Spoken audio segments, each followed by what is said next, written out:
Good evening, guys. Good evening. Good evening. How are we all doing? How are we all doing? I don't know what's been going on with the old StreamYard, guys. It's it's a bit messy. It's a bit messy. It's been playing up. Been playing up. Perhaps it's the hot weather. Perhaps it's the hot weather. Who knows? Who knows? Well, guys, thank you for joining me Sunday evening. Hopefully, we'll get some guests on. They should be hopefully on their way. If not, then we will go ahead. The show goes on. The show goes on. Well, guys, it's been nice and hot. It's been a bit sweaty, and it's hot everywhere. One thing that isn't hot is Arsenal's transfer window, guys. It's a little bit messy, isn't it? You know, once again, we are linked with Eze. Is it 100%? Who knows? Still no striker. And I've just been letting the dust settle, to be honest, guys, with all of this, because, you know, the Norgard thing in midweek, and obviously I knew Kepa was coming and everything else. And then once I found out we was linked with Norgard, I'm like thinking, really? Is this the best we can do, honestly? You know? So we let Party go, we've let Jorginho go, and people are saying to me, oh yeah, you know, he's Jorginho's replacement and everything else. And in a way I get that. But then I'm thinking, is he the Party replacement? Seriously? Is this the best we can do? Club like Arsenal? Is he the upgrade? Is he the one that's going to take us to the next level? And to me, he's not, guys. He really isn't. I want big things. I want big things. I've been patient. It's been 5 years waiting. You know, the money that's been spent, etc., etc., etc. Yeah, the patience is running out now. The patience is running out. Big up, Joseph. Big up, my friend. Big up. Big up Aces, and big up if you're all in the chat, guys. Make sure you subscribe and smash the likes, because it does help.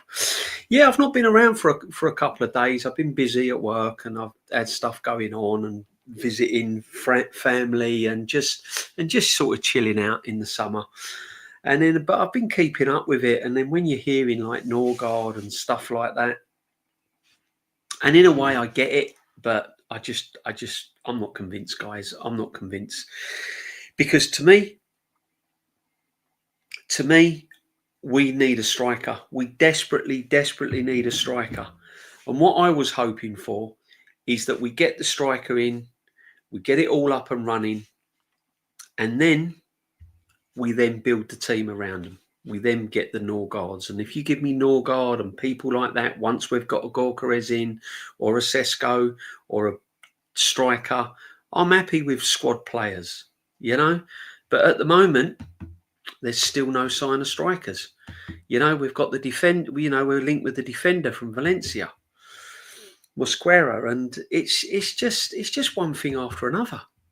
You know, and I understand we need squad depth. I get that, but it's just crazy. And got some good news, guys. Lee Gunner is on his way. He's just running a little bit late, so we're going to get my man on Lee. Lee Gunner will be coming on and joining us tonight, which is fantastic, to be honest. Absolutely fantastic. And yeah, I'm sure we're going to have a lot of things to say. I said to Shane, Norgard is an elite player. He's like a Will Hughes, does the dirty work. Yeah, I suppose he does. Listen, I'm not saying Norgard is a bad player. What I'm saying is when we're going out and doing business like Norgard, and we still haven't got a striker, that to me is worrying. You know, that to me is concerning. And you know, and I'm sure we're trying to do the work to get the striker in. Well, I hope we are. But I'm not convinced about Norgard. You know, Norgard's been at Brentford. No disrespects. You know, you're talking straight in Champions League football. You're talking coming into a team that hasn't won a major trophy in years. and he's going to have to convince me. He's going to have to convince me. If he's an upgrade on Thomas Partey, I'm sorry, I'm not convinced. I'm not convinced, people. I'm really not convinced. Vigilante, as soon as you let Shane stream earlier, a mutant turned up. Yeah, the mutants are everywhere, my friend. They're everywhere. They're going to be around, aren't they? They're going to be around. They're going to try and prove us wrong. They're going to come in at every single opportunity and try and prove us wrong. I've said all along this football manager will go by Christmas. I still believe that Christmas will be key for this manager, especially if results don't go our way. Big up, Ian. Nice to see you in the chat, my friend. It's sweating in here. I don't know about you guys, but it's absolutely roasting. If he's an upgrade, I would hate to see what a downgrade looks like. Yeah, true. Absolutely spot on. Absolutely spot on. You know, I mean, Jorginho apparently scored again tonight, doing crazy things. Should we have kept him? Well, is there any difference? I don't know. I don't know. What I do know is that we couldn't keep Thomas Partey, yet we're happy to play Jesus £250,000 a week to sit on the bench and do nothing. Do nothing. Make it make sense. I don't know. I've just finished watching on the playback. It's like they were waiting for the chance. I would have banned them before they started. I'll have to see that. I don't know what's happened there.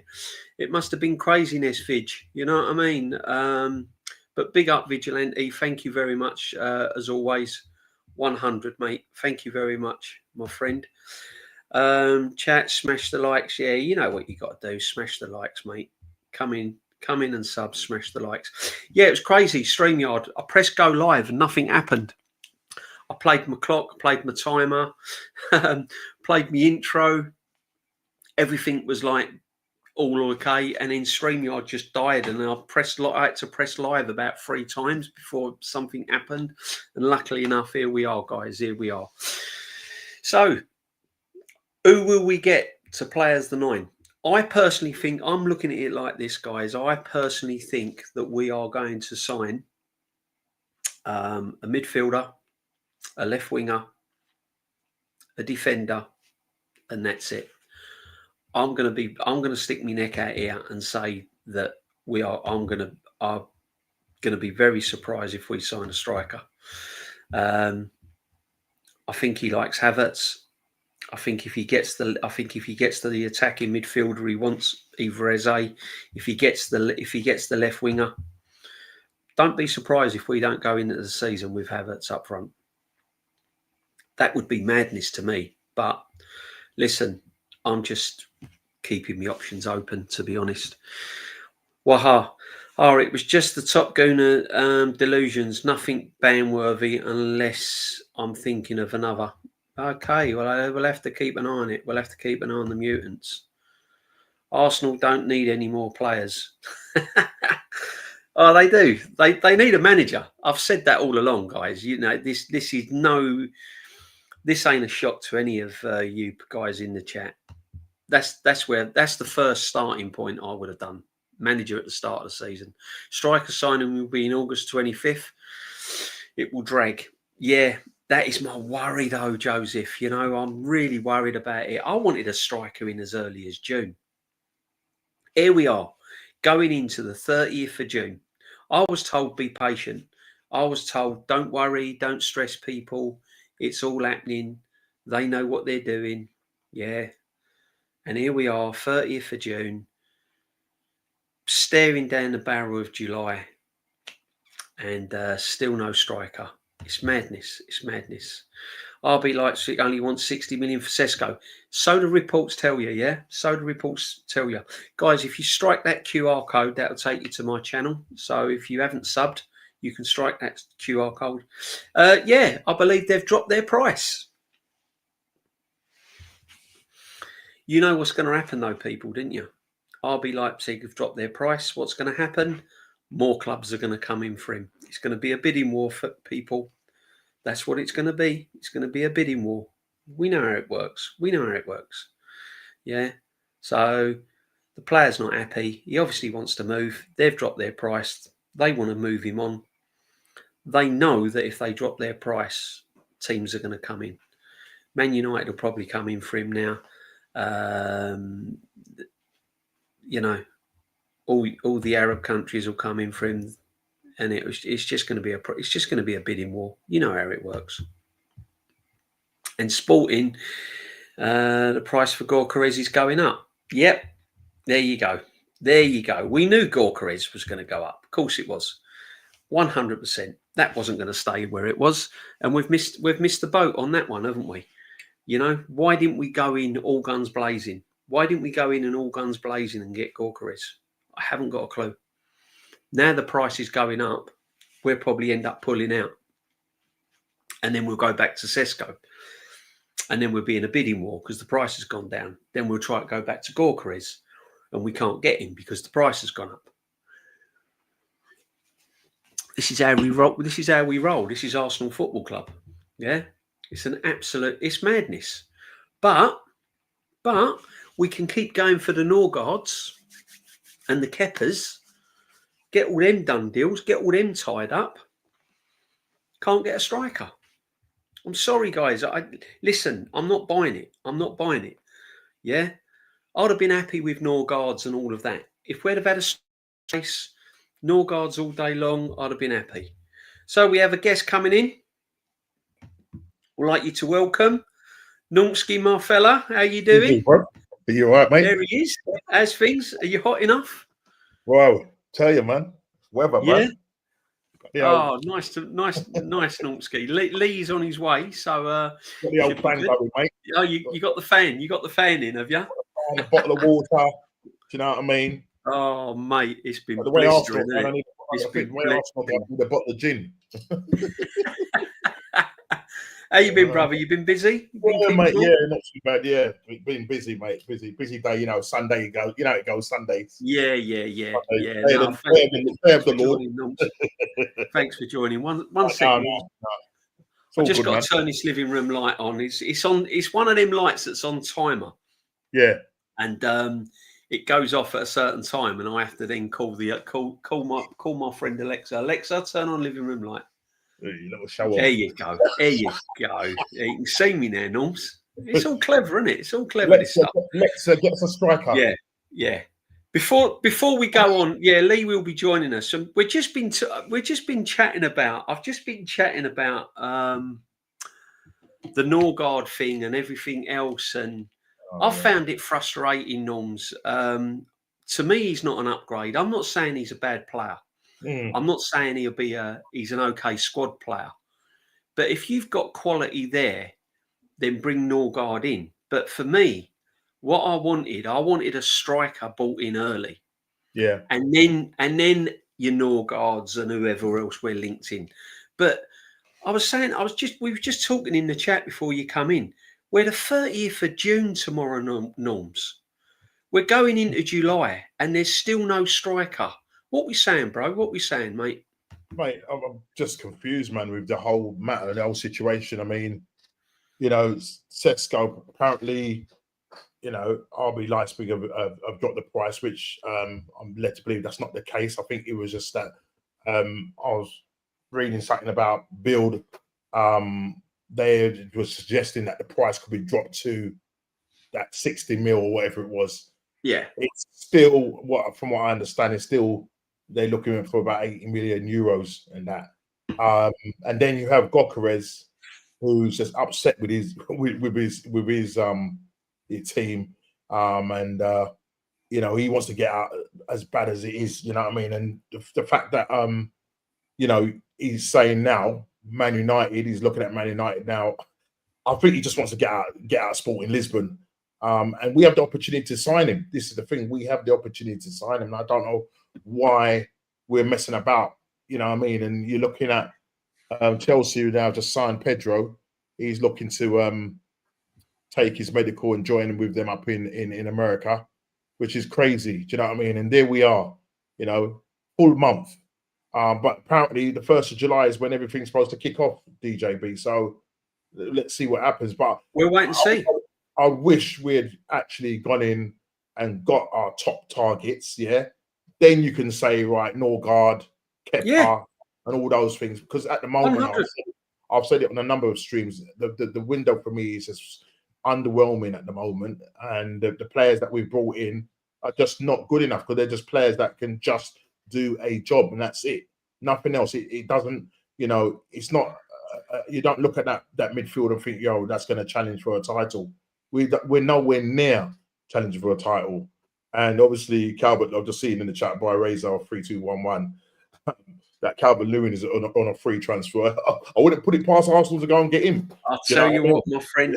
I'll tell you what. Sorry, Norms, I'm not meaning. I'm just getting a message, but yeah, I'll tell you what. It'd be Arsenal, wouldn't it? I said in Shane's big up. By the way, the links are pinned there, guys. Make sure you're subbing to these guys, Normski.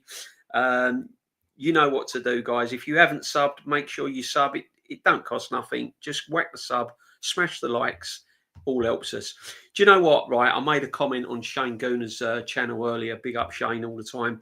And I said it'd be Arsenal to go round and round in circles for a striker, and then a last minute panic buy. It'd be like, oh, quick, get someone in, and get Calvert-Lewin on a panic buy, like we did Yossi Ben-Ayoun all them years ago. Do you remember that? Do you know, and it'd be like a panic buy, or it'd be that'd be typical Arsenal, wouldn't it, Norms? It'd be typical Arsenal. But no, I agree with you 100%, mate. I don't understand why we've dragged this striker situation out. And Gorkarez's price is going up. Sesko's price is going down, and we're still, we're doing cartwheels to get this Norgard to do a job. And it's right what you said, Normski. We don't want players to do a job. Yeah? We don't want players to do a job. I'm fed up with players doing jobs. We're not in that position now. We need players to come in, hit the ground running. We need quality. And I've said it before. For how long this guy's been in charge, we should have a squad depth now capable of challenging. And yet we've got a squad depth of just coming in to fulfill Jorginho's boots. Who, by the way, Jorginho weren't really a top player. Yeah, I mean, he's going off his record of having, getting a Ballon d'Or. When he was, what's his name for a Ballon d'Or? He didn't get the Ballon d'Or, but he was one of those guys that was up for a Ballon d'Or, and that's what his reputation is going off of. He was much better when he first came to Chelsea. I mean, I saw his goal penalty tonight against Bayern Munich. But listen, it basically what's happened is when we was trying to sort out part of his deal. Nobody knows what it is. Yeah, everybody seems to think it's 250 grand a week. We don't know. We're just second guessing at the moment. So they've sat down, and certain accountants like who work for Arsenal, chartered accountants that work for Arsenal, have worked it out that it would cost us 26 million. And basically Norgard would only cost us 14 million, where there's a saving. So all of a sudden we're turning some chartered accountant company. The fact is, he's just going on the base. I'm not saying the name, you know what I'm talking about, so I'll be careful. You know what I mean? But basically, Norgard is not coming to us for £42,000. Let's get that straight, yeah? Yeah, when he leaves Brentford, he will be getting double, if not 100,000 a week. Yeah, 100%. Because how can you take somebody like Zinchenko, who, when he played for Man City, he had to play as a utility left back, inverting, because obviously there were certain things that happened with Mendy. So he came in, and they bought him from next to nothing. They were paying him nearly, I think it's something like 30 grand a week. We go and get him from Man City. What do we pay him? 150,000. Yeah. So what makes you think that Norgard's going to come in and his money will easily double? Yeah, and then you're looking at the other defender that we're linked with, that Mosquito Morata, is what I can't pronounce his name. From is it Valencia? Yeah. I mean, again, his money will double. So all this thing about if we kept Partey, that we would be jeopardizing the situation with Saka and Saliba wanting more money. Well, this stems right from the beginning, when we went and got when we got Havertz from Chelsea. You know, you're buying a player that year where he only scored 8 goals in that season. We went and bought him 65 million down the drain, and it's definitely down the drain. And now, we're going to pay him. He's the highest paid player at £280,000 a week, if not more. It's madness, So madness. When you get players coming in, Sesko is going to come in, Gokras is going to come in, and if they're the main guys, they're going to say, well, he's on £280,000. But we've made a mistake there. Yeah, that's money that's wasted. You know, you got Jesus, who's had four knee ops on £265,000 a week. When he left Man City, he was not on the same money when he left Man City. So again, Miguel, you got your information wrong there. Let's start speaking facts. He was on £90,000 a week when he left. So what we do is we reward players, that are coming in. They must be rubbing their hands together, DJB. It's like, I want to go to Arsenal.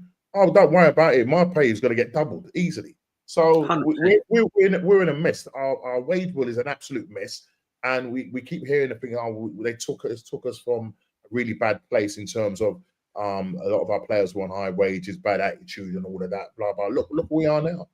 Yeah. You know, no facts, mate. It's worse than what it was back then. Sorry, but no. Honestly, it is madness. And you got Chelsea. See, what gets me right is that everyone gasses about, we've finished runners-up 3 years running, Champions League semi-final. Well, Chelsea have not been doing much in the way of the Premiership, you know what I mean? And yet they're signing players. I mean, they've got apparently they've got Gittins and Pedro. Yeah, so Pedro is a definite. He's actually he's flying into America tomorrow to have his medical so that he can join them. It's just crazy. Yeah. So what is it? You hear it? It's done. So why can't we do this? Well, listen, I'm holding them to account. Come the 1st of July, you better have a striker sitting there. Oh, you better not Zubimendi, and who else you're going to announce?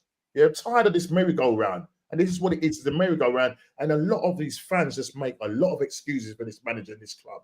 That's what I'm saying. As soon as Northside come in, I want it to be a cool Sunday evening, just chilling, you know what I mean? Yeah. Sunday evening with a nice bottle of water, some fan. But now I'm getting hot and bothered now. I'm getting hot and bothered. Can't chill in this weather, mate. But do you know what I mean? I'm looking at Chelsea. I'm like doing some stuff, and I'm thinking, hang on a minute, Gittins, Pedro, and we've got Mosquito, whatever his name is, and we've got Norgard. But what I don't understand, if we're a big club with all this money, all this war chest, why are we messing around with a 20-year-old defender? Why don't we go and get Gahey from Crystal Palace and put pressure on our centre halves for game time, for space? Make it challenging for these players. They've got no challenges, Normski. Saliba and Gabriel, brilliant players. That 20-year-old coming in, he ain't gonna challenge them. Norgard ain't gonna challenge the likes of Rice and Moreno. Zubimendi. Marino's on the bench. What is going on? I mean, he's coming in as a fourth choice. Yeah, he's coming in as a fourth choice. Yeah, easy money. Yeah, and everybody said it's a good bargain. Blah blah blah. He can come in and do a job. He knows the Premier League and all of that. Right, fair play. He knows the Premier League and that. But you're looking for somebody, because I was hoping that the situation would be that we keep Partey, because Zubimendi is coming into. If he thinks he's just going to come in and hit the ground running, I'm telling you. Listen, I hope he does. But the way I saw him get bullied by Casemiro, and this Premier League is a bit unforgiving. And the thing about it, you wanna sort of just bring him in gradually. You don't want to just throw him in at the deep end. So having Partey there, because we know at some point Partey will be rotating with him, and eventually Partey will end up on the bench. Yeah. So it would have been good, because for me, that first game of the season against Man United, Partey should be there starting in that midfield, not Zubimendi. Yeah, 100. And they're going to target him. Big up.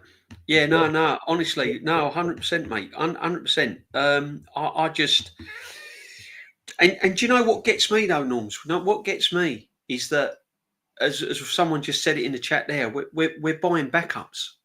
That's We what it don't need is. backups. We want players coming in to challenge these players. It's like Odegaard. He's on a free run. He's got no one to challenge him. Yeah. He's been cooking up stinkers all season, Mm. and there's no one challenging him.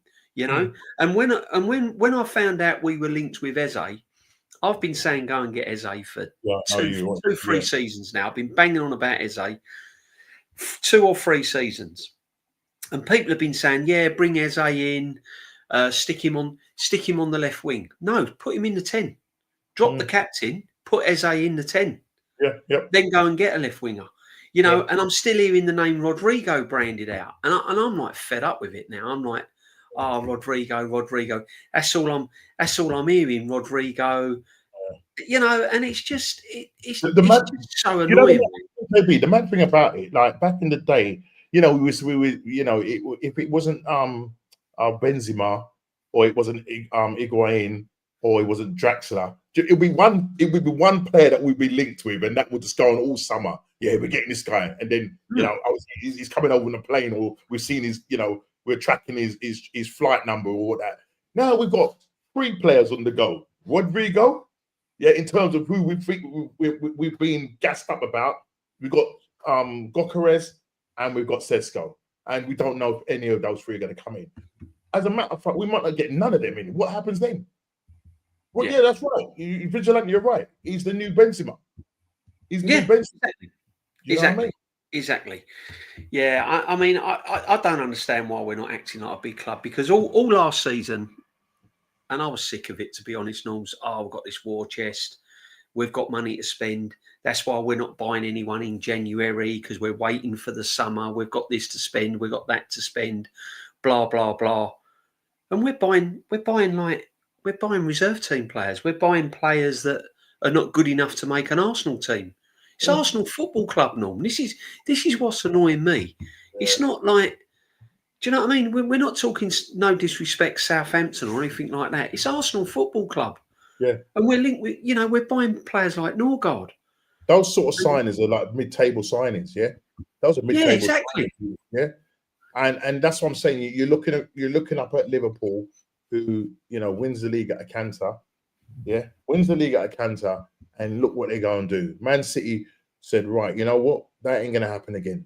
That ain't going to happen to us again, where we dropped off big time last season. What do they do in the January window? They go and spend over like 180 plus million pounds. Summer, we're going to get in another 3 or 4 players, right? They're building, and you saw what they've done to Juventus, and they haven't finished. Right? They obviously got to sell players and whatnot. But that team now, our squad is looking good and playing some good football, and we are here, yeah, faffing about with the Sesko and the Gokares thing. Then you're throwing the mix Rodrigo, you know what I mean? And then all of a sudden, yeah, the name Norgard is mentioned, and 2-2 is with us. You know what I mean? It's quick. It's like, what's going on here? I know, mate. I know. We're laughing stock right now. We're an absolute laughing stock. Yeah. But according to some streams that I've been watching, and some people out there, they're saying, oh, you know, they're moving, they're doing madness. Arsenal now are linked with this one, signing this one, signing that one. And I've said all along, until that shirt's hanging up, guys, and I can actually see pen to paper and everything, I'm not convinced. Oh, the light's gone out again now. Can you believe it? Alexa, turn the light on. Okay. Alexa, turn living room light on. Okay. So it's messing about tonight, mate. I'm getting messed about by the light now. I'm getting messed about by my football team. I'm getting messed about by my electrics. What's going on? StreamYard didn't work earlier on. I went live. Can you ask Lexa to buy us a striker, please? Yeah.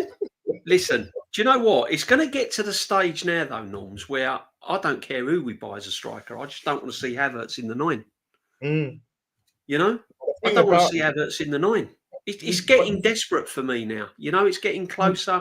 I looked at I looked at the fixtures again tonight, and I'm thinking to myself, it's only round the corner now. Yeah. It's literally round the corner. Once you hit July, and I said this all along, once you kind of get in that second week of July, yeah, it's on you in no time. Yeah. Absolutely on you in no time. And see, as we look now, right. Oh, God. Norgar's wife here, name is Alexa DJB. I know I'm having mad times with my light. Honestly, Alexa's playing me up tonight. I'm not happy with her. As we sit here, Norms, we both know, right? And this is the sad thing about all this. We both know as we're sitting here now and the chat, we ain't winning the league next season. Absolutely, 100%. We ain't winning the league next season, Norms. But some people seem to think that if we get that missing piece, that one missing piece, it's not one player that's going to sort us out. Yeah, Sesko definitely ain't going to. And if you think that Goth's going to come in and sort us out, no. Yeah, it ain't going to happen. Yeah. And especially if we're going to play the football that we're playing like last season, because I can't see this guy changing his tactics at all. So we're going into this season, and I think he's buying. I mean, look, he's going to got Norgard. Yeah, he's not the quickest. Yeah, so we're not going to have a midfield that's got legs. I mean, if Declan Rice goes down, yeah, then you have a midfield of Zubimendi, Norgard, and Moreno, and Odegaard. Exactly. Right? You know, we're sitting here. I'm sitting here. You know what I mean? Renewed my season ticket, and I'm looking at the fixtures, and I'm thinking, with the squad we've got, Norgard coming in, the defender coming in apparently, Zubimendi, who, by the way, I've not really seen much of, so I'll hold my hands up. But I've seen bits of him, and I've watched kind of bits and pieces, and I've heard people say things about him, watched him in the Euros, and I'm thinking to myself, he's just an okay player. That's what it is. He's just an okay player. He's nothing electrifying. You give me Rodrigo, give me Eze, give me Gorkarez. And now I'm starting to get a little bit excited. Yeah. Saka, Gorkarez, Rodrigo. Then put Zubimendi in the midfield alongside Declan Rice. I'm thinking to myself, yo, we can do some serious damage here, you know? But at the moment, when I'm looking at the squad now, and I'm looking at men like Marino, Zubimendi, Norgard, if one of them gets injured, you know, you got Ben White, who's carrying injury, Timber carrying injuries, Saka still not, we don't know how he's going to react once he plays a full season. Even Havertz, if you like, he's come back from a grade 3 hamstring. Gabriel's come back from a grade 3 hamstring. That's the conundrum. We don't know how these players are going to act, Norm, are we? Well, I mean, you know what I mean? Definitely. That's the conundrum that we have at the moment. So, first of all, you've got an underwhelming window. We're buying in players that are just okay. Zubimendi's okay. Yeah, he's a decent player. He's not, I don't say he's world class. Some people want to say he's world class. He's an okay player. But then you bring in Norgard, who was a captain of Brentford, but now comes into Arsenal and ends up as a fourth choice midfielder. So it sort of tells you, you know what I mean? If you're bringing in a captain, it would have been nice to bring in somebody a bit younger rather than, but some people got in, he's young. He's young. He's only a year older than, he only just turned 31. Partey just turned 32. Yeah. But the conundrum, what we've got as well, on top of what you're just saying, and you just mentioned it earlier on, you've got a number of players that have come back from serious injuries. Yeah. Or serious, where they've had operations and stuff like that, and surgery. So we're going to a season where there's going to be plenty of games that we're going to be playing. Okay, in terms of the Carabao Cup, the FA Cup. Then you have the Champions League, where obviously the format has changed, so you're playing more games. Right. The players that are coming back from these long-term injuries, do you think that they're coming back fully fit? No. Right? And what will happen during this period, that's why it's so important to build a squad with depth and quality. But we haven't got that. And that happened last season. We didn't have the depth and quality, because what happened is every time Arteta looked at the bench, there was nobody there to bring on. He didn't have anybody there to bring on. Yeah. Because you're looking at, I think at one point, I remember one game where there was no attacking players on it was the defenders. I was like, what is going on? What is going on with this club? Do you know what I'm saying? So what happens now, right, DJB, is that we go into this season, right, and obviously they're going to get match fit and whatnot. You've got Saka with a scar down the back of his leg, Gabriel Mangalese, Kai Havertz. There's three, right? Three key players. Then you have Odegaard, who's playing with an ankle injury. You've got Ben White playing with a knee problem that will probably need to have another op. And then obviously Captain Braveheart, I call him Captain Braveheart. You know what I'm talking about. That's Timber. You know, calls him out and says, "Listen, this guy is playing me through pain and that, and I've had to go through pain." So I don't know what's going to happen with him. You know what I mean? Is he gonna isolate him or whatever? Who knows? We just don't know what Arteta's going to do. So there's 5 or 6, 7 players there that have had some kind of injury where they're an operation on it, and then they're coming back. So those are 7 players that are coming back and recovering from their injuries. They go into the winter season as it gets colder. You know, at least 3 or 4 players are going to go down with muscular injuries. Oh, 100%. You can see it. You can see it coming. You can see it coming. And this is what I'm saying is, right, there is no way we should be in this situation where our key players go down injured, and we've got players like Norgard. No disrespect to Norgard, I'm not knocking him. He's done a brilliant job for Brentford, but he's not an Arsenal player, right? And then you're looking on the bench. If Rice goes down, you've got like Marino, Norgard. Yeah. You know, you've got the unproven 20-year-old Mosquito coming in for an injured Saliba or something like that, and it's just crazy, absolutely crazy. You know what I mean? But big up the chat. Thank you for coming joining us tonight. I know it's late and it's been hot and everything else, but listen, you're only going to be in bed. You won't be out of sleep. Fans will be going, windows will be open, nets will be biting. It's going to be mayhem. So you might as well join us. You might as well join us, chat. Yeah. And hopefully we'll have like people joining us at different times throughout the night. So it's going to be one of them streams, people. I mean, Nonski's popped on. Lee said he was coming on, but, you know, Lee's always busy and stuff. Aaron said he might, you know, there's going to be people coming in and out. So that's no problem, guys. Thank you for joining us. Smash the likes. Make sure as well you sub to this man here. Make sure you sub. Links are pinned. Yeah, make sure that you're subbing as well, guys. Make sure you're subbing. Bert is another thing. Nomsky. I honestly thought, I don't know. Perhaps it's just patience with me, my friend. I don't know. I was just hoping Berta, when Berta got announced, I was just hoping he'd come in and he'd be like, "Oh, this is it. This is the man that's going to get the striker over the line. This is the one that's going to bring him in. This is the one that's going to like stop all this nonsense going backwards and forwards, linked with this one, linked with that one." You know, because all these players we're linked with, Jackson's the next one, isn't he? Can you imagine? Imagine if he rocks up, Norms. I mean, Calvert-Lewin and Nicholas Jackson. What we're saying? Do you think it's all?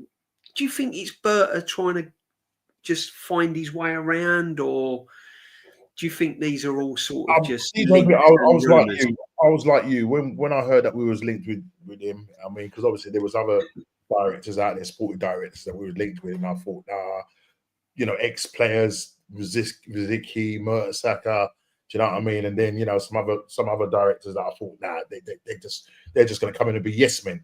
And I thought, listening and hearing his track record, like no nonsense Italians, you know what I mean? You know, I even use the analogy of the cheese wire, him coming in and dealing with Arteta. And unfortunately, it hasn't really turned out that way. It has not really turned that way. No. I mean, you know, we know who's at the top of the pile. We know who's controlling things, and that's Arteta. Do you think he's going to need more time? Sorry, Norms. Do you think he's going to need more time? Do you think he's just giving Arteta enough rope, or do you think he's just sort of sitting back and going, right, you have your own way, and we'll see how it goes? Yeah, I would like to think so. But the thing is, right, we DJB, we've been just this Premier League, or just winning a trophy. I just wanted to see a trophy or something. Us just going and just celebrating and lifting, seeing armpits, yeah. And I think that's the frustration. I thought him coming in, you know, finding those bargains, finding those gems and whatnot, and him basically saying, right, this is the way things are going to roll.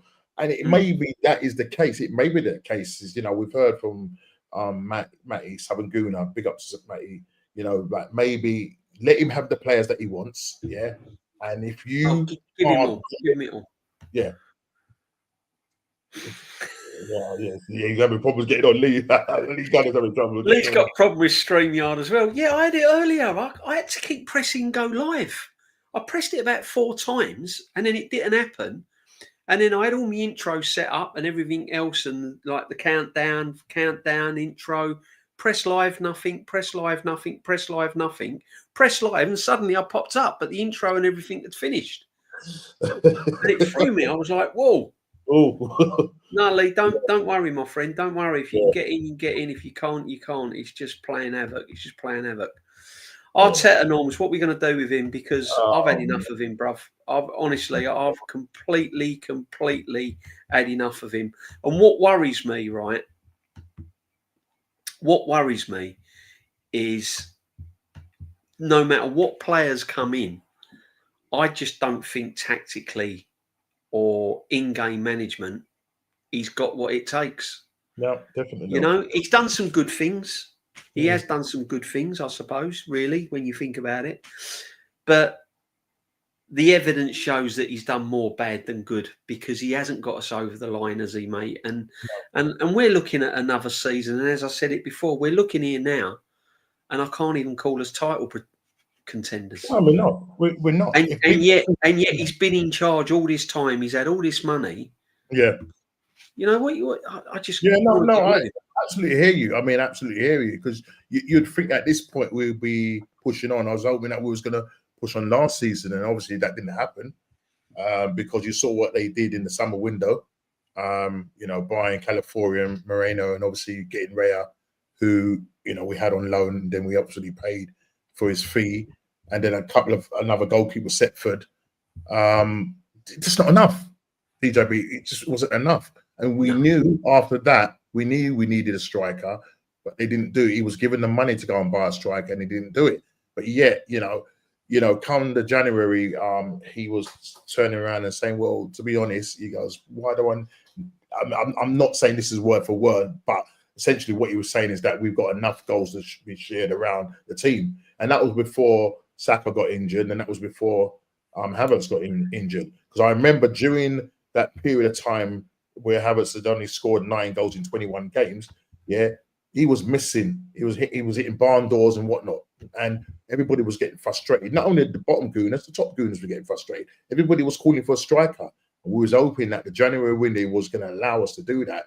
We was linked with Duran, who now has ended up at, I think he's leaving the Saudi club, and I can't remember what club he's going to. I did see something, rumors that he was going to Duran, yeah, I saw that. I don't know what he's done, but I'll tell you what, he's another missed opportunity, though, isn't he? Yeah, another market opportunity. Another missed opportunity. Yeah, this is what I'm saying. We should have had this done. We're talking about striker this summer, and it's not over the line.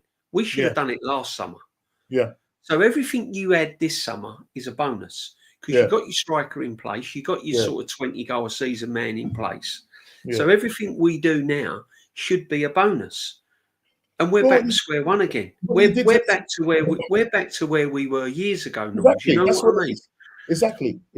He did tell us he was going to get, and it's crazy. You know, I mean, I want to share this with you, right? If I can get it up, if StreamYard lets me, because it's really playing up tonight. Where are we? Don't know if you can see this, Norms. Let us know if you can see this. Can you see this, Norms? Yeah. Yep. Yeah. Right, chat. Have a look at this, right? This is Mikel Arteta's signed players since he's been at the club, right? And we're going to go through it, okay? Yeah. Now, if you look at this, right? Declan Rice from West Ham. Okay, we all agree that was a good signing, right?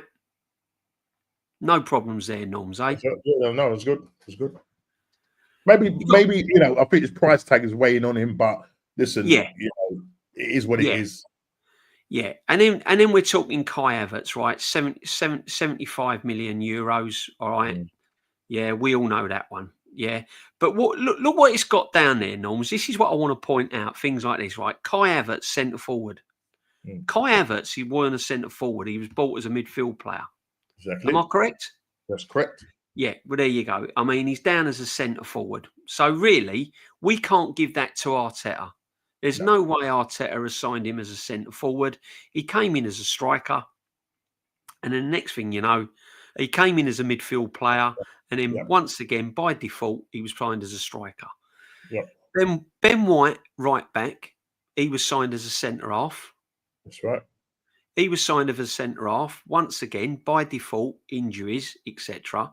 But the only reason why he ended up as a right back, DJB, was because of Saliba coming back. Because remember, if Arteta wasn't really actually thinking, I think the pressure was on him, and Saliba came back, and we saw that what he did, and so all of a sudden it's like, oh, hold on a minute, now we can't drop Ben White. So what we're going to do? We're going to play him at right back. And to be fair play, in that 22-23 season, he did play well there, and done well for himself. But again, by default. Exactly. 100%. Gabriel Jesus forward. Now, as far as I'm concerned, he's the only recognised forward this manager's signed. And he's been a flop. I mean, he was more of an attacking forward because he could play in the left. When he was playing for Man City, Pep had him playing, on the left, on the right, sometimes down the middle. So he wasn't a real out and out striker, and you could see that by his numbers. Do you know what? That's a good point. He wasn't an actual bang-on like Harry Kane sort of striker, was he? He was like an attacking midfield sort of striker role, wasn't he, really? Yeah, that's right, Thomas Partey, defensive midfield. Ricardo Calafiore, left back. He's a centre-half. That's right, left side is he's a centre-half. But look at the prices we're paying for these people. And remember, chat, look at the wages they're on as well alongside this, right? And this is where it gets interesting. So I would say Timber, I'd give him that. Declan Rice. So we've gone through all these signings, and the only two signings that really jump out that you go, yeah, okay, are two. Julian Timber, right back. Martin Odegaard, attacking midfield. Right? Well, I thought at the time 35 million euros weren't bad. I mean, if you're looking at Norgard and you're looking at Odegaard, right? I would say that Martin Odegaard really is probably better than Norgard. Yeah. And I'm not a massive Odegaard fan, but he's the sort of ilk player that I want to see as backup. You know, Fabio Vieira, waste of time. Absolutely, don't know why we even bothered taking him on. You paid the same amount of money for him. Sinchenko, left back. He's a midfield player, Norms. Exactly. Where are they getting all these positions from? He's a central midfield. He's essentially what he's done. He's copied Pep, because remember he was playing as a left back for Pep. But Pep, when Pep bought him, he bought him as a midfielder. But because of the Mendy situation, do you remember the Mendy situation for Man City? He ended up being suspended, and then they didn't. I don't think they sacked him or whatever. But he's having some off-field issues and stuff like that. He was on remand and all of that stuff. So that's why he ended up playing as a left back. So when we bought him from Man City, we bought him as a left back. But essentially, when he plays for his national team, he plays as a big up, Mr. Lee Gunner. He's in the house. He is. Lee Gunner's in the house. How we doing, Lee? Oh, he's muted. He's muted. He's had a stream. Yeah. Oh, sorry, mate. Sorry. We'll carry on. Yeah, I mean, all these signings, and we'll go back to it in a minute, Norms, when Lee's on. But I mean, all these signings that we've had, left backs, right backs. Sinchenko was bought. Again, midfield. Never played him in midfield. Played him left back by default. Yeah. But when he first came in, Sinchenko, he looked quite tidy, and I'm thinking, okay, inverted fullback. This looks okay. Yeah. And then it just all went wrong. He can't defend. He couldn't defend. He was getting caught. Long ball over the top. He's a midfielder. That's the long and short of it. And exactly. And that's why I worry also. Listen, the chat might come at me for this, but maybe you might be on the same fault lens with me. But I even worry about Miles Lewis-Skelly, because when he was in playing in the youth team, he was playing as a number 6. Yeah, he was playing as a number 6. Yeah, and could play as a number 8. Yeah, but he's a midfielder. That's what he is. And his only way into the side, as Arteta did say, his only way into the squad was because he didn't want to play Zinchenko. And I don't think because Zinchenko was injured. When Calafiori came, Calafiori is injured now. I mean, this is the 6th occasion now that Calafiori has been injured.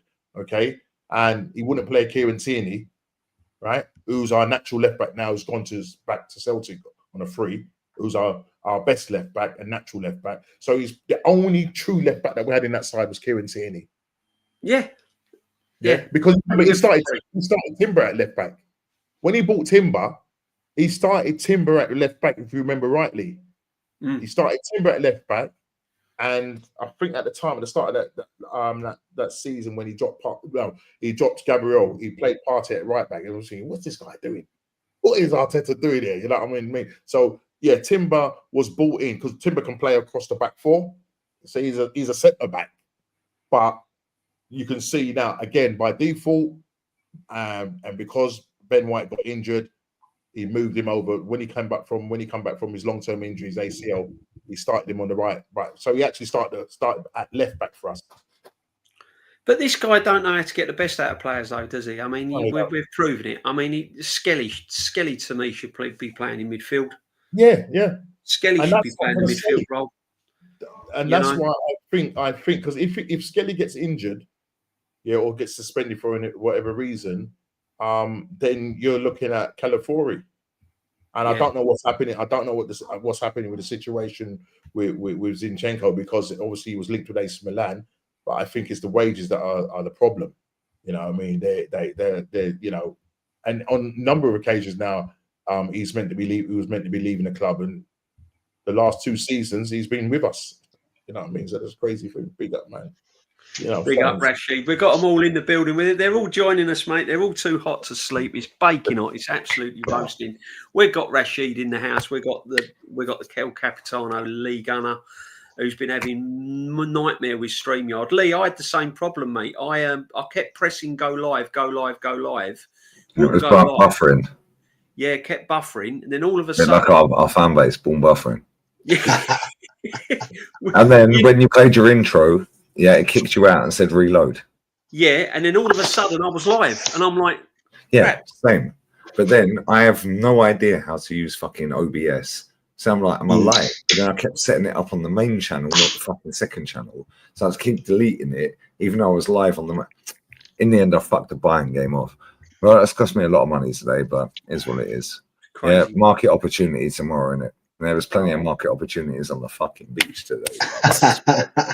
Yeah, good job these turned to shades, isn't it? Yeah, Mumsy was fuming. She was like, you sound like a dirty old man. I said, well, I am a dirty old man.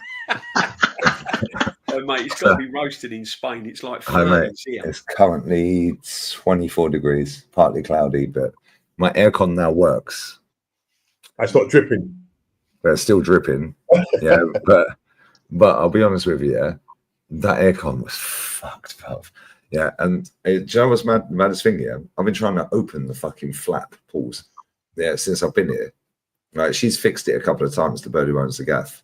She's rough Ukrainian, legs 11, 6'3", blonde, skinny. The bunda is bundering the tetas are tetas. I'm sure you can chop that tree. I'm sure you can. All right, brother. Don't worry about that, mate. I've got the axe to fucking sweat. Yeah, wood chopper. Yeah, you know what I'm saying? But you know what's mad? I said to my mum about this time yesterday, about 24 hours ago, she went to bed. Yeah, it was when the Chelsea game was getting called off, right? And I was like, I don't know how to open this. And as I touched it, the fucking thing opened to get the air filters out. I was like, I've been trying to do this for 4 fucking years. As soon as my mum's it, I touch it, it opens. Right? So then last night, before she went to bed, she said, bro, I swear, I took the the filters out. Yeah, it was literally like caterpillars all over it. Yeah, like it was made, it fucking stunk. Yeah, but obviously that's all the way through the pipes that lead into that. Yeah, so that's why it's still leaking. Yeah, but now it's like, it's actually cold. It's actually cold. Yeah, today hit 45 degrees at one point this afternoon, 45 degrees. Yesterday was 42. You're kidding. Yeah, I've caught the sun a bit. Oh, Yeah, mate. but mate, market opportunities everywhere. You guys need to get out of that country, mate. I swear down. Get single, get out of the country. There's market opportunities everywhere. We've got the Moroccans, we've got the Venezuelans, Colombianas. Can they play football? Yeah, if they can play up front, well, listen, they're good old up play in that. You know what I'm saying? They're good on the ball. Yeah, they're good on the ball. Yeah, tricky winger. Don't get me fucking started. I swear you fucking. Yeah, tricky winger. Good at the back. Yeah, good at the back. Yeah, box to box. He started. Good head game. Good head game. Yeah, great heading ability. Yeah, Oh, that is what it is, mate. Me and my mate were setting my mum, my bird, and my mate. He's 61. Bless him. Yeah, he's fucking son. Yeah, I swear down. Yeah, my missus and my mum went in the seat, and I was just like, "You see that on there? That's enough. See that on there? That's enough." It was like, "Yo, look at that thing over there." I was like, "Bro, we need to get single. We need to get single and just go and rent a villa together. You have the east wing, I'll have the west wing. Yeah, go and get a 5-bed villa. Job done. Get single. We'll save money by not having. He's got a Russian bird. Yeah." And look at this fucking. Look at this. This is Eduardo Pagan in fucking. Look at this fucker. That's a fucking big mosquito, bro. I can't lie. It's about that fucking big. They're big, man. They're big. Anyway, make sure you subs and smash the likes to these guys as well, please, guys. And thank you for joining us. No, thanks for having me on as well. Sorry for the lateness, but Lee, don't worry, man. I'm glad StreamYard's been a Thank prat. you very much. I've had everyone. It seems to work fine when I'm on your fucking channel. When I wanted to go to work, bro, it didn't want to work. No, brilliant. I think I promised everyone to get on my channel, and that's what I've done. I've not been around much this week because I've been so busy and stuff like that. And I've been keeping my eye on things and stuff. And I was saying, we're still shit, mate. So you ain't missed nothing. Well, I've been saying to Normski, once I'm hearing names like Norgard and things like that, I'm just like, fuck. I don't worry, man. It's a sensible sign. Yeah, good business. Sensible. Someone tell me how. I want to be convinced. Right. So a gal told us how. A gal told us how. So a gal, the math ain't mathing on Troops' channel. So the math ain't mathing. Was it a gal? Yeah, it was a gal. No, it was with Aaron. It was with Aaron on Never a Foul. And he sat there and he went, if we keep Thomas Partey for 2 more years, they give him a pay rise, it costs 26 million for wages. If we sign Norgard, it's going to cost 14 million plus the fee. That's how he spun it. Yeah, well, the fee's 10 million, mate. So you're telling me for 2 million more over 2 years, I can have Thomas Partey? I'll take it. I'll take it all day long. Pause. Twice on Sunday. Yeah, pause. Yeah, I'll take the deal. No, but real talk. If you can have Thomas Partey for 26 million over 2 years, or you get Norgard for 24 million over 2 years, no brainer, mate. No. Yep. Yeah. Oh, but he's injured. He's only given it. This is the narrative they're spinning. He's only given us 1 good year out of 5. Guess what? It's the most recent year, you motherfuckers. Now, these are the same people that were doing Partey or Rodri debates a few years ago. Yeah. Then we found Declan Rice, and it's forget Partey, Rice or Rodri. Well, I know Partey because you were saying Partey or Rodri. Yeah, these people are fucking born in deficit, brother, and I'm sick to death of them all. Yeah, I'm sick to death of people in general. Yeah, and you see this season, yeah, good luck. Zubimendi, Marino, Odegaard, Norgard, and Rice. There are 5 midfielders. 29 are drop into midfield, and then the boy, what's his name? The young lad. Who? Max something. What's his name again? Max Dowman. Max Dowman. Yeah. So that's our 7 midfielders for the whole season. That's it. We ain't getting enough midfielder. Now we're going to sign Sesko. Cool. Sign Sesko. I beg you get him. Go and buy Garnacho and Madueke as well. Go and buy Nico Jackson. Buy them all, bruv. Buy everyone. Yeah. Buy everyone. Because you know what? This lot will gas up. Yeah, I'll be honest with you. Yeah, this lot would fucking gas up. Yeah, I swear to God. Yeah, Titus Bramble coming out of fucking retirement. Yeah, and make out he's a market opportunity. Yeah, and he'd be a great backup centre back. This geezer we're signing, Mosquera. I watch Spanish La Liga every week. Yeah, what's he like, Lee? If we pay more than 30 fucking 30 grand a week, I'm not. no, if we pay more than 30 grand a week for him and more than 12 mil, he's got 1 year left. We pay more than 12 mil and 30 grand a week, and he's already on 36,000 euros, which is about 30 grand a week, there or thereabouts. We pay more than that. What's the time, mate? You know we're paying more than that. He's quick. He's very quick. He's rapid. He's like Van der Ven quick. That's good. Paying him more than 30 grand a week, now we're finished. And I'm telling you right now, that is the fucking Tomiyasu replacement. These men are saying he's the backup to Saliba. No. That is the Tomiyasu replacement, because when Tommy gets fit, we're binning him. Yeah. But we can't get rid of Tomiyasu. This is what I'm saying. We've got players still at the club we can't get rid of. Rashid, I mean, I'll bring you in. I agree. What's your opinion on this Norgard and this Mosquito geezer at the coming in at defender and fucking, injury lists and Timber not happy with his injuries and what's going on here? What is going on, my friend?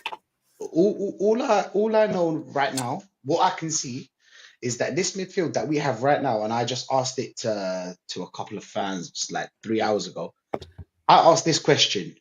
With our midfield right now, I believe even if we bought Gyökeres and Rodrigo, we still won't win anything. I said that the other day. You said it? Earlier on today. Reason why? It's because the midfield is the team, basically. Because when Barcelona had Busquets and Iniesta and Xavi, Pedro was scoring goals. Go check how many goals Pedro used to score. I'm not saying Pedro's not a, do you know what I'm saying? He's not a good player, because I think he is. He's a baller. Do you know what I'm saying? They make the forward.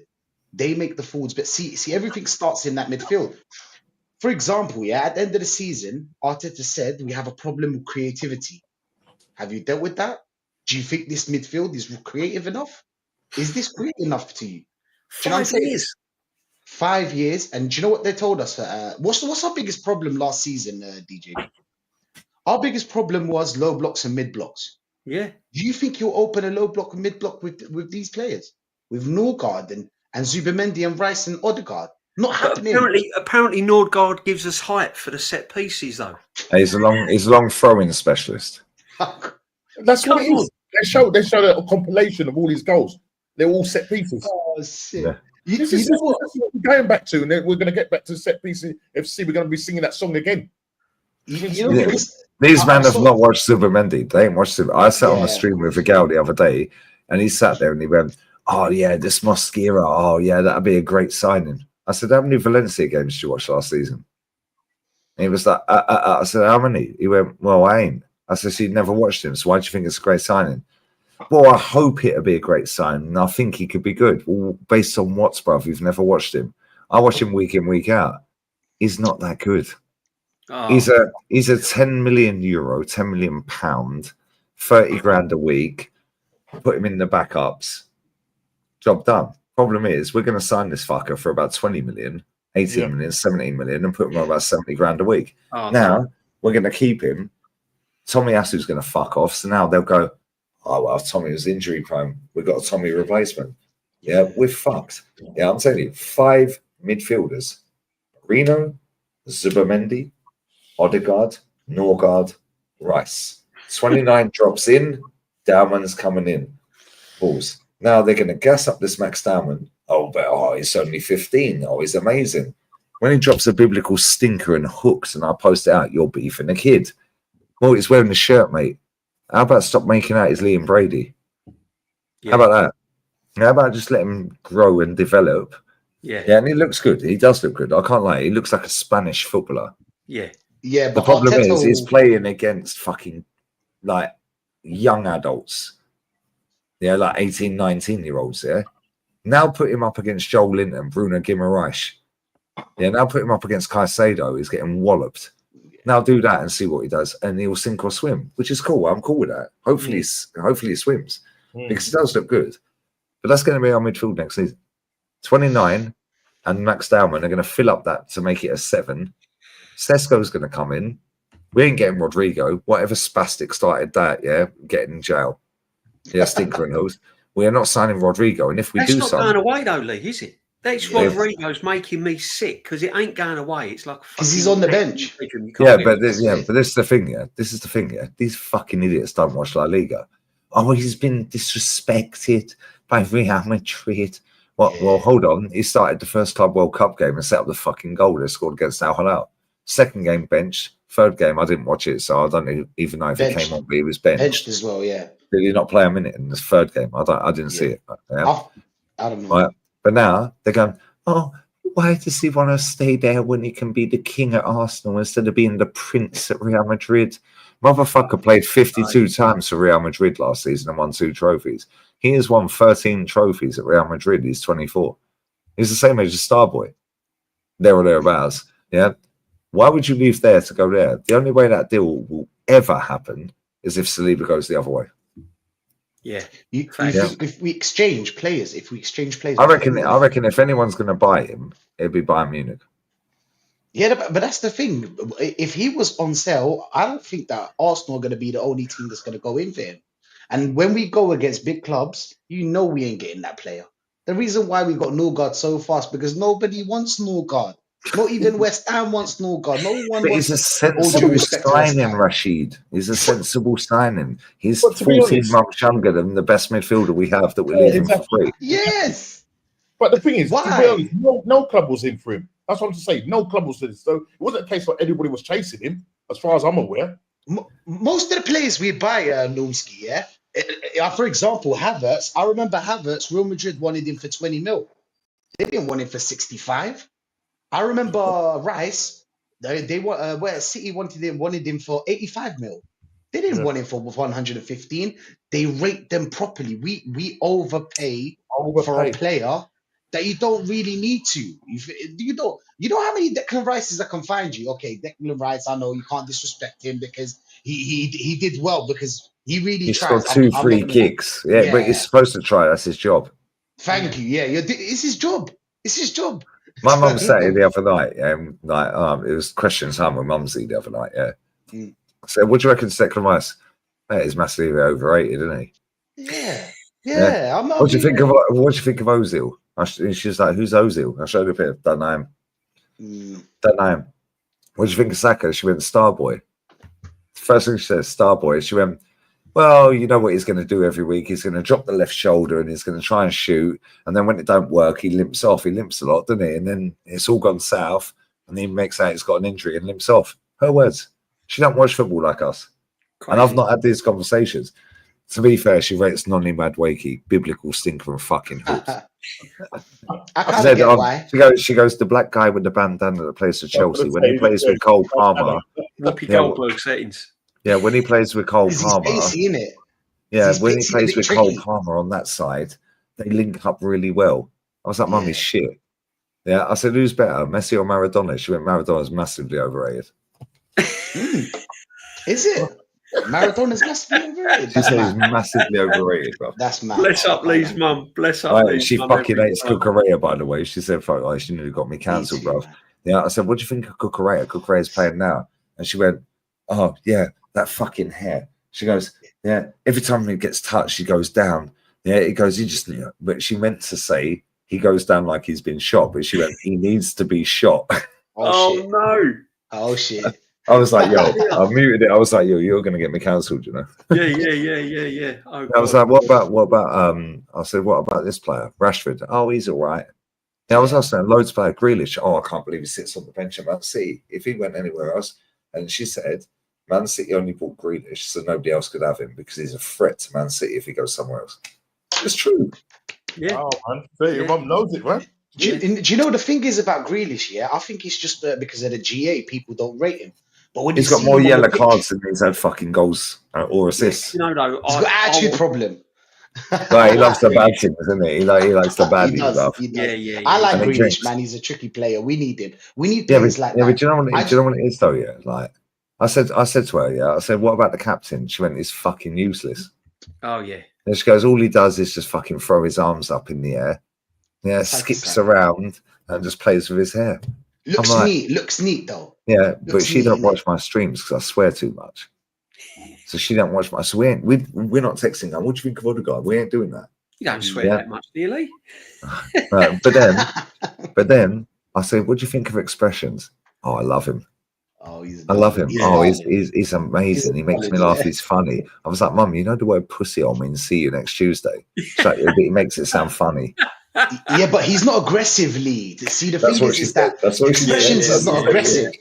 He's Yeah. not aggressive you. He Yeah. looks like someone. He's a good you. Let's be honest. He's a good That's you. probably why he's able to get Which away is- with it. Yeah. That's what she said. She said, "Yeah, but you come He's not across very aggressive. aggressive." I said, "So you're telling me I'm the Andrew Tate of football YouTube?"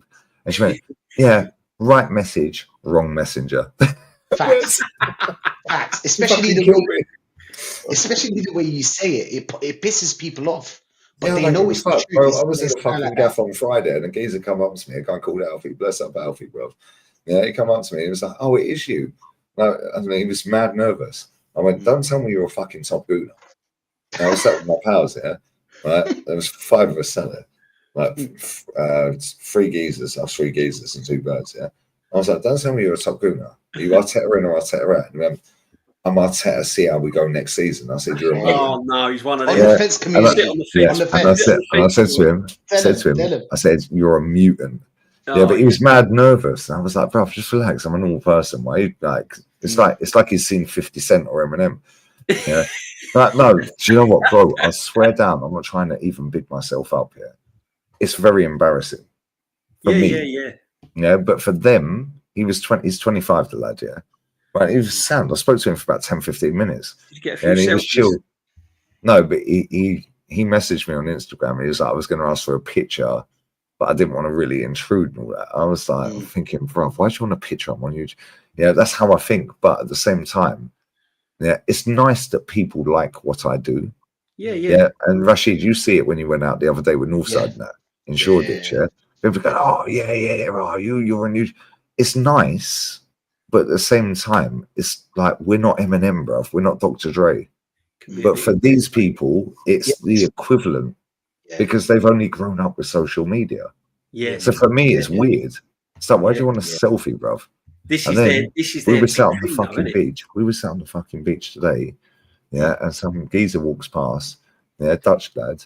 Yeah. Dutch boy. Old boy. Well, I say old boy. He was about my age. With his son. He had a sack of number 7 on the back. Yeah. Right. And I was like, "Oh, star boy." And they turned around. I was like, and he see this. He goes, "Oh, you support Arsenal?" I said, "Yeah, they're rubbish." Yeah, Dutch lad. Yeah. He was from Rotterdam. He weren't having that though, was he? Yeah, no. And he goes, "Oh, you really think Arteta's no good?" I said, "He's rubbish, mate." Yeah. I said, and I didn't see the sack of 7 on the back of the kid's shirt. I was shooting the little boy's hand. I said, "What's your name?" Blah, blah, blah. I said, "Turn around and let me see what number you got on the back." And he went like that. Yeah. Saka. Yeah. He didn't do a sue, but he jumped. But like, Yeah. Yeah. I was like, he was about 10, bless him. Yeah. Such a nice little kid. It's like, I can't break his heart in it. No, not Right. not yet. And I was like, "Oh, star tell boy." you that. So I said to the dad, I said, and I said it in a joking way, yeah. Right? I said, because I'm cheeky chappy, I make everyone laugh. I said, "I'm leaning back on this fucking sun lounge here. They're standing up in front of us." And I went, "You know you fouled as a dad, innit?" Yeah. And I took the glasses off as I said it. I said, "You know you fouled as a father, yeah?" And I started laughing. He was like, "What?" I said, "You made them support Arsenal. Why?" He goes, "Dennis Bergkamp." And I said, "Just listen to what you said. Dennis Bergkamp. Fair enough. Now we've got Martin Odegaard." I said, "That proves my point." Exactly. Yeah. I chatted to him for about 4 or 5 minutes. He was chatting to my mum, my missus. Yeah. What a nice Yeah, lad. exactly. Yeah, the old boy was sound. But Lee, this when is you the break problem, it down isn't it? for him in simple terms, Yeah. and you go Dennis Bergkamp to Martin Odegaard, he looked and he was like, "Yeah," and he goes, "I made him support us." Yeah. That's what I said to him. But this I is was what like, I'm saying. force How them many to young support Arsenal. young fans are supporting Arsenal now because of legends of the club and players of the club? Because the amount of fans that we've had, "Oh, why did you support Arsenal?" I mean, I supported Arsenal and that because obviously, like, my family's from the area and I was born there. And Passed down, yeah. But Yeah. how many players have we got at the club now where it's going to inspire the young generation? I mean, Naughty, Saka, that's it. that's it, isn't it? Yeah. Yeah. That's because he's a young black guy from the ends, Yeah. Nigerian background. Mhm. He appeals to a very big demographic of Yeah. young lads, African lads, Yeah. British African lads, Yeah. and he's a nice lad, and he is a Yeah. fucking good footballer, Yeah. and that's it.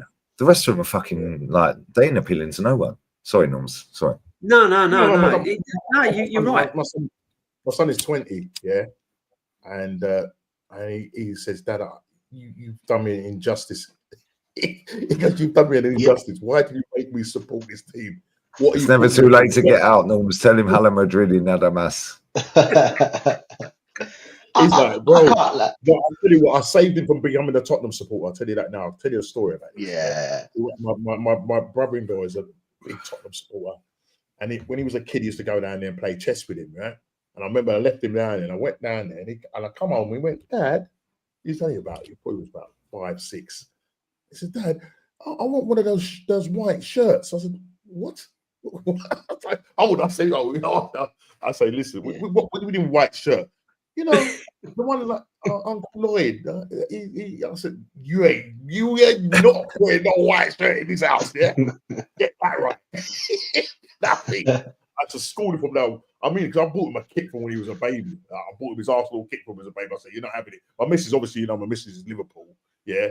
And both my 2 girls. Liverpool's a better choice, Nulski. Sorry. Well, Liverpool's listen, a better choice. Bro, I swear, they're a huge club. They're a huge club. listen, man, And they move like it as well. Even now, even she's right just now. laughing, mate. She's just smiling in my face. Bro, of course they're gonna laugh. They're on Have verse. you given her the guard of honor yet? Have you done the guard of honor yet? No, he still ain't done it. He still ain't done I've it. still not done it, mate. I've still not done it. She give me the sign. No, this is disgusting behaviour, mate. Listen, Respect. 3 for me, 2 for them. Respect. Guys, I mean, what I can't understand, right, is where's this war chest that we was meant to have had, Rashid? You know what I mean? Why are Liverpool going in for Gahey, yet we're going in for this young defender?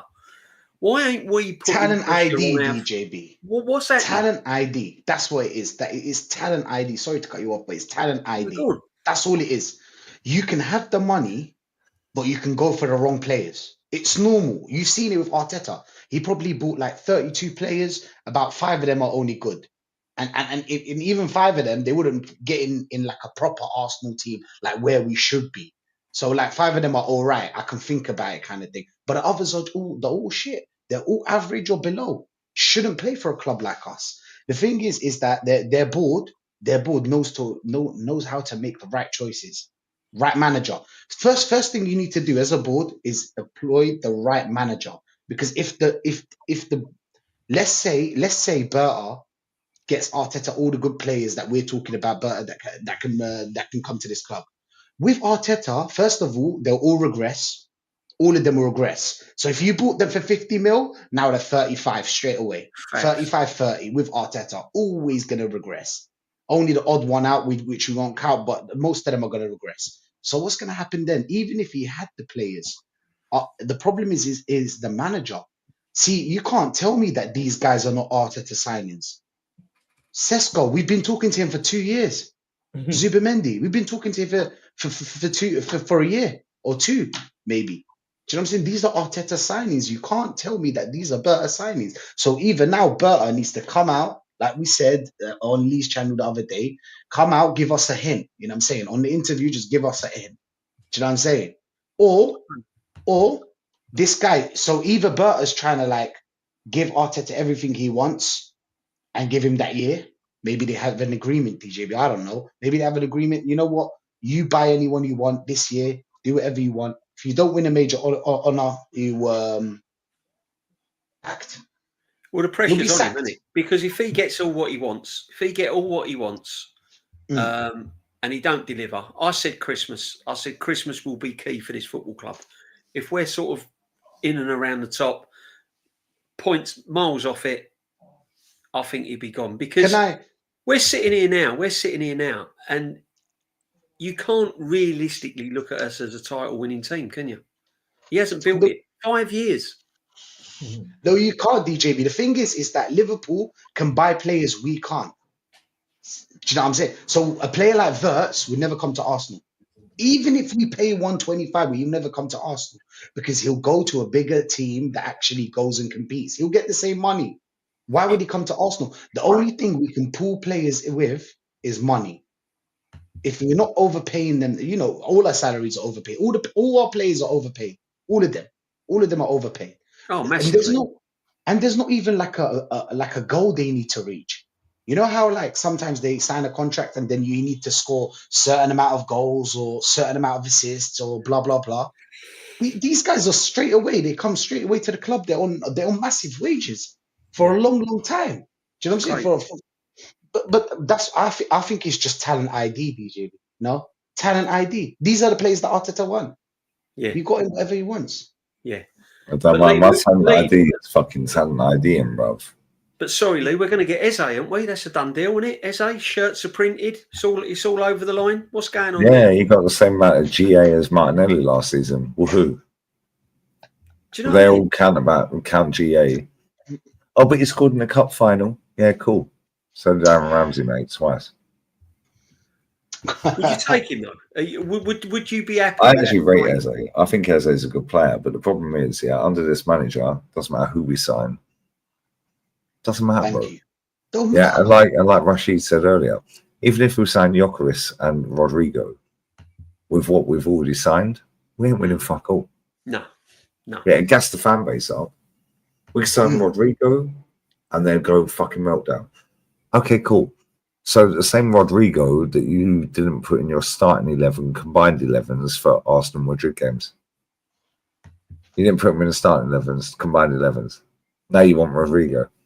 Nico Williams, Rodrigo, Barcola. Yeah, who was the other one? Who was the other one they wanted? Gittins. Didn't they want Gittins? Gittins. Yeah, there's another one. There's another one.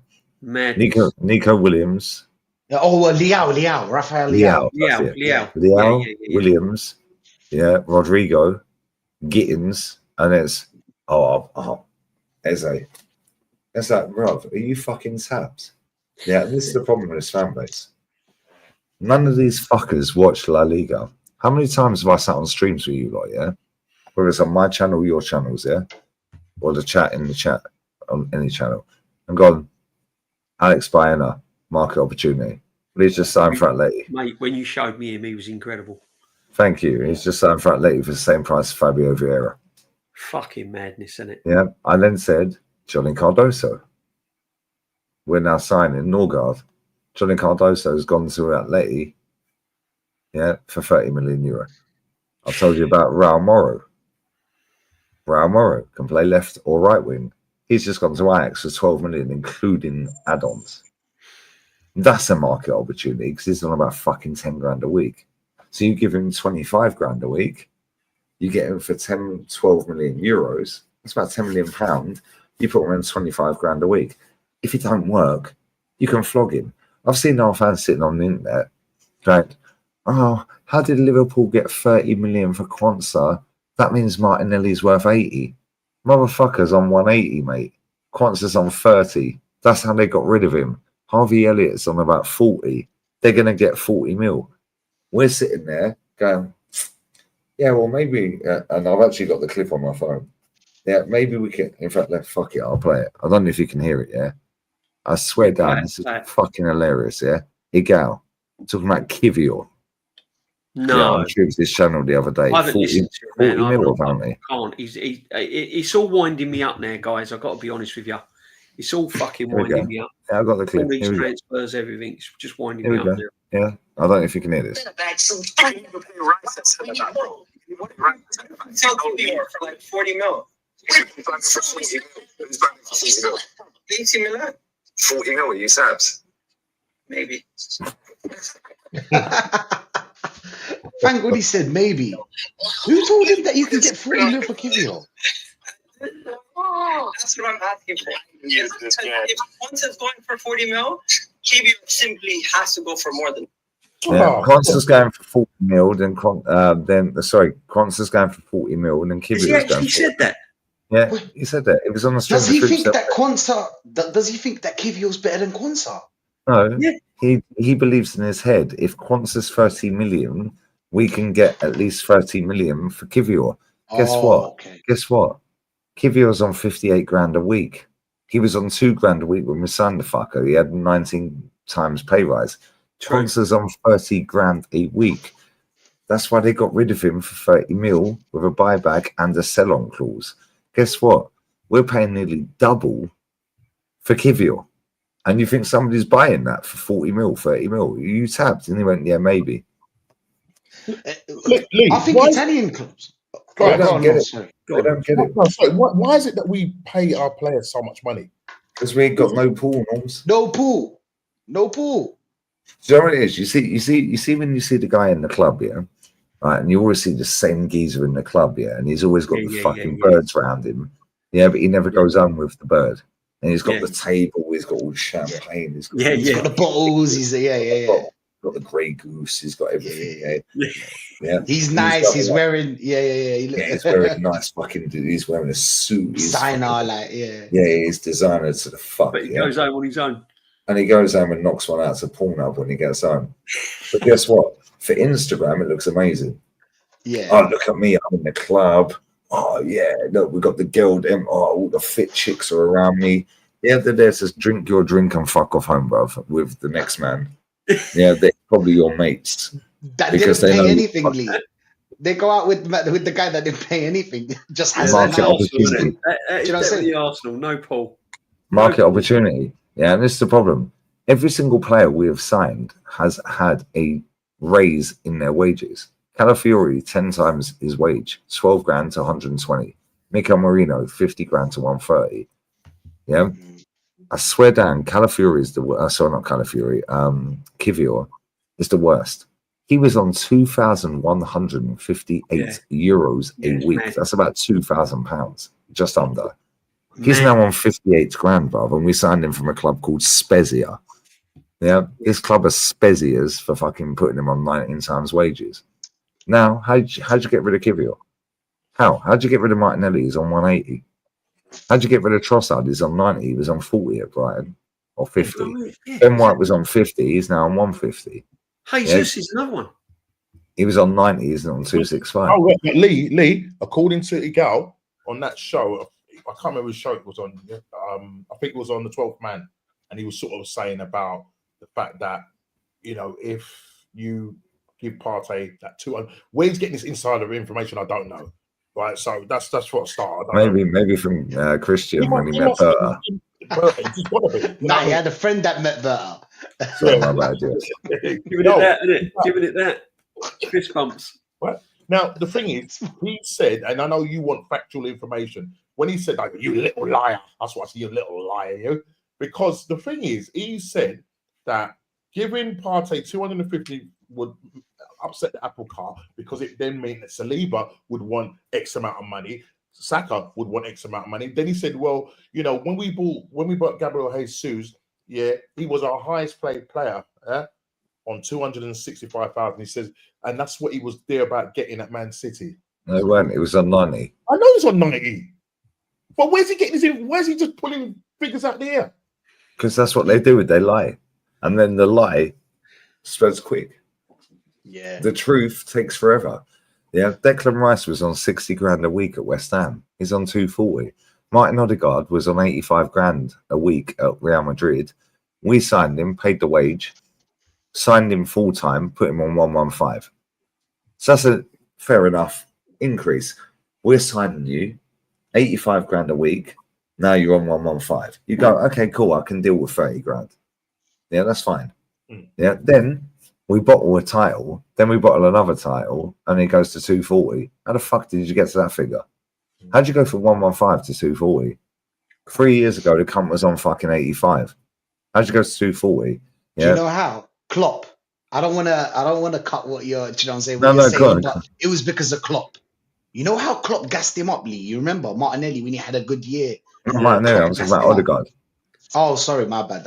How'd you go from 85 to 115 to 240? How? How is that even possible? The best one, excuse me, yeah, apart from Kivior, who went from 2 grand or just shy of 2 grand to 58 grand, the best one, yeah, is Zinchenko. 20 grand a week we went, yeah, cool, 150. Yeah, crazy. And now we're going to get about 12 million from him if we sell him. Yeah. Probably. Yeah, If we and this is why when Kwanzaa goes for 30 million, why? Because it's on 30 grand a fucking week. Curtis Jones is on 15 grand a week. Curtis Jones, 15 grand a week. Yeah, we ain't got anyone on 15 grand. The only players below that are Skelly, who's just got a pay rise.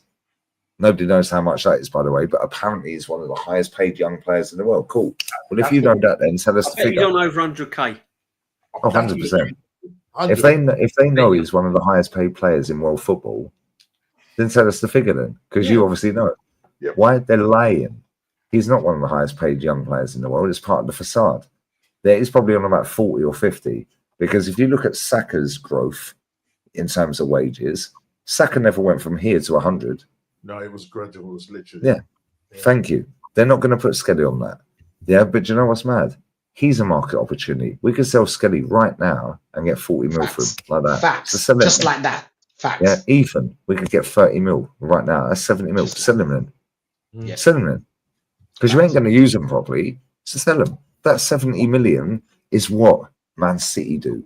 This is what Chelsea do. This is what Liverpool. Harvey Elliott. Yeah, I'm seeing people sit there go, oh, he's 23 years old and he's beefing and giving it all of that to fucking Voldemort. I'll take Harvey Elliott. Harvey Elliott's a baller, but you know what? It's just turned 22 in April. And when you sign up for that tournament, yeah, you have to be under 21 or 21 and under when you sign up for it. April this year, he turned 22. And then after that German team, we're 23. Yeah, because when the qualifiers first started, they were 21, just on the cusp of 22. Yeah. Right? So now people are sitting there giving it the big one. Oh, he's beefing fucking. Shut up, mate. Harvey Elliott is going to go fucking leave that club and they're going to get 40 million for him. Now they've got 30 million for Kwanzaa. They've got 18 for Kelleher. That's too cheap, to be fair. Then they've got Tyler Morton, who's going to leave. Nat Phillips has left. Yeah, they've got loads of them, Rob. Robertson's going to leave. They've got a few quid for him. They've got 10 million for Trent. Nunez is going to leave. They're going to get 50 million for him. So when you look at the 200 they've spent, they've broke even after they sell these players. Yeah. Now they're going to add the actual budget to it. I swear down, if I was a betting man, they're getting Jokeris. Yeah. Yeah. Do you know what the difference is? If I managed to bet, still going for his last minute. Do you know what the difference is? Go on, Rashid, go on, man. The problem is that we've got Lewis Skelly and Ethan, and I believe what he said will probably get that amount of money. But the problem is that Lewis Skelly and Ethan are better than the players that we have right now. At Liverpool, they can get rid of Elliott because they've already got talent in that squad. We don't, because we have a player like Skelly that came straight away and took Calafiori's place that was bought this year. Calafiori was bought this year to play left back, and Skelly came, and how old is he? 18 or 19? I don't know, something like that. 18. He's 18. 18. Took his place, and do you know what I actually believe? I actually believe we can solve our problems with the low block and the mid blocks if we play Lewis Skelly in that midfield. I've been saying that all along, my friend. I've been saying it all along, Rashid. Get him in midfield. I said, listen, no disrespect to Rashid. Facts. To Skelly, sorry. I hope so. He's not a left back, yeah. He only came into the side because he didn't want to play Zinchenko or Bart Simpson, I call him. He didn't want to play him at left back because he was liability. And what's his name? Because he's so good that he can play a left back. Yeah, but the thing is he plays as a 6. When he was playing in the youth, he was playing as a 6. But if you look at him, and because of the way he inverted, you could look at him and say, well, actually, you could play as an 8 as well. Yeah, you could either a 6 or an 8. Yeah, as a midfielder. 6 scary. I don't think I'll play Lewis Skelly in the 6. The mad thing about if you watch towards the end of the last season, he was getting roasted. Yeah, getting good players. Yeah, and he was getting fouled left back. And so go and get a proper left back. The only proper left back that we had, guys, was Kieran Tierney. Yeah, and where's he gone? Exactly. Listen. I'm going into next season, and I'm worried. And I was told at the beginning of June, oh, don't worry. The window's only just opened. It's only the first week. And it got to the second week. Guys, we're in July. Tuesday's the 1st of July. No way, First- guys. We've got what? It's only the second month, DJB. Do you know what I mean? And all I'm told is like, be patient, be patient, be patient. I've got Skelly going into the season as our like only left back, and no disrespect to him. I think he's a blinding young player, but he's not a left back. He makes mistakes. Yeah. He's going to give away crucial free kicks, penalties, that kind of thing. Then we look at the number 9. We haven't got one. We're still looking at Havertz, Marino as backup, Jesus on the sickbed, 250, 260,000 £260,000 a week. He ain't coming back till January, and when he does come back, he ain't that good anyway. Yeah. You know. Then we got Gorkarez. The price has gone up now, apparently, according to media and reports. Yeah, another 10 mil. Sesko's price has gone down. I think that's a load of bullshit myself personally. I don't believe that. I don't believe Sesko's price has gone down. I think he's just trying to get out the club and put himself on the market, and the club's just trying to get other clubs interested to make it a bidding war. But this is, I mean, Rashid, I'll come to you, right? How do you think, what do you think's going to happen? Because I said if we don't sign anyone like a number 9 by about the second, third week in July, I'm going to fear that we ain't going to sign one. And I think he's going to hope to get his attacking midfield player, Eze, if you like, another left winger. And I think he's happy to go with Havertz up front. I can honestly see us sticking with Havertz up front. I don't know how you feel, my friend. Do you know what it is? I want to first touch on something that I wanted to talk about. It was Sesko. Why are we taking so long? If you want Sesko so bad, why is it taking so long? I heard that we agreed personal terms like what, 3 weeks ago? I think we've signed him about 3 times, haven't we? How come all of a sudden? Yeah, how come all of a sudden there's a release clause that he didn't know about? So what was you talking to him in 3 weeks? Like, what were you talking about? No, not 3 weeks. Oh, hi, how's it? 1 year. 1 year. 1 year. What are you talking about in 1 year? Hi, how's your day? Like how? When is it gonna come to a point where you're gonna be like, hey, listen, we're gonna get you, blah blah blah. Give us the final details to sort everything out. I thought that we agreed everything with Sesko. Do you know what? I get what you say about Havertz, but I don't think he can sell it to the Arteta ends. He can't sell it to the top gooners. The top gooners are demanding a striker. He has to get a striker. Yeah, because they want to. Nico Jackson, yeah, probably. No, sorry, I can fix him. Every single player we mention, the next day or a day later, 2 days later, 3 days later, gets linked in the mainstream media. Yeah. I mentioned Nico Jackson, Garnacho, Rashford, Madueke. All of a sudden, they're all linked. Why? Because these fucking idiots ain't got nothing better to do other than watch us. But the problem and is, make a story up, and then because they're mainstream media, guess what, motherfuckers? We got a bigger reach than you. Hold that. How about that? And they test the waters, Lee. Only Madueke, scrub. What do you think of Garnacho, scrub? Lee, would you take Jackson at Arsenal? No, I fucking wouldn't, unless he's chopping the lemons and the oranges at half time. Like, well, maybe what is clean. What are you doing here, bruv? Honestly.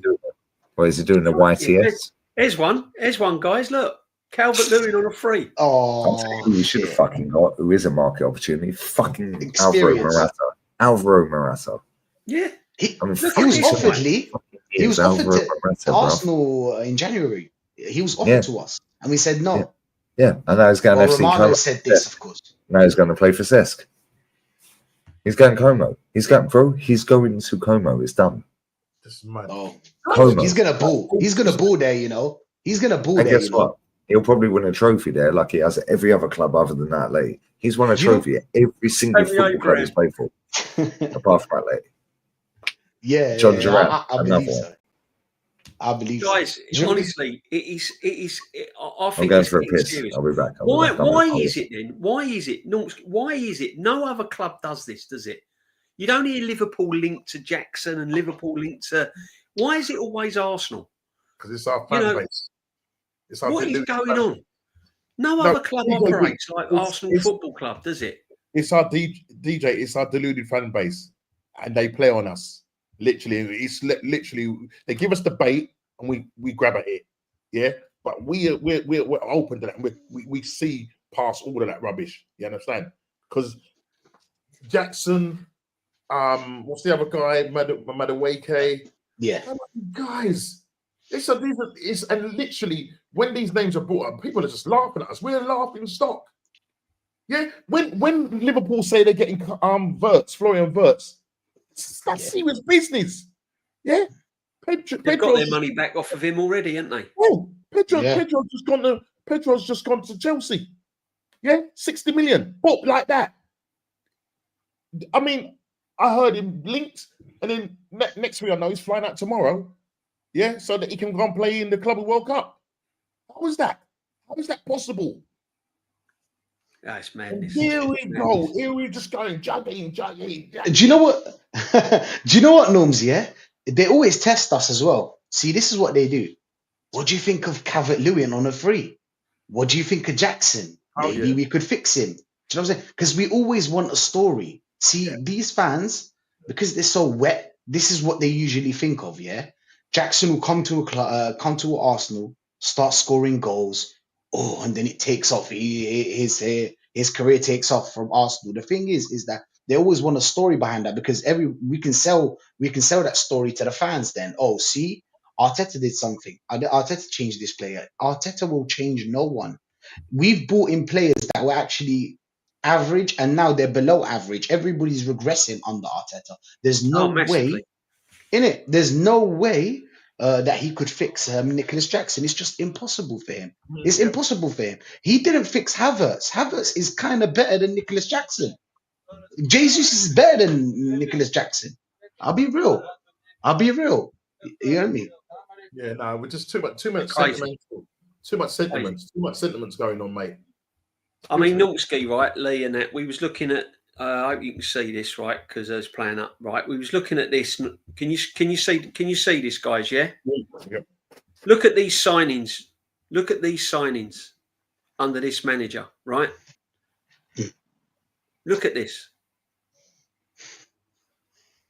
One striker, one recognised striker, but even Norski touched on it earlier. Jesus, who wasn't really bought as an out-and-out number 9, so he hasn't bought an out-and-out number 9. But he was DJB. What he was told, because he wanted to play a number. He was told that you can. And listen, one is told, you can come in and play as a number 9. He didn't play as an out-and-out number 9 for Man City. He played along, he either played him at the left. Yeah, very rare did he play him down the middle. Guerrero was the one that was playing down the middle. Yeah, but you know what happened at City, Norms? Yeah, is that City used to play a system that could fit someone with his abilities and play as the number 9. Yeah. We don't. We're trying to cross the ball to a midget. Do you know what I'm saying? Exactly. We're trying to cross the ball to a midget because we crossed the ball. So when you go through these signings, guys, look at them. Look, Matt Turner, Marquinhos, Pablo Mari, Tavares. That's a bang average player. Yeah, Sambi Lokonga. Tommy Ansu. Yeah. Now you go and put up. You now go and get up on Man City side. Yeah. Look at this. Look, Ronaldo. Look at these signings, people. Cedric Suarez signed him twice, I think. Look. Yeah, first on loan. Raheem Sterling, Neto. Oh. Willian. These are all Arteta's signings. These are all Arteta's team. Now.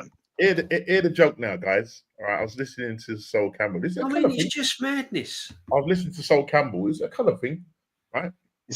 Sol Campbell was talking. I can't remember what it was. I saw him on X, and he was basically saying, right, that essentially Arteta needs to start winning trophies. Yeah, he needs to start winning trophies because obviously fans are getting impatient and all of that, blah blah blah blah blah blah. So towards the end of the conversation. Or the interview, what he said is basically, you would think, right, guys, that Arteta is just starting to rebuild now.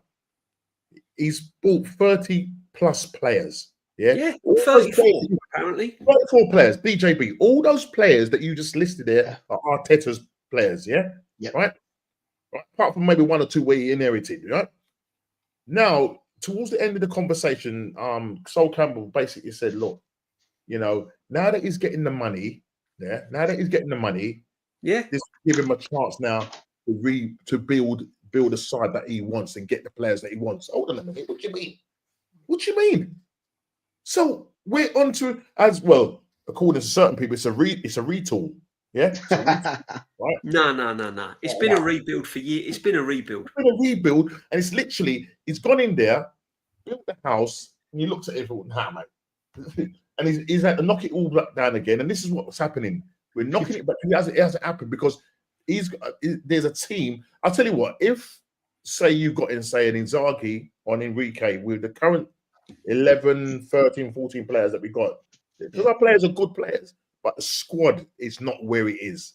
No. As I said, if you was going to look at Man City squad, you look at a Liverpool squad, even to a point Newcastle, I think they're stronger than I know they're stronger than us. Yeah, Newcastle, so, yeah. And As a team, yeah. That's what we don't have. But we're not doing anything to address it. And I think with a better manager, we would have won something. Last season. Oh, unbelievable! I can name two managers straight away. How we'd have won something. Yeah. Eddie Howe would have won something. Yeah, I was talking to somebody today. Carabao Cup, yeah. I was talking to somebody today, and we was having this backwards and forward, and like he was saying, I said, like, so I said, I noticed you haven't been texting me. Yeah, you text me when we beat Real Madrid. You know, just giving all that the emoji. Yeah. Like, I thought, all right, fair play. I said, what happened with the PSG? I didn't hear you text me there, and I didn't see when you text me after we finished second, 10 points behind Liverpool. He goes, oh, don't worry, we're gonna challenge. We're gonna challenge this year. And I said, all right. I said, have you seen the players that we brought in? I said, for a start, where we need to start is get rid of Arteta. He went, so who are you going to get instead of Arteta? I said, what do you mean? Who are we going to get instead of Arteta? You're telling me that there's not other managers. Anyone knows. I said, Eddie Howe. He went, Eddie Howe. I said, yes, Eddie Howe. That's what I said to him today. But what do they think, that Arteta's immortal? Like he's not gonna die? Arteta's gonna leave at some point. Why are they so frightened of change? Why are they so frightened of change? Because of Wenger. Because of Wenger to Unite. That's why, DJ. From Wenger to Unite. Yeah, because Unite got 5th place and we fell off a little bit, and they didn't trust him with all this money or whatnot. But that year he failed. They always feel like that's going to happen again. So because it just happened recently, they'll be like, let's stick to this manager. That's what they want. And because they invested too much into this as well. Yeah, that's they invested too much in Arteta. They've told us excuses after. I got a book of them. I got a book of excuses. My head. I have all the excuses. I can play I can. You know when Berta's going to be the fall guy though, isn't he? Berta's going to when it all goes wrong, and it will go wrong. Berta's going to be the fall guy, isn't it? It's going to be Berta and Kroenke, isn't it? The fall guys. Well, that's what they're doing probably. Now. They're pointing fingers at them. That's what they're doing. They're putting the fingers at them. But what it is these fans have got too much sentiment for this manager. Yeah, it's almost like, well, you know, he's an ex-player. So the story norms. It's all about the story. Yeah, it's all about the Jack Canori. It's about the story with Arsenal. Same thing. Go and get a top class. What it is for them it's a fairy story of a guy that's coming who was basically a bang average midfielder, right? Who we bought as a panic buy after we got beaten 8-2 by Man United. He's coming to the club. He's then turned around and said to everybody, "Well, I'm going to change the culture of this club." You certainly have. You've changed it to mediocrity. That's what you've done. And so what's happening now? They're just hoping, DJB, they're hoping that he will succeed. Yeah? Yeah, because he wasted 5 years. 5 years of them making excuse, alibi, always. Do you know what I'm saying? That's the thing. It's always an excuse with these guys. And because they invested so much now, I think this thing. You can't back out. You can't back out because we put the money. We put so much money on this manager. People forget we're paying him 15.6 million a year. Third, I think he's the third highest. He's now the fourth. Inzaghi. Do you know what I'm saying? That's the thing. So you can't really. The thing is that every time you tell them let's get rid of Arteta, they'll make excuses. Like if you tell them Zinedine Zidane won't come, Inzaghi, not our kind of football. This guy, every time there's he's an my guy. excuse for that. Zidane, that's who I want. I'd love Zinedine Zidane at the club. I like that kind of football. You know, direct. Yeah, you know what I'm saying? Yeah. And the thing is, right? When you see another thing that's really frustrates me, guys, is that we were told to trust the process. We were told to be patient, trust the process. phases, processes, be patient. Okay, cool. We've been patient. We've trusted the process. We've been through phases. We're still going through phases. This manager has had enough money, £750 million, nearly £1 billion by the time this window's shut. How are we still got a squad where our midfield is bang average? We've got no strike force. We've got Martinelli falling off of a cliff. We haven't got a recognised left back. We've got no cover we've got no positive, decent cover for our centre halves. That's right. How are we in this position after all these years? What's going on? Do you know what the weird thing is? Is that I did a video before or a live before explaining that the squad that Arteta inherited, because everybody told us, oh, the squad he inherited, he got us out of the mud. That's what they always tell you. We went player for player. It's there or thereabouts the same as this squad that we have now. It's a roundabout. We went from before 5 years, we had the same kind of quality players that we have now. What's happening now is that we're getting better results. So we're nearly, DJB, do you know what I'm saying? We're nearly there. We got to a semi-final and we beat Real Madrid, and there's hope. That Real Madrid game was so crucial for Arteta. It was so crucial for him. He got lucky, didn't he? He got lucky again with that game, didn't he? Yeah, exactly. And that game gave him a bit of time and gave the fans hope. Oh yeah, Now, that's it. because we beat Real Madrid, now they feel like we can compete with the biggest in the world because Real Madrid is the biggest. So they don't believe that it's a game of football. Anybody can beat anybody in a game of football. It's one game. It's not about one game. It's about going through 60 games a season. 60 games. Can you? With the squad that we have right now, we'll probably get all our players injured by the 30th game. All our players will be injured. We'll be panicking. Oh shit! Why didn't we get Mbuemo? Oh, because he'll affect. This is me like being the top units. He'll affect Saka's progression. Oh, why don't we put Ethan in the number 10 to compete with Odegaard? Oh, but look what Odegaard did 2 years ago. You see? Yeah. It's moving goalposts and swinging the roundabouts faster and faster and faster with these excuses, isn't it? It's ridiculous. Because another thing I can't understand is when I was told, like, go for Semenyo or go for Mbuemo, go for Wissa, players like this, I was told, oh, yeah, but they're not good enough, blah, blah, blah. Okay, cool. They might not be the first choice. But if you're telling me that going for Norgard is better than going for a Semenyo or a Wissa or a Mbuemo, is Norgard our answer? Why aren't we going for players like this? Why aren't we turning heads and because that Wissa has been scoring goals for fun? Yeah, Wissa, I think scored either 18 in the Prem, and obviously Mbemo scored 20. Crazy numbers. And the thing about it, and this is the problem, because we are not tackling the areas in terms of our attacking areas. We've done the same thing like last season. We've gone for defensive-minded players. What should be happening is we go and address the attacking areas, get those sorted out, go and get your top targets that you're meant to get. Yeah, that should have been in at the beginning. If you've been talking to these guys for a long time, sort it out. As you rightly said, Rashid, what didn't you know that he had a buyout clause in his thing? Get it sorted out. Get those players in. Then you get in your Norgards and getting your Keppers and whatever. Yeah, because they're just, you know what I mean? Because you've got your key targets. And when I talk about key targets, I'm talking about at least 4 to 5 key targets. Because those are areas that need to be filled. Yeah, but we've neglected it. And as usual, that's what we do. We just neglect the attacking side of it. Striker, listen, we could end up with Calvert-Lewin, as you said. Yeah, because it's still a thin squad. People think that because we buy the Norgard and Kepa and this defender, that it's still a thin squad. Our problem isn't with the defensive part. We've got players for the defensive part, kind of. If you don't count Kivio, I don't like Kivio. I think Kivio should leave. But still, we've got players there. You can move now to more crucial areas, left wing.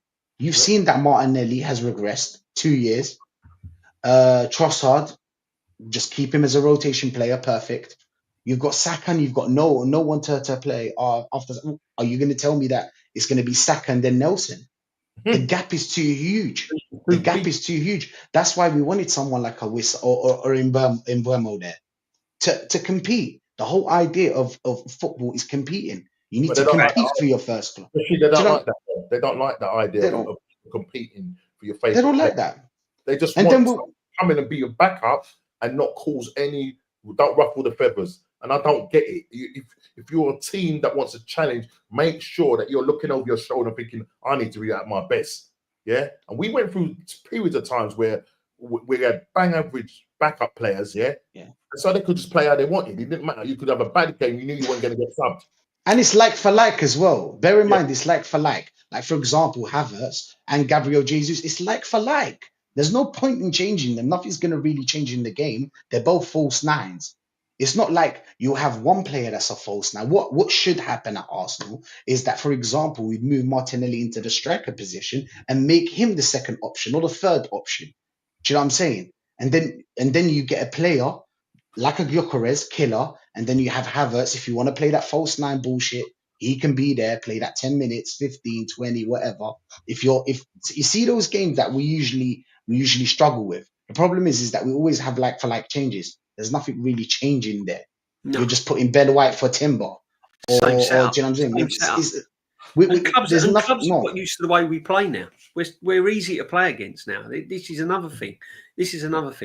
And it's just, yeah, it's just crazy. I mean, it's like Wanyeri.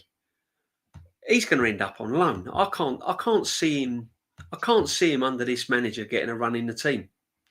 You know, I don't know. see him either. I just can't see him getting a run in the team. You know what I mean? I think Matty's going to try and join us. I've sent him the link. I think Matty's going to jump on. Make sure you smash the likes, and if you haven't subbed, make sure you sub. Make sure you sub to all these in the chat as well. All right, all their links are there, so make sure that you're subbing and smashing the likes. You know how it works, guys. And yeah, you fucking retards. Hurry up.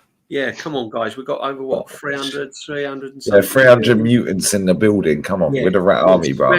Smash. Right, there was plenty of smash on the beach today. If I was single, bro, you know what I'm saying? Are you going beach tomorrow, Lee? You going beach tomorrow? Lee? No, I'm gonna have a nice lay-in tomorrow. Yeah, I can't wait. Mate, I had about 3 hours sleep. I don't know how I got through the whole day. I was on the beach and the goggles were goggling. And I was just like, market opportunity. She'll be good up top. She'll be good she'll be good at the back. Yeah, she can hold the ball up well. Sporting director. They can play in a double pivot. Yeah. Yeah. Who are you rotating? What about the rotation? The rotation was rotating as well. You know what I'm saying? It was like, bruv. Yeah, there's no drop off. There's definitely no drop off. There's definitely no drop off, bro. Because do you know what's mad? Yeah, my talent ID is crazy. You'll see that in Madrid next month. Yeah, the talent ID is talent ID, and that can make every fucker on the planet laugh, bro. Yeah, as soon as you can make them laugh, you're in. You're there. Me there. You don't need a lot of money. Rashid, you're going to sweat out there, mate. Honestly, when you going? Couple of weeks, isn't it? You're all off. Couple of weeks. Couple of weeks. Do you know what I'm saying? Couple of tequilas. Cut a cheeky. Oh, yeah, I'm going to smash the fucking. Should we get on it? That film was goated, bro. Where is man like Hooks? I ain't seen Hooks around. Has he been about? Oh, he's sweating his bollocks off in Philly. I think he's in Philadelphia, isn't he? Oh, you seen man like Hooks? He ain't been around. He ain't been around a couple of. Now this man ain't got the work rate, DJB. They go on holiday. I think it's a holiday. No, you still have to work. It pays for the holiday. Yeah, I know. They don't get it, bro. You have to do it. I ain't seen man. Couple of cans. No, it's crazy. I watch when I'm in Madrid. Yeah, that 5 nights we're in Madrid. I'm working every day, multiple times. Yeah, well, you've been working. You've been working when Mum's come out to visit. I work every day. Yeah. Yeah. Has Mum been cooking? Has Mum been cooking for you, Lee? Looking up. Yeah, I've got a fucking roast dinner in the fucking fridge. Yeah, she sat there and I was looking on a couple of cans. I was honestly, I got past it. I swear, there's a roast dinner in the fridge. Done a roast dinner. Oh man. I was like, I love that for breakfast. Yeah, I've gone past the point of no return with the beers. Yeah, you know what it's like when you get. I'm not even tipsy, but you know when you fucking start drinking the beer in the sun. It's lethal, though, isn't it? Yeah, and you're drinking, and it's like I ain't even hungry, but I don't want to be disrespectful.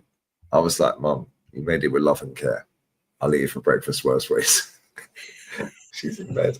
She'll wake up. She'll be down the fucking Carrefour or Mercadona before I'm even up. She goes, have a lay-in tomorrow. You deserve it. I was like, I'm fucking fuming. I can't go live on the stream. It fucking cost me fortunes today.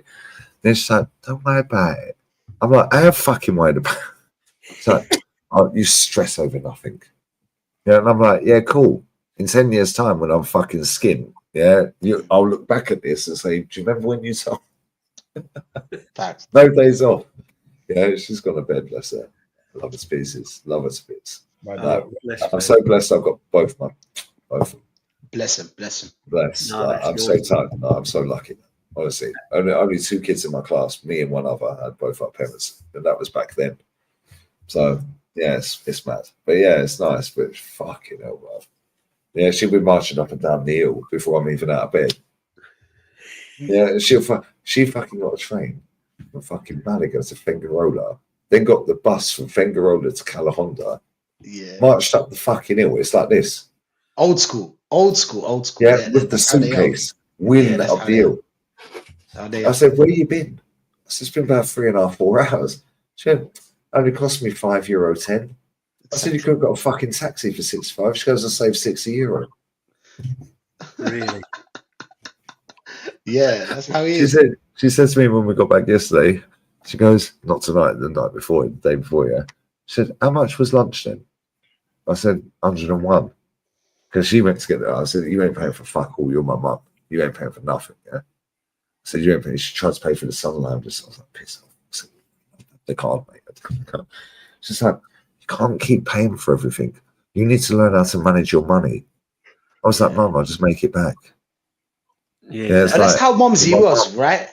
Yeah. She was the person that, like, your father would give the money to, and you do everything. Spending it everywhere. Yeah. It's a man thing. She told us the story on the beach today, and she goes, they had a credit card, but my dad had only ever used like maximum 200 on the credit card. Yeah, this is years back when we were little. Yeah, my dad's gone to pay for a KFC or something. I must have been about 10 or whatever. Yeah, and it's gone. He's phoned her up. He's gone, the card ain't gone through. She goes, that's because you spent all the fucking money. It's like, I ain't spent all the money. It's a 10 grand limit. No, you spent all the money. Yeah, they're standing KFC with a bag of food he can't pay for. She did have to fucking pay. Yeah, £10 admin fee to unlock the card again. Then they had to fucking ship in. Bruv, I've seen that. I said it to her earlier. I said, I've seen the car get repossessed off the driveway. But 3 days later, he bought me, my brothers, and my sister all the way out to the shopping centre and put 10 quid in our bank. Oh. I said, but you had your car repoed. She's like, yeah, but that's what we had to do. The car was not for me, it was for us. It was for you. Yeah. These women don't get it in this era, bro. It's all for them. Yeah, it's all for them. She said, no, the car was there to get you around. You guys, yeah. Yeah, it's like when I see my sister's 40 this year. She's got 2 kids. Right, bless her. One dad sees the kid, the other one's a fucking complete cunt. Yeah. And I know he watches my streams. If he's watching this, yeah, one day, mate, trust me. Yeah, you don't want to bump into me. Trust me. Dickhead. Yeah, but anyway, that's another day. Yeah. And my sister is identical to my mum, how she raised us. Don't cost nothing. Let's go and play rounders. Let's go and play on our bike. Let's go on the bikes. Let's go and see ladybugs and spiders in the forest. Nice. Every fucking. And my sister was the most selfish motherfucker on the planet. Yeah. And when she got pregnant with the first one, who's 13 this year, and he swerved Arsenal, 8-point bottle job every year. I said, Logan 1, Logan 2, every year. Send my sister a message. Logan, what shirt do you want this year? Home, away, or third kit? No, Uncle Lee. I want a Vinny Jr. 7 Real Madrid white home shirt. But then we slapped him up 3-0 the other week, didn't we? Yeah, he was fucking seething. Yeah, he fucking stormed off. He went to bed.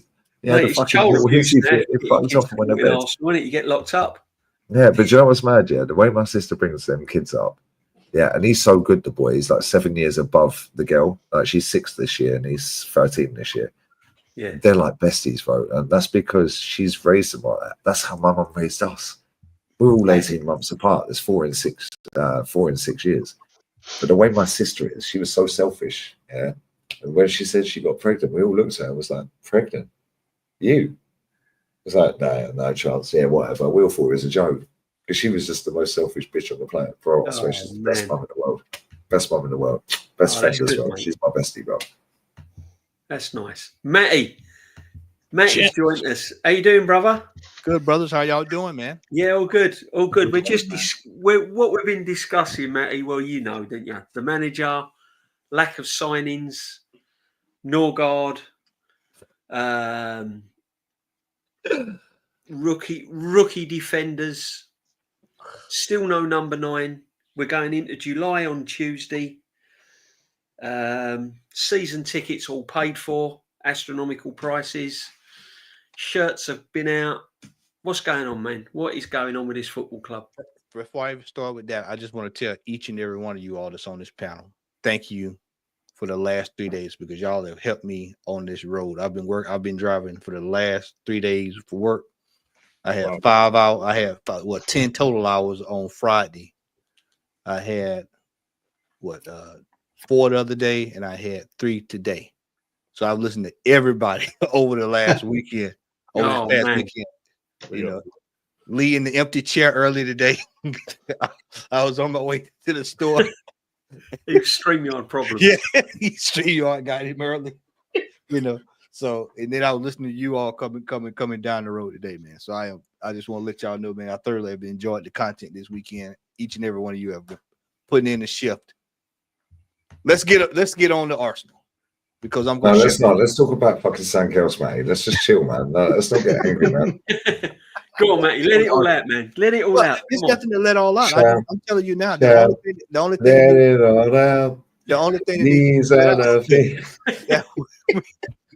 Come on. Arteta, I'm talking to you. Come on, get out. with all seriousness, man. I just the only thing that needs to be done is this manager needs to be removed. That's the most important piece of business that could take place this summer. But we're going to get that next year. So I'm just sitting back waiting on it. They can sign Mascara. They can sign the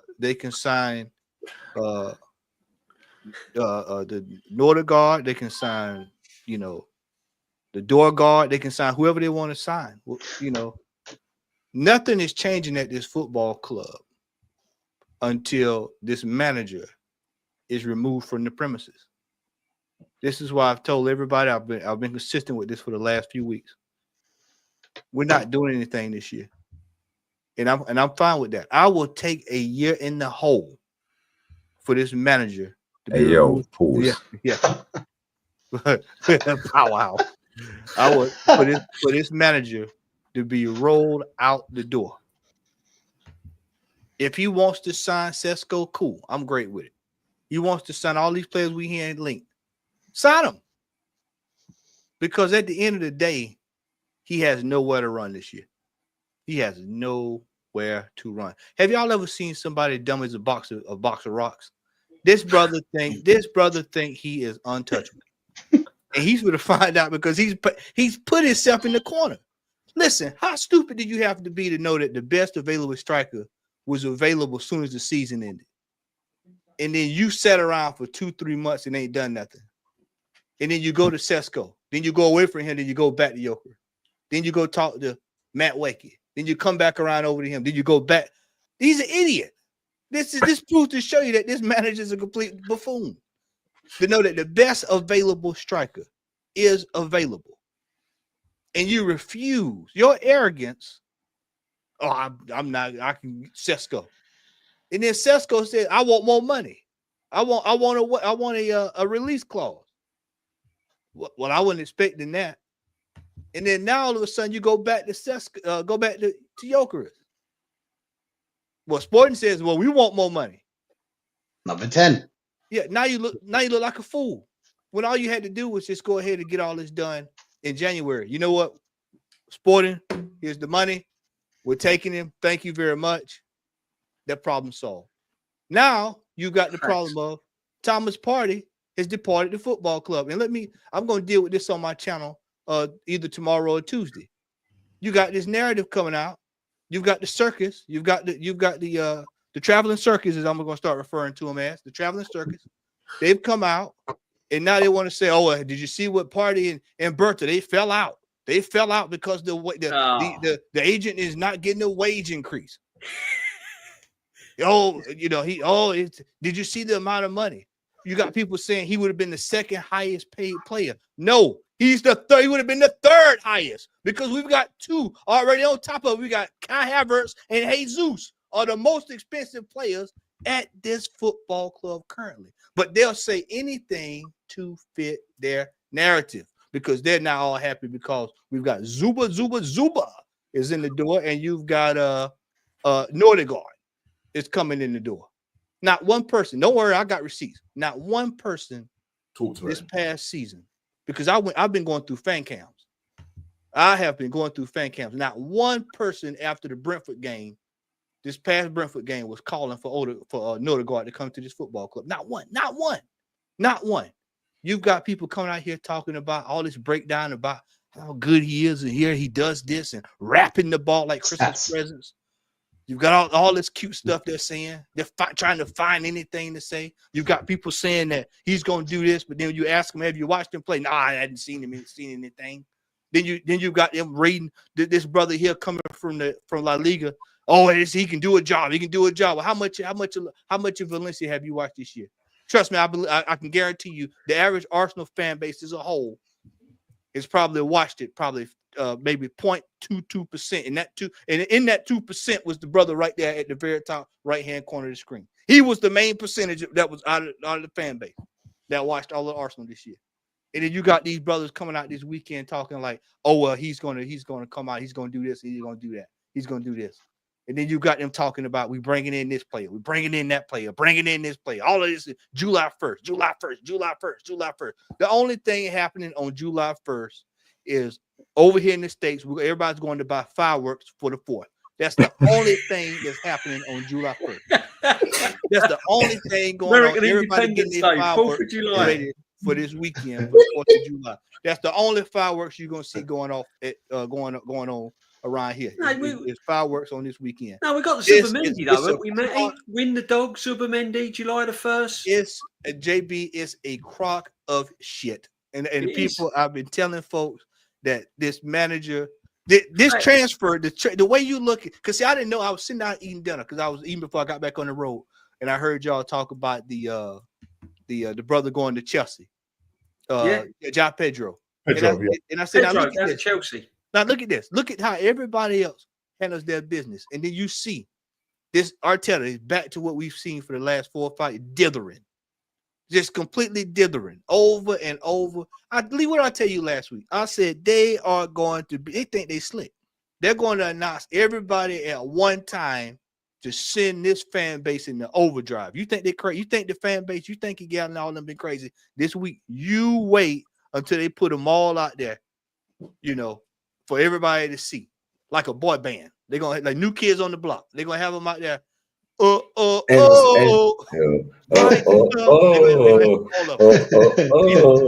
out. A bit of NSYNC, We'll get a bit of NSYNC out there. A bit of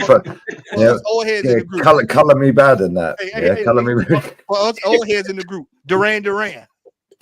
Somebody better save a prayer for Arsenal right now. That's what they better do. Save a prayer, Duran. I'll tell you what, we're going to have to do a top 20 of the tunes that we can listen to. This club is washed. This team is done. And you've got a lot of people this year. They have convinced themselves, gentlemen, that they think we are going to win something. No, we're going to win the prize of the biggest fools because Man City has been out there. I don't know if anybody's been watching outside of me and Lee, been watching the Club World Cup, but I'm here to tell you, Juventus got a taste of the new city. You saw Chelsea? Chelsea's on the roll. I predicted the 5-2, by the way. Hey, I predicted 5-2. I said the slap in Juventus. They were the second fucking year. Chelsea's on the roll, and then they're adding 2. So they're trying to go. They're bringing him in to win. So they're trying to add to that. Liverpool is miles ahead of us. Oh, miles. And then if you bring in and if United decides they want to get in on the Joker's party, then guess what? We're left in the win. You know what we are, fellas? We're right back where this manager was when he came to this. Matter of fact, I'll do you one better. We're right back when Wenger left and we getting resorted out. And then Unai Emery came in, and then we were getting resorted out. We're back to that right there again. We're back to that again, where this manager has had his pick of the litter, his own players. He has not gotten over the line, and now we're restarting.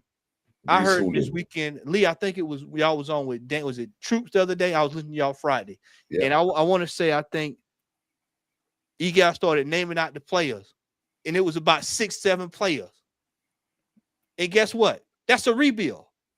DJB, we've been saying that since day one. Been saying it since November. We're starting over. It's a retool. It's a retool. Been saying it. It's been a rebuild. You got to get rid of players. We've still got dead wood at the club.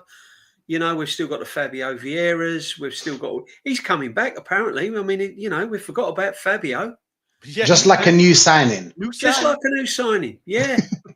Him. Yeah. And you know what? I think I heard somebody else say this weekend. I can't remember who I was listening to. They said, "Yeah, bring all his players back. Hey, don't loan them out. Sam Conga. Yeah, keep them. Yeah. Don't loan them out. Keep them. Let's see what you can do with them. Let's see what you can do. Because see, last year they said it was injuries. We don't have enough body. Well, all the in squad. Come on, we got enough for a 14. One, come on. Fabio, Northern Guard. You know, line them up. Lakonga, line them. Hey, Rashid, wait until we get to that Carabao, that first round of the Carabao Cup. And you look up and you see Kai Havertz, Zubomendi, and Fabio in midfield. Wait. No, you're going to see Nico Marino. You're going to see Nico Marino, Norgard, and Max Dowman as a free in midfield. Yeah, and we're going to lose to fucking somebody like, I don't know, Huddersfield. Shit. I thought he was going to say Bournemouth or something like Exeter. that. We'll get beat by Exeter. We'll get sent on by them. Lee, you remember that year? You remember that? It might have been not this past season, but the season before last. And we kept saying about it was one of them seasons, and we kept saying about how we were getting overran in midfield. We said that, yeah, literally 11 months ago. We watched the Liverpool game in pre-season. That was a good time for you, like in terms of time zone, yeah. And I was sat here about, I don't know, midnight, about this time, 2 a.m., whatever. And that long ball from the goalkeeper from Allison. So I can't remember who had headed it down to Harvey Elliott. First time ball round the corner. Mohamed Salah with no pace at that point. Runs off the back. Gabriel can't touch him. He goes clean through goal. We both sat there and we went, yeah, we're in a top 4 race, mate. Shut it down. That was about 24, 27 of July last year.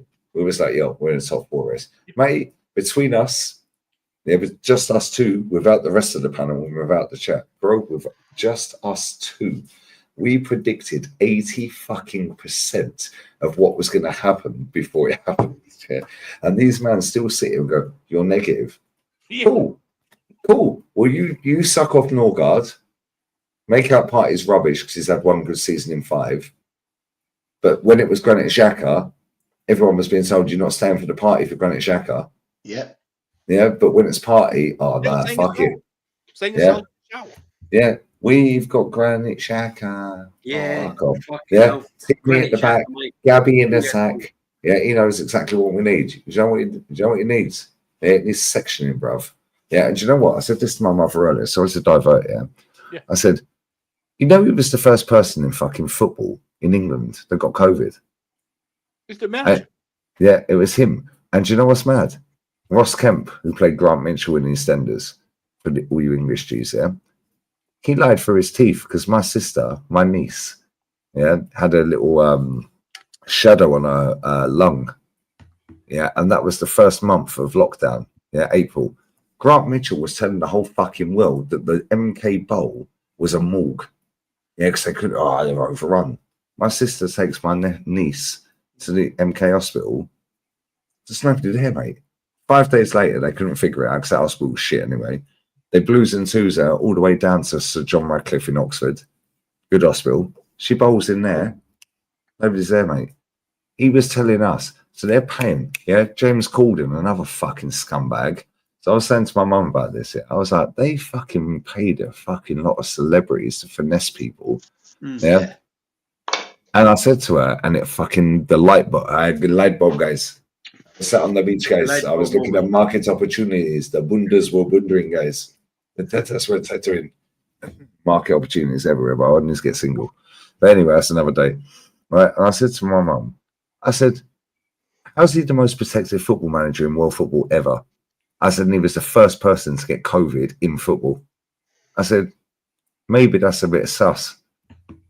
Because when you add in Ross Kemp, you add in James Corden, you add in all these other fuckers that were lying through their teeth. Yeah. This is the first football fucking player stroke manager. Well, he's obviously a manager. First person in football to get COVID, bruv. Yeah. And he's the most protected manager in world football. How much do you reckon they paid him for that? No, it's no telling, Lee. This manager is the Teflon Don. He is the Don Corleone of the football. No, he ain't. He ain't, mate. Because this season we're fucking burying him. He's done. He has backed himself into a corner, and He's done he didn't by even see it. September. I told you it's like Scarface. It's like the end of Scarface. Yeah.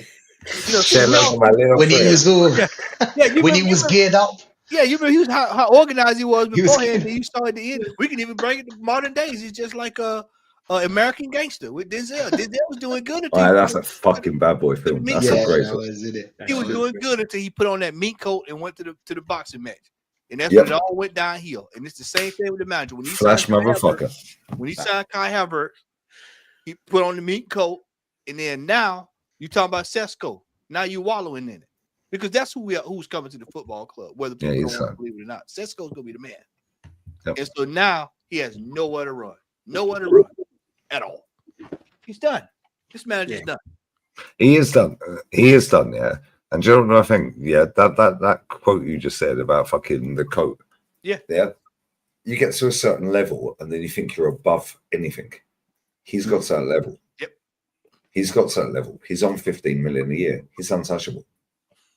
But he also knows in the back of his head he's winging it. Yeah. Which is why it's like, oh, the fans, the energy guys, light bulb, transmit the energy to you, to the 60,000 in the ground guys. Because he knows if the likes of DJB give up on him, he's finished. Which is why he's so on it 3, 4, 5 times in a press conference, mentions the fans. And it was damning, when that last game of the season, 25,000 walked out. And the only player that clapped him when they said his name, welcome our manager, Mikel Arteta. The only player that clapped him was fucking Kieran Tierney. Facts. Then you see the fucking Timber interview. Bless up Yasser and all the Draco and a few others. And I can't remember the others. But bless up to them for translating. Only channel that done that was mine. Only. Why ain't AFTV doing that? Nope. Not Why one. ain't the market leader, Terry Flowers, or the White Knight, why ain't he doing that? Because he loves a bit of Arsenal gossip, doesn't he? So why ain't he doing that? Why ain't all the top gooners copy and pasting? Why ain't David Ornstein copy and pasting the quotes? Why ain't Fabrizio? Why? Because they're all in on the fucking scam. Yeah, this guy is untouchable to a certain level, but he's got to that certain level. Now the drop off is going to be biblical, bruv. Yeah, we're the feds. We're the feds. We're going to build a RICO case. We're building a RICO case.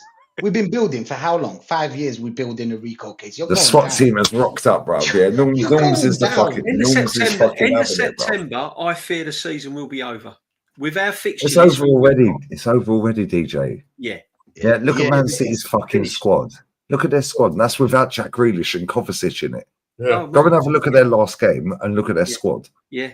Yeah, that's without Grealish and Kovacic. Yeah. And they're still going to sign maybe 2 more players. Yeah. Mm. Yeah. And I said this guy will change tactically the way he plays. That's why he's bought the players in he's bought. And he has. He's changed, you know what I mean? They look completely different. I mean, I know he's Club World Cup and all that, but yeah. I mean, he's got the players, he's got the firepower. So we've got to deal with Pep.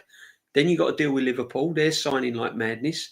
Chelsea are going to not stay still, as Matty said. Newcastle. Newcastle, Yeah. DJ, do you want and me then to you've give got you all an your other example teams, why? haven't you? Yeah. Spurs ain't going to be the same. Spurs ain't going to be all right. They might not set the place alight, but they're not going to be. They're not going to be easy like they were, free flowing, attacking. Do you know what I mean? Just not going to happen. I told Lee last week. Lee's had another StreamYard moment, hasn't he? Yeah.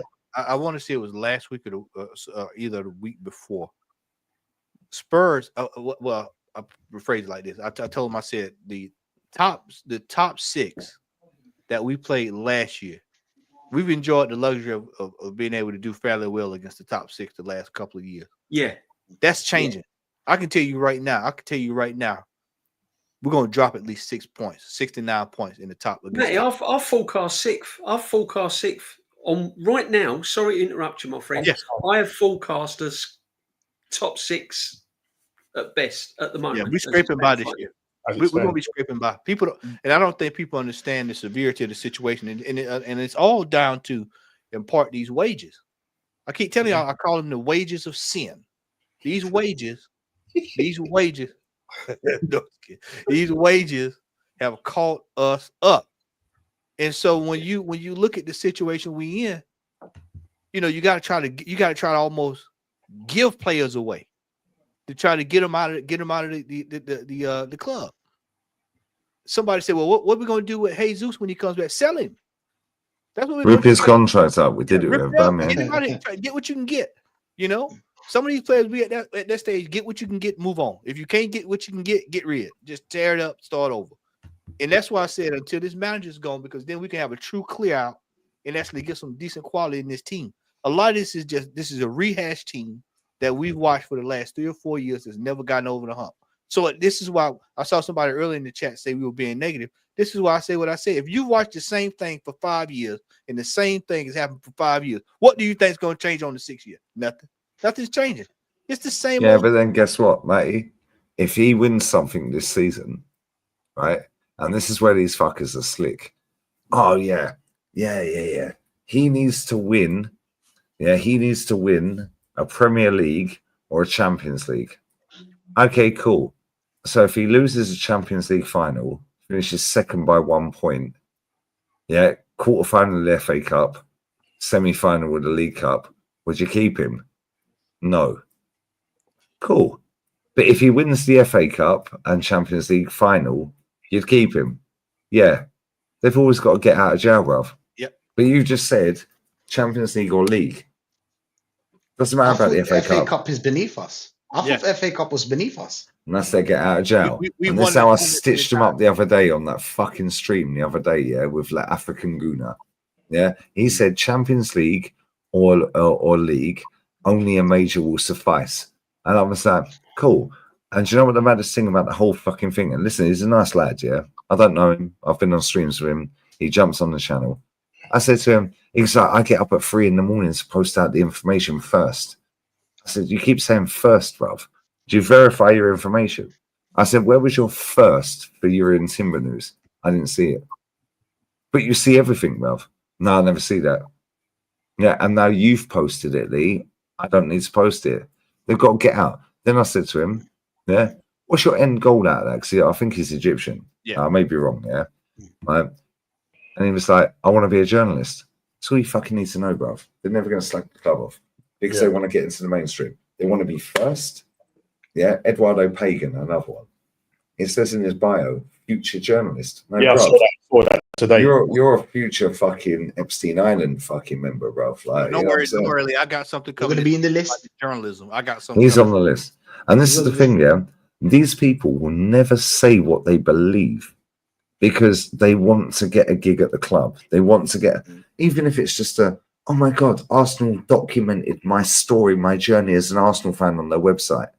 Like that other fucking knob, whatever his name was. And I mugged him off for about 6 hours. Yeah, after he was fucking talking about my kid and all that, yeah. I can't remember his fucking name. Yeah, no, not that one, a different one. He was talking about my mum, yeah. But what was that? I can't remember his name. Anyway, that's irrelevant. Yeah, my point is, these men will suck off the football club. Doesn't matter where they live in the world, and nobody cares where you live in the world. However, don't chat shit to people like him up here, him here, him here. I can't get so rashy, yeah. Don't chat shit. Yeah, don't chat shit. Yeah, and it's like, fair enough, you want to be positive. And that's what African Guna said. I just want to be seen as a positive fan. Bruv, 5 years without a trophy. And if you go back and watch that when he jumps on, bro, I schooled him. I could have clipped all that shit up and put that as separate videos. But I Don't didn't. worry, I've Do you know already why? have. I already have. You already done it, Matty. I've already done it. I was going to Oh, say, mate. do you know why? Because Matt is always scheming. I told you, a Rico case. A Rico case. But I could have clipped that up and put that as a separate video. Heated debate, huge fight, top gooner versus bottom gooner. Blah, blah. I can't be asked. Yeah, because you know why? I know they're lying. Yeah. Yeah, and as long as I know they're lying, I can sleep well at night because I know Exactly. they're lying. That's it. I don't need to clip it up, bro. I could probably, if I was doing transfer news right now, I could do 2 transfer uploads every day. I could get off. I could have said, DJ, I totally forgot. I'm really sorry. My mum said I'm not coming on. Yeah. I could have sat here, recorded 2 videos, clickbait the fuck out of transfer news, uploaded them for tomorrow, 7 a.m. midday. Yeah. I'm gone to bed. Instead, I was like, who gives a fuck? I could earn another 4 or 5 grand this month just off of doing that the whole month. Lee, these people have I'm no interested in it, mate. they have no clue of what journalism is. Journalism is about being positive. It's about putting out the information that needs to be put out, regardless. The of the public want to know the answers Yeah. for. It's just like that year in timber last week should have been on a 24-hour loop across the internet, because that right there was the most damning indictment. And I wanted to say this earlier when you brought it up. This is why TT came out and said what he said earlier this year. Why is Arsenal players always getting injured? Who do you think probably filtered that out? What do you think, how that get all the way over to him? See, everybody ain't stupid like everybody else. And see, when he addressed that was right then a cry for everybody to look at what's going on over there at Arsenal.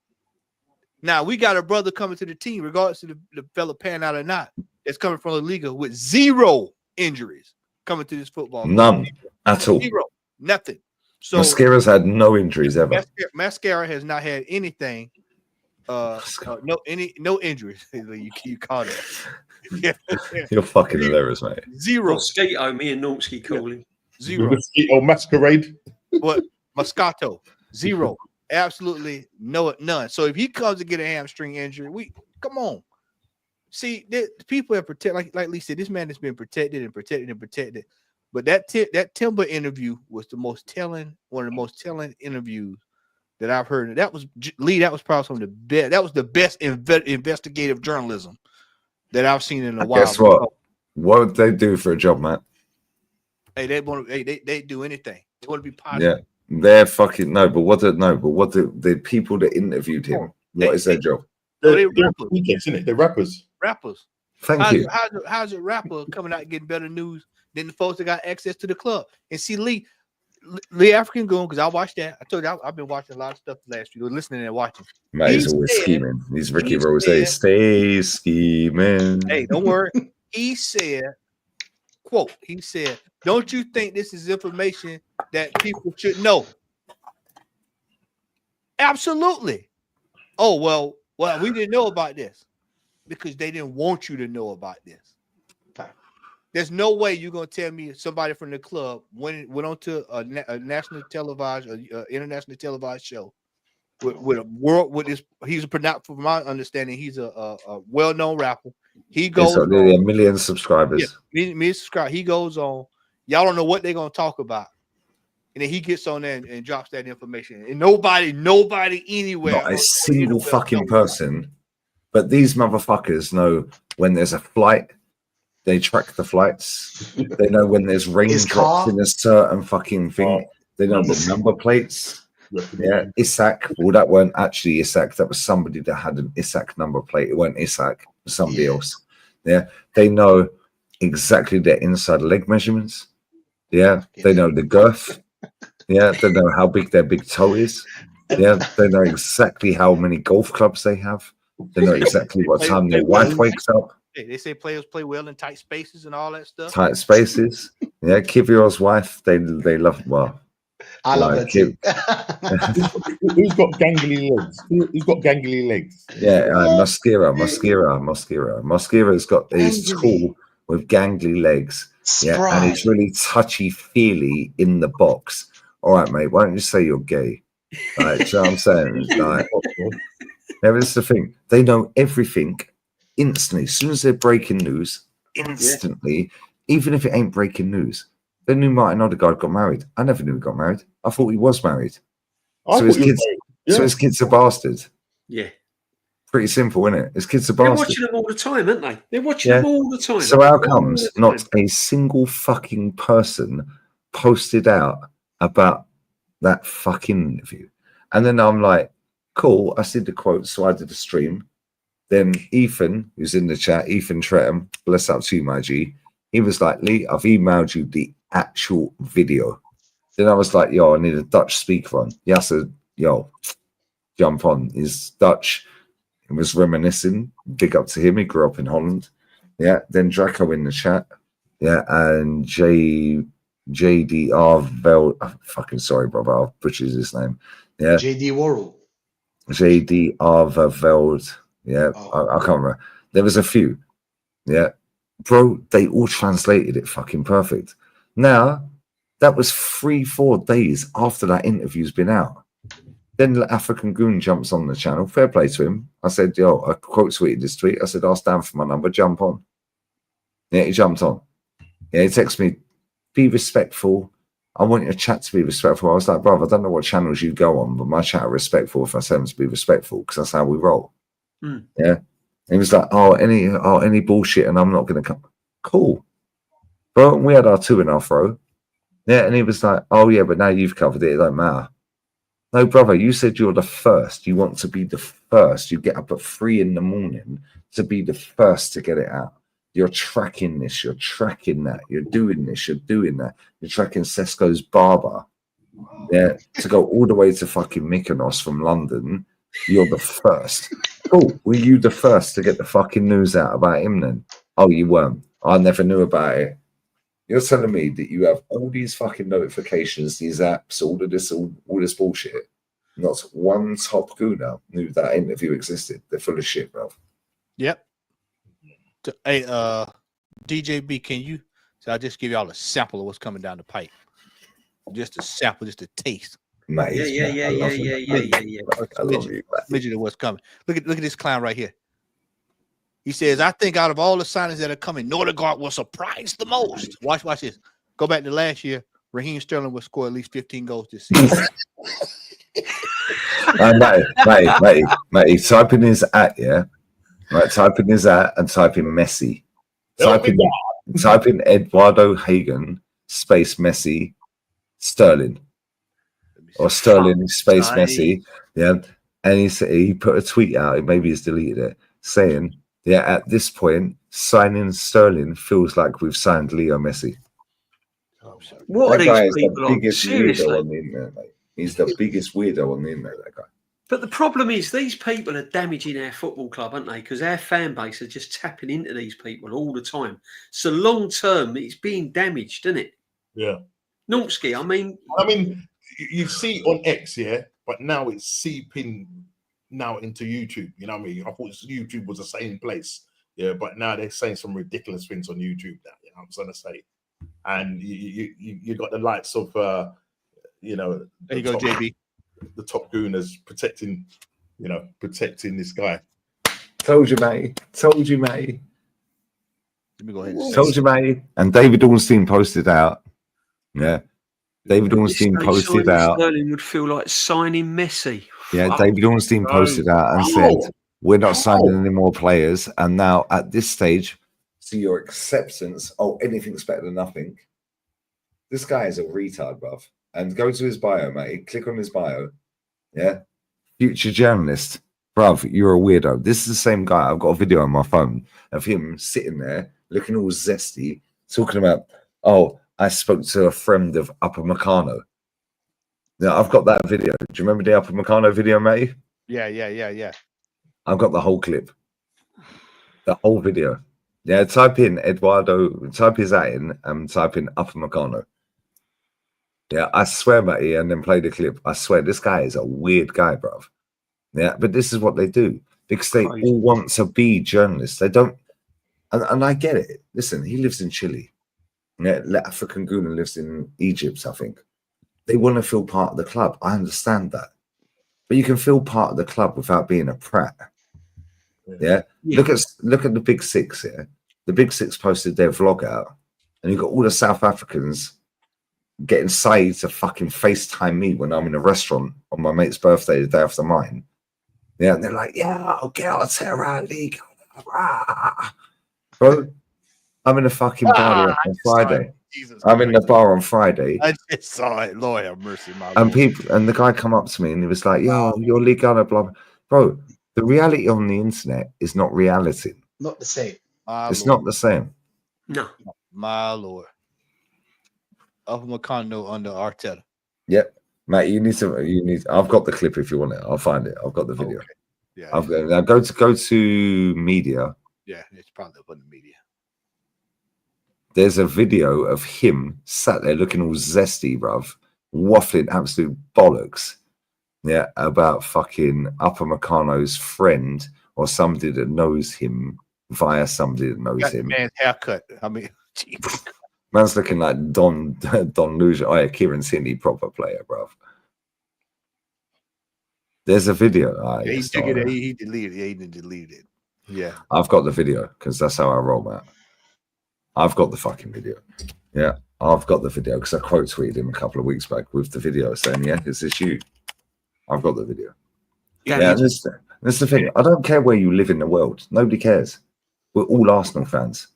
Yeah, but at the same time, you don't have to suck off everything the fucking club Have does. some standards.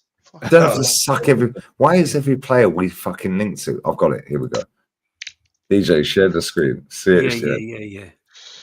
I've got it. See, I quote tweeted this dick a couple of weeks ago. With that zesty little bit of hair, bruv. Zesty little bit of fucking hair, bruv. Look like someone off of Twilight. Looks like that.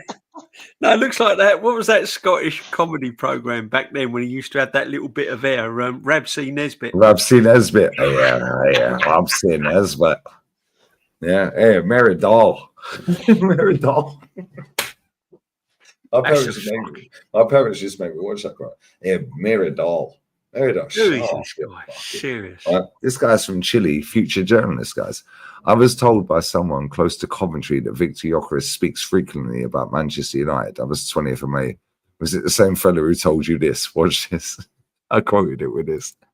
So as I promised today in the morning, I told you that I was going to bring you some massive news. Massive. But before what is that bit of hair, bro? I would like to clarify that I am by no means an ITK or I have any information or sources in the club. I am just as much. Just stop right there. How many views has that had? 606,000. 666. Fucking hell. Jesus fucking 666. Video 666, bro. It's a video. Mac of the beast. It's a Mac of the beast. This is what is this piece of hair? Chop it Just off. as a fan as you are, and I'm just as much as informed. So, before you judge me, this is what I have. About a week ago, saying, hello, how you doing? I love your account, etc. Then he went on to tell me that he was friends with Jeff Ray in Adelaide, who used to be an Arsenal player, now playing at Lyon, and I confirmed that was true. But what he told me next was pretty impressive and massive. Massive. He told me that his friend, his close friend, he hadn't seen him in a long time, is very close with Dayot Upamecano. Okay, his close friend, but he hadn't seen him in a very long time. Carry on. A player we've been linked with for a long time. And I said, yes, tell me the story. I would like to hear it. He told me this. Okay, before he carries on, why does it look like he's sweating like a cunt around here, by the way? That looks darker than the rest of the t-shirt, bruv. What is this zesty bit of hair, bruv? That's the George Michael starter kit. Told me that this transfer to Arsenal has been on the works for 2 years. And this summer, Dayot Upamecano decided not to renew because he wants to move to the Premier League. I said, whoa, that's okay. We all know that until this moment. Whoa, But that's what you said. Whoa. he wanted to tell me this. Okay. Joey Lawrence. Everything is agreed for Upamecano to come to Arsenal. Arsenal are just waiting to have the money in the bank. I know this sounds, oh yeah, that happens every time. But wait, this whole thing is agreed. So if Arsenal have the money this summer, Dayot Upamecano will be an Arsenal player. He told me that he said his friend was reliable and he didn't want fame or anything. So I take that with a pinch of trustiness. So don't shoot the messenger here. But I take that with a pinch of trustiness. Jesus. And he doesn't want Christ. fame or anything, brother. Like you're going to give him fame. You're a spaz. When you see this, DJB, when you start seeing this kind of stuff right here, when you start seeing this right here, this is when you know that the clear jump start. When you start seeing all this kind of stuff right here, We're going on a fucking field trip. I mean, look at this. Is like we're going on a field trip. Lee, We've got the compass. We got the fucking. This is science class. This is what. Yeah, this is it. This is what they. This is what they all build in. This is. Matty, you ain't seen the fuck. I swear, I beg you ain't seen the fucking compilations they put together of this guy. Oh, yeah, the missing piece. The missing piece. Yeah, I've started seeing some of this stuff. Yeah. In 1 hour after he was linked to us, yeah, they had the compilations there. Yeah. It's like, bro, nobody knew who Norgard was. Go back to the Matrix, brother. I swear, it'll be safer. Oh, look at this. Tony Tucker is 100% correct. This is like I used to be in JROTC. Anybody's been in any form or had anything to do with the military. This looks like some kind of military exercise. You get ready to go out and go into the field. This is what you're supposed to be doing. This is what Alpha Company is supposed to be doing. Bravo Company, Charlie Delta. This is what y'all supposed to be doing. And then you look at this right here. This is all to explain this brother. Listen, I want y'all. I'm gonna make it real easy for everybody tonight. If he played under Thomas Frank, and that was the best he could get out of him, what the hell do you think Mikel Arteta's going to get out of him?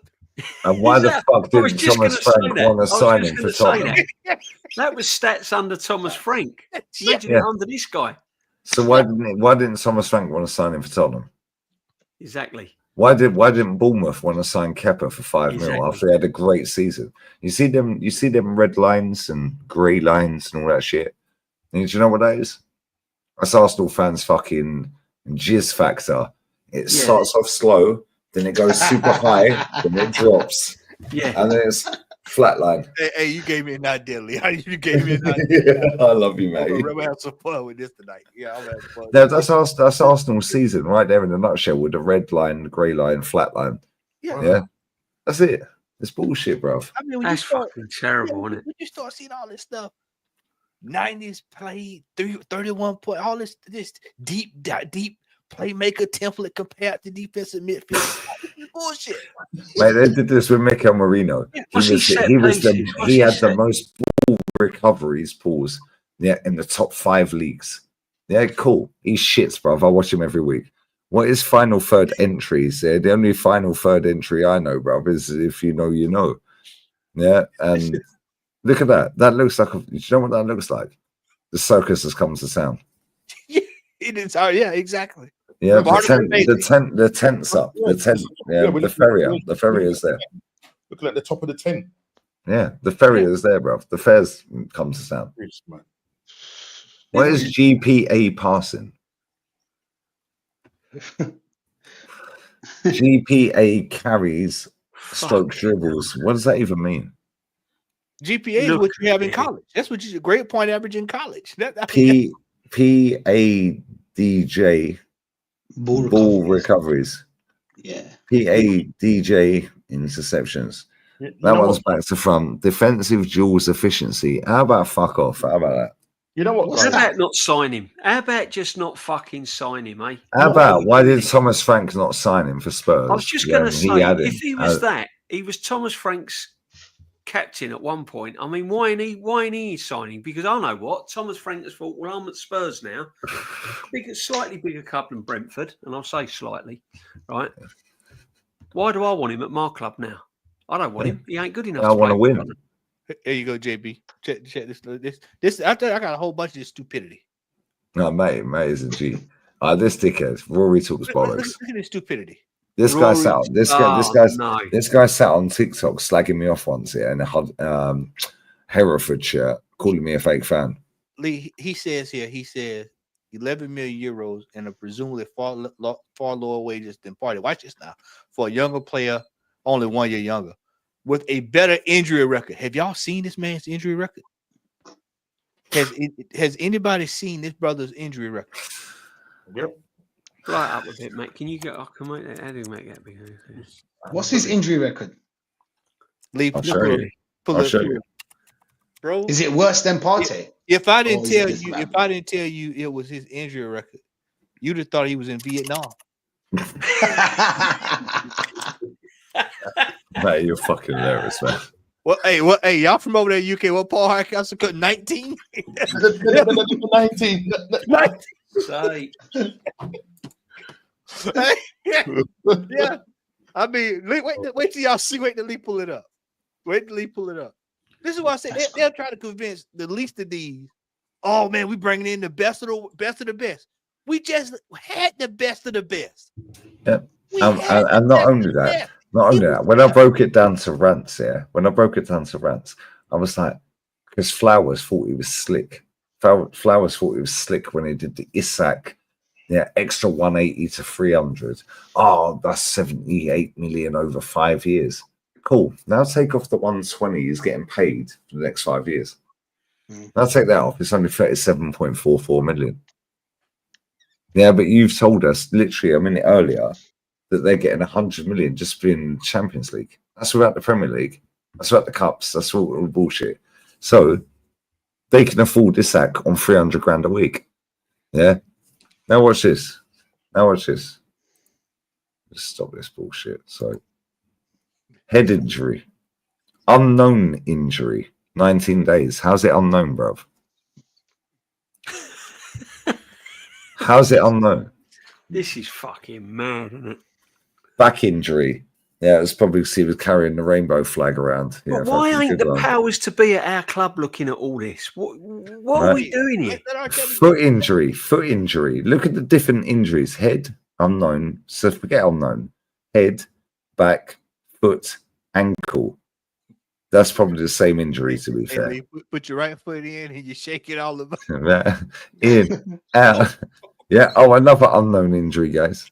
Means that Collarbone, torn ligaments, torn ankle. Yes, that's probably the same injury there. Yeah. Syndesmotic ligaments tear. That was 13 years ago, to be fair. Right? But look at all the different injuries. And then people are going, yeah, but in the last 5 years, he's only had ankle injury twice, foot injury, back injury, and a head injury. He's only missed this amount of games. Okay, cool. Nobody cares, bruv. He's shit. He's 31. He's playing for Brentford. Tells you all you need to know. Fucking hell. All you need to know. Fucking hell. Hey, I'd rather fucking heaven, if I'm honest. But. Hey, here you go. Hey, JB, here you go. This is what it's. This is what all this equates to right here. Right there. Right there, bro. That's Miller guard right there coming to the football club. That's what it looks like. Oh, dear. Hey, do you know what? There's going to be a situation next season, right? Because we got 5 midfielders: Odegaard, Zubimendi, Norgard, Rice, and Mikel Merino. They're the 5. They're the 5 midfielders we have. Now what we're going to do is we're going to promote Max Dowman as 6, and now 29 is going to be a midfielder because we're signing Sesko. So now 29 is going to play out on the left. He's going to play in midfield. And when Sesko's injured, which he will be, he'll be up front. So now, on paper, it looks like, and this is what these dickheads do. They go, oh, but this player can play multiple positions. He can play 3 positions. Cool. Yeah. So when he's injured, we're 3 times fucked. Facts. Yeah. We're 3 times fucked. Yeah. Now add in, it's a World Cup year. Now add in, we have 8 players with fucking scars all over their bodies. Yeah. Just come back off injuries. Saka, Ben White, Tomiyasu, Jesus, 29, Timber. Rice has played with a broken toe. All these players, Odegaard, they've all had surgery, multiple surgeries, some of them. Now, they're going to the World Cup next year, and Odegaard, our captain, our leader, our legend, they're 4 out of 4 in their group. Yeah, they literally need maybe 7 points out of the next 4 to qualify. That motherfucker already hides. You think he's not ducking out of tackles from January onwards? He's going World Cup, mate. Yeah. Yeah. Declan Rice wants to go World Cup. Saka wants to go World Cup. Ben White wants to go World Cup. Yeah. Then you got Timber wants to go World Cup. Then you got Gabby wants to go World Cup. Then you got fucking Sleeper wants to go World Cup. Yeah. Gabriel. Yeah. Yeah. All of them. Yeah. They're all ducking out of tackles from January onwards. We are finished. And if you go and have a look at in fact, I'll show you Man City squad. Watch this. Watch this squad, yeah? Club World Cup. They slapped Juventus, and I predicted 5-2. They slapped them, and they were in fucking second gear, mate.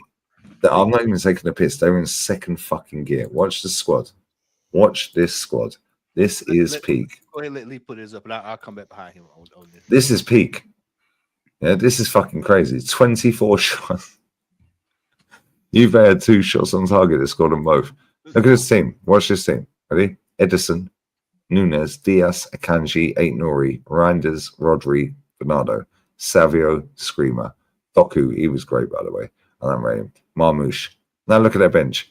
Haaland, Gundo, Cherky, Foden, O'Reilly, Stones, Ake, Bettinelli, Nico Gonzalez, Ortega, Victor Reis, Vardial, Kushnov, Oscar Bob. Yeah. We're miles away, mate. We are miles away. Yeah. But that's the squad we should have after 5 sort of years. Yeah, but look at the Juve squad. Now look at the Juve squad. Right?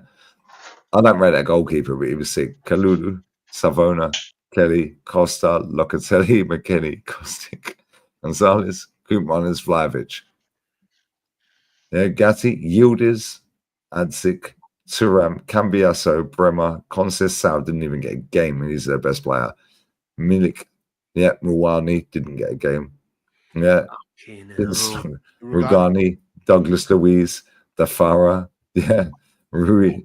Yeah, bro, look how far behind we are of these. Just forget Man City. Look how far behind this shit we are. These motherfuckers were walking around in second gear. Anyone who watched that game, yeah? I watched chat, that. Chat, I'm not even fucking lying. They were in second gear. And when it went 1-0, I said, this not going to slap them. I said, it's going to be 6-3 or 5-2. I said, I'm going to go 5-2. I said, they're going to batter this lot. Bro, they were just walking in second gear. And then people that sit there and go, oh, yeah, but they were in the Club World Cup. Yeah, they're going to be fucked by fucking January, February. No, they ain't. You've seen their squad. You've just seen their squad. Do you know what it is as well? Pep Guardiola always starts slow. So now we're even more fucked. Now we start with these. And with this, do you know what I'm saying? With this Club World Cup. And then by the time he gets to the games, he's already ready. He's up to speed.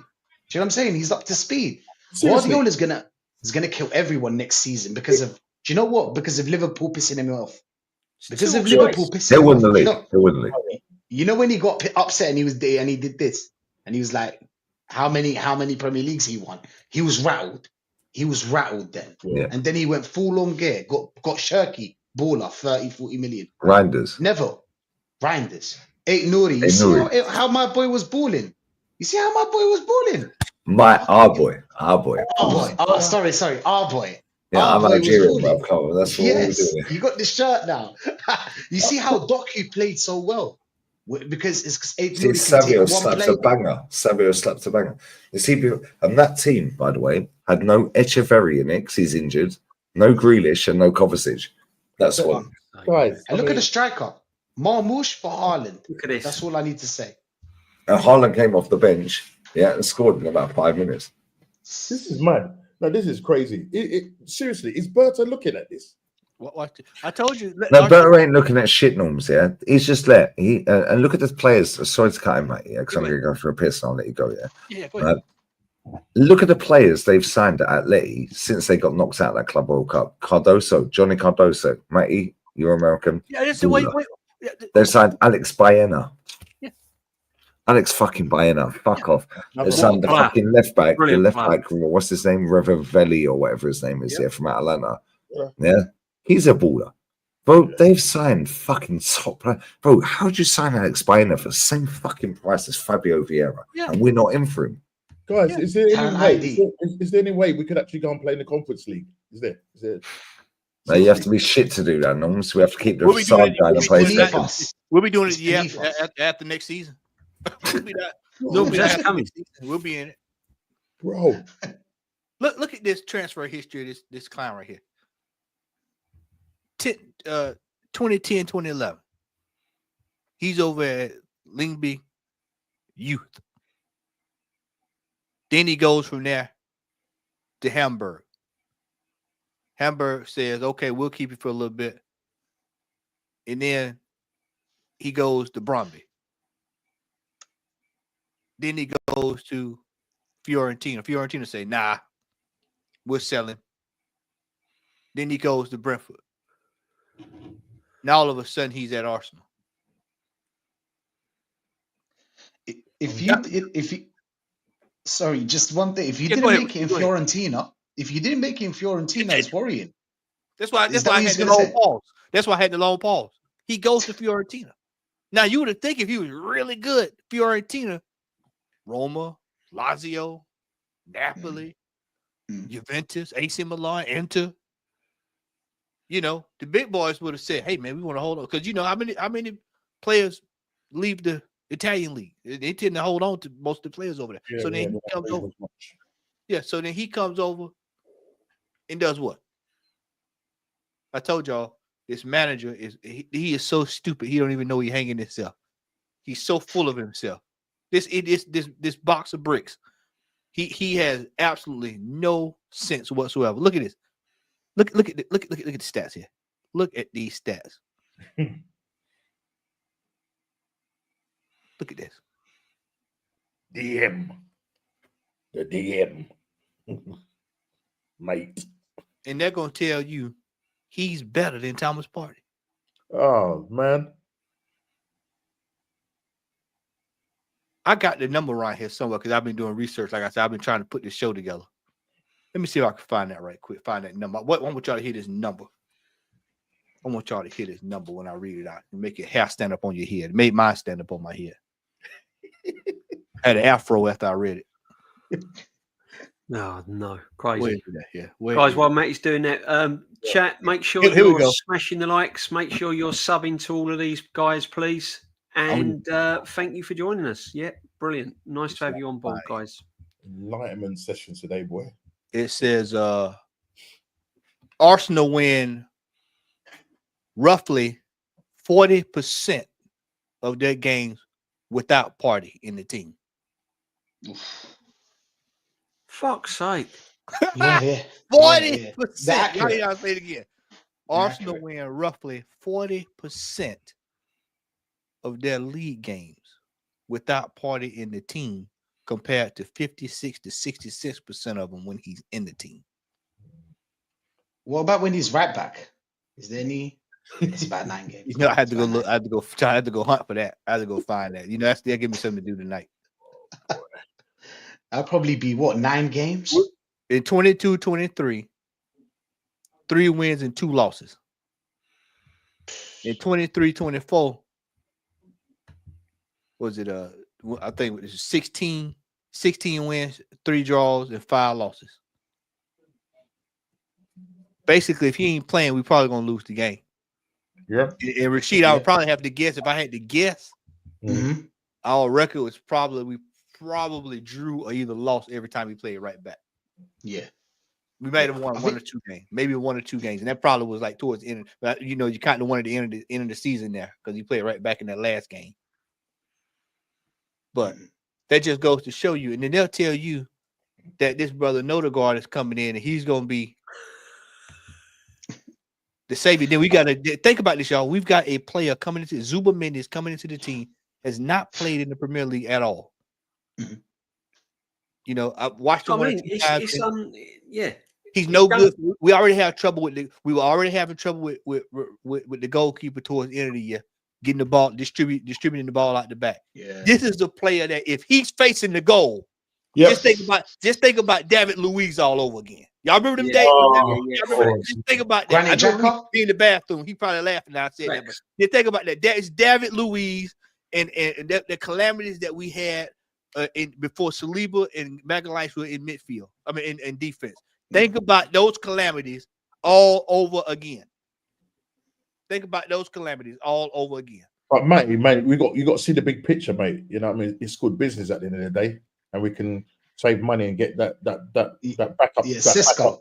Yeah, we can get that. We can get that backup. We can get that backup Well, defender. you know what it is, Norms. You know what it is that Zubimendi's got a nice long name. So you know when you pay to have Look at your the chat. shirts, Look at the chat, JB. Look at done. the chat. Look at Nick. Look at Nick's comment We're right going to there. earn more money out of it. Look at Nick's comment right there. Look at Nick's comment right there. Matty, I'm from Hamburg. Norgard didn't even play one single game for the first. My God. Help us, Lord.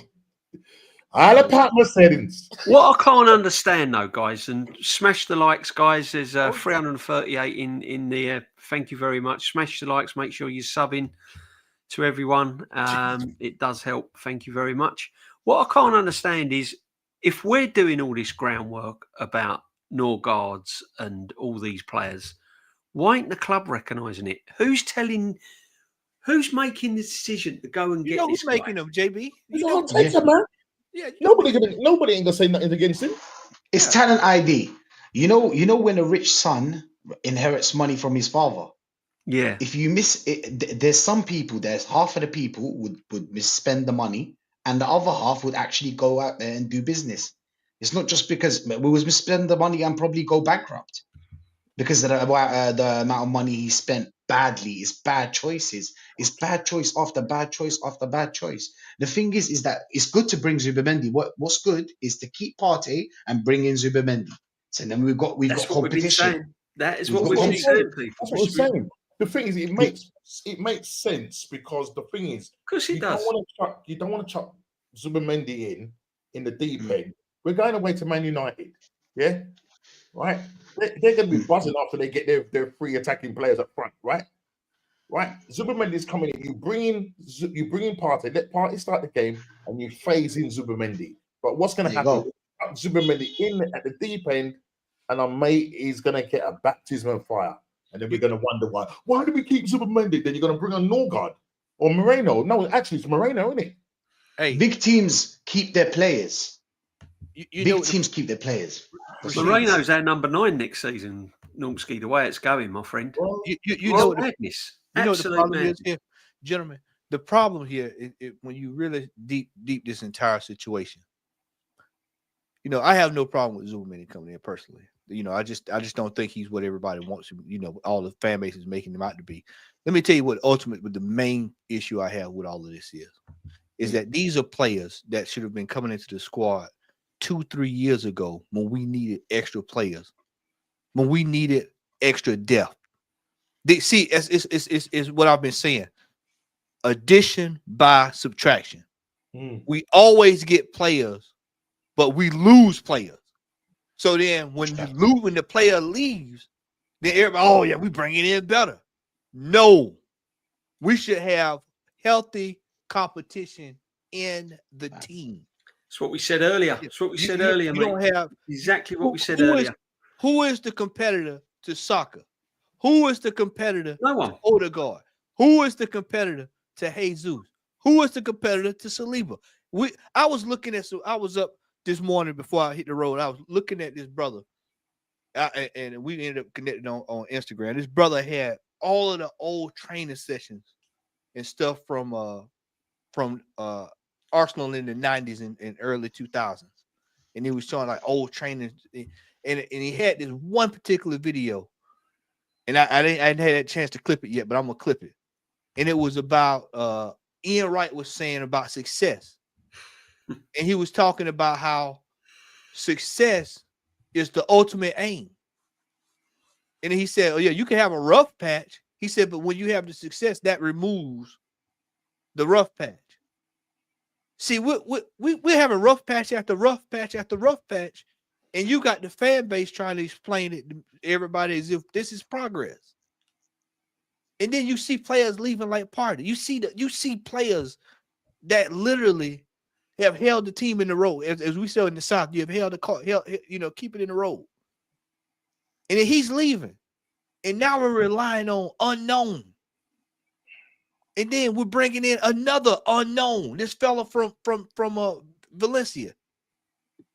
What if one of the center backs go down? Then he comes in unknown.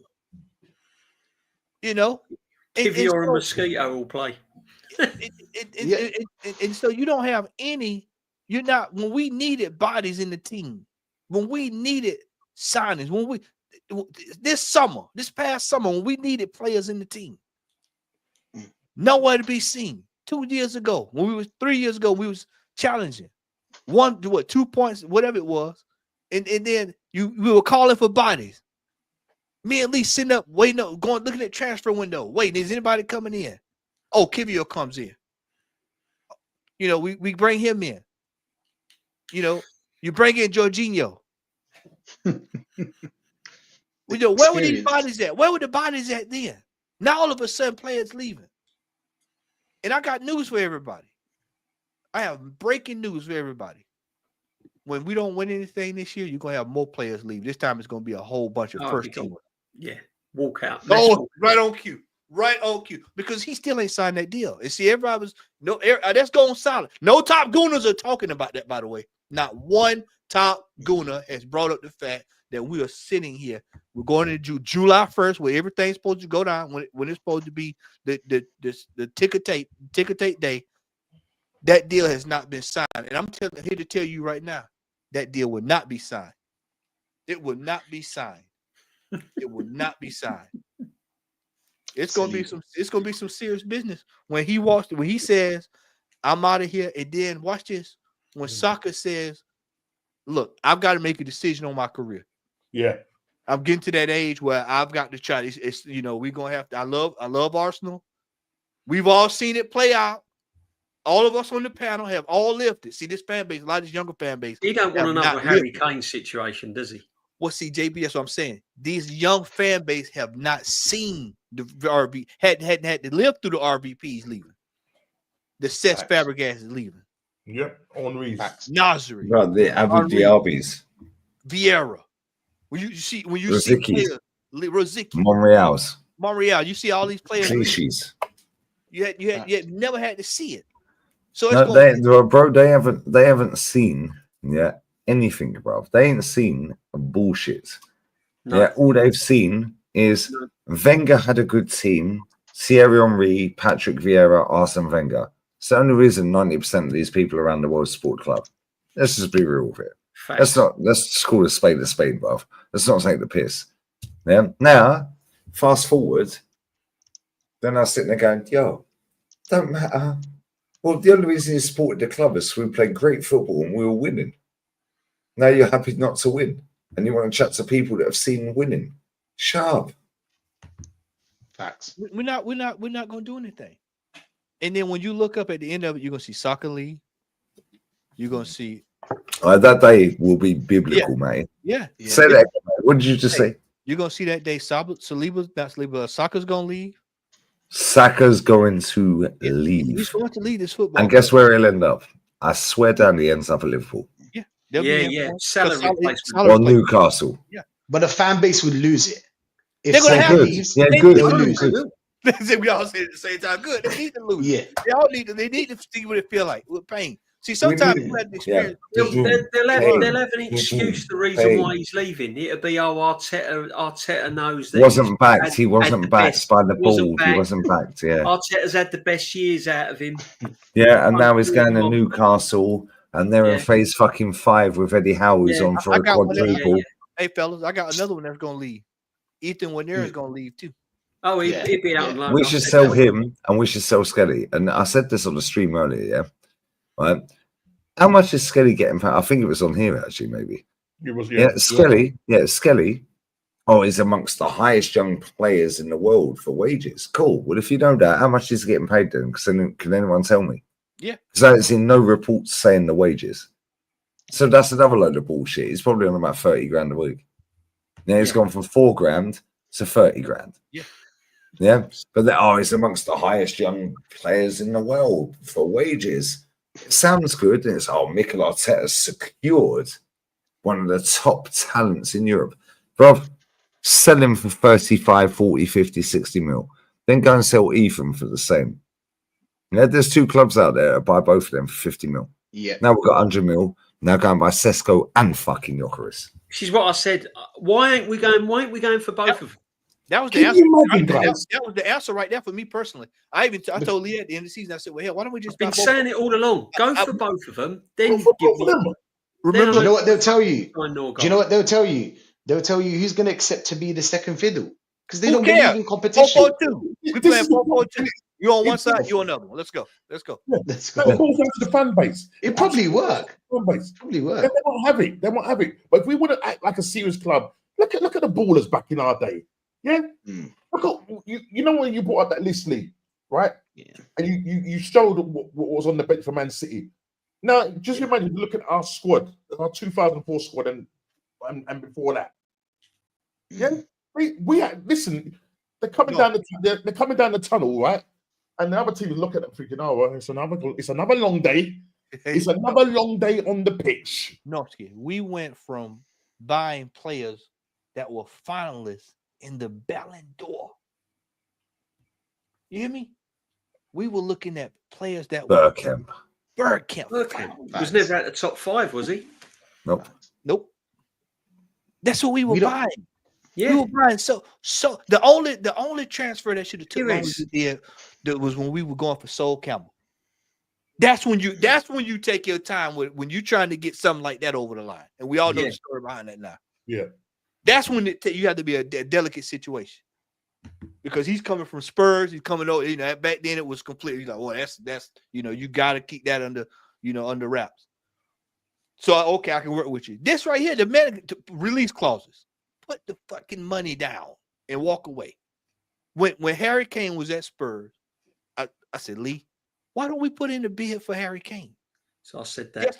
Just to see. Just turn the heads. Turn the heads. Yeah, we don't never turn anybody's head. We never go and put over them out to say, well, even when it was down to Suarez, the fool come out and said, we just wanted to have a conversation with him. We just wanted to talk to him. We were really never in for him. We just wanted 40+1 to just have, there was no intent. And then Tom Canton sitting there looking at him like a fool, or whoever it was. I can't think of who it was, Lee. Charlie Boy Watts was sitting there looking at the man like a complete fool. Oh yeah. That was Dick Law with Charlie Boy was. Yeah. And he's sitting there, he's going, "Oh well, that was just to get a conversation, 40+1 conversation." And he goes, "But if we'd actually bid 41 or 45 or 105, the general consensus was we'd get the player because we'd agreed personal terms with him." So at this point, Charlie Boy Watts is sitting there. Let me find the fucking tip. I got it right here, Lee. I got it. Go on, mate. Because real talk, this shit needs to be aired, bruv. Yeah, and Charlie Boy Watts got a lot of followers, but no fucker actually watches his shits, bruv. Yeah, let's be real. Yeah, that's probably had about less than 2,000 likes. And he's got, 600k followers. But if I had 600k followers, I'd have about 5 million on that. Here you go. Check this out. Here we go. Watch this. Yeah, this guy's a fucking... Go full screen, mate. Yeah, the little arrow thing. There we go. But the only thing we were trying to do was trigger a conversation. And yes, in terms of... Look how I'd say this straight away. In retrospect and everything else, yeah. Certainly, if we had offered 45 million, I doubt the response from Liverpool would have been what it was. It is now part of football folklore. but a transfer fee. It was meant to trigger a conversation between the clubs. Mate, pause it right there. Sorry, mate.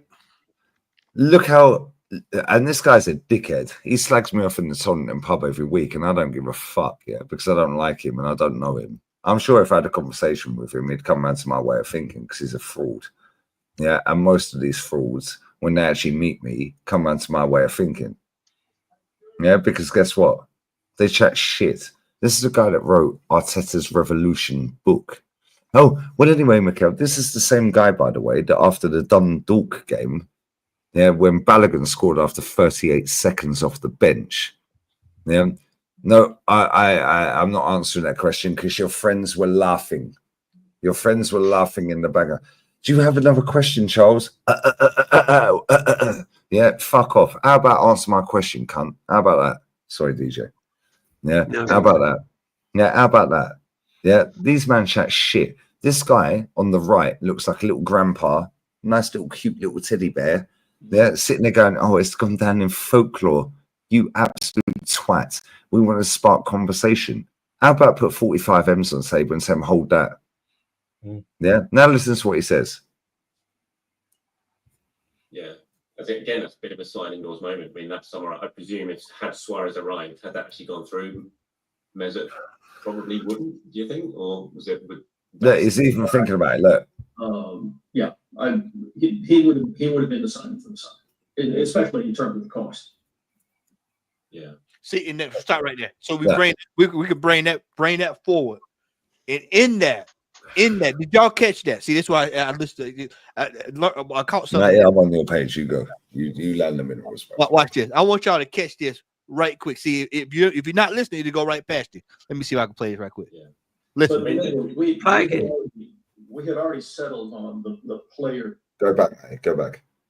We had already, yeah. Here we go. Bit of a sliding doors moment. I mean, that summer, I presume if had Suarez arrived, had that. Look at how agitated he is.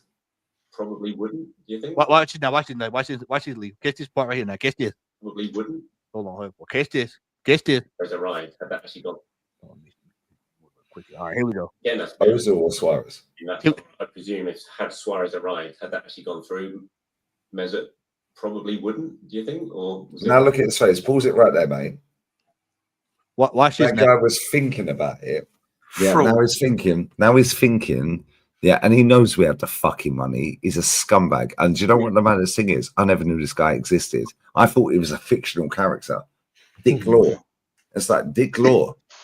Yeah, I thought it was a fictional character. The fact that he went, I thought about it. He's thinking, how can I get my way out of jail real quick with this? Yeah, but then what he's done is he's then gone and fucking stitched Wenger and the board up by saying what he said. Now watch this. I doubt. Yeah, he would have been the signing for the side.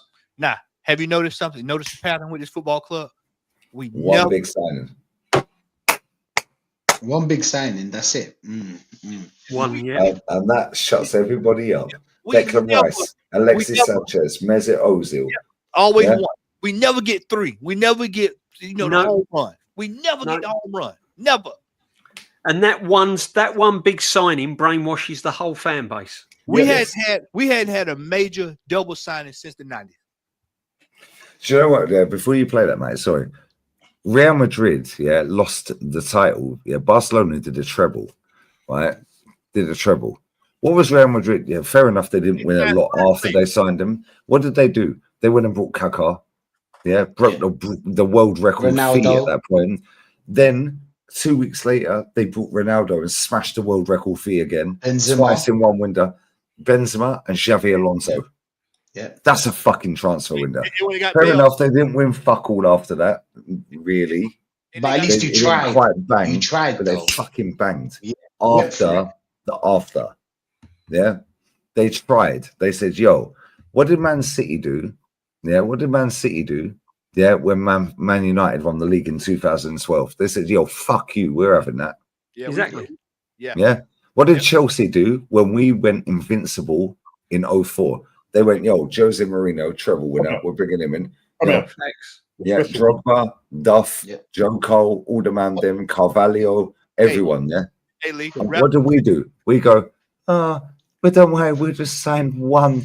This fucking scum. And this is not just a Cronky problem, yeah? This is an Arsenal problem. Yeah. They're under the fucking Hillwoods, under the Hillwoods, and under the Cronkies. And DJ, you know Arsenal better than I would ever know, yeah? Right, same with you, Norms. Yeah, like respectfully, you're older.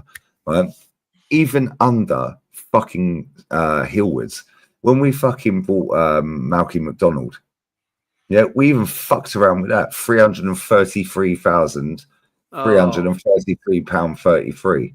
Yeah. Yeah. Do you remember that shit? Yeah. Like, why are we fucking around? Who made us entitled enough? And we are entitled. We're the third biggest club. Yeah. However, who the fuck are you to go 40 million and one just to spark a conversation? He sounds like Terry Flowers. It's a spark debate. Yeah. How about put 45 on the table, you fucking twat? Now we'll spark a debate and we'll have a conversation. He's openly admitted we put 45 on the table, we would have got him. He had agreed terms. So fucking buy him. Then we go and win back-to-back titles. we're all happy. We're not sitting there like twats at fucking 3 a.m. chatting shit. We'll go, fair enough. Wenger would probably still be here in his fucking late 70s.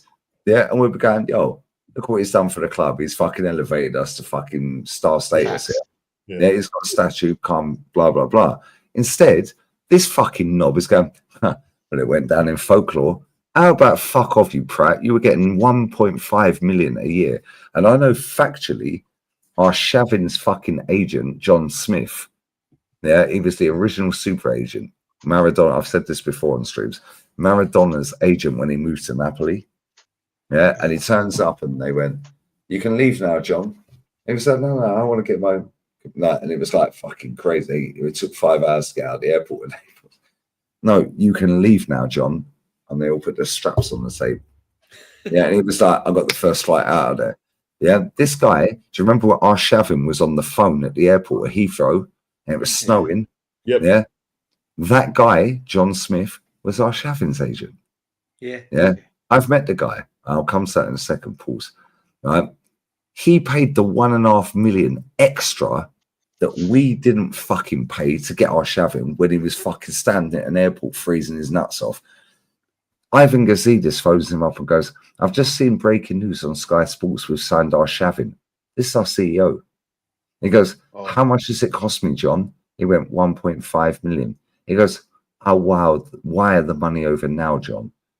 Me, Flowers, yeah, Tao, yeah, a few others, Robbie, Claude, bless him, yeah, and a few others, yeah.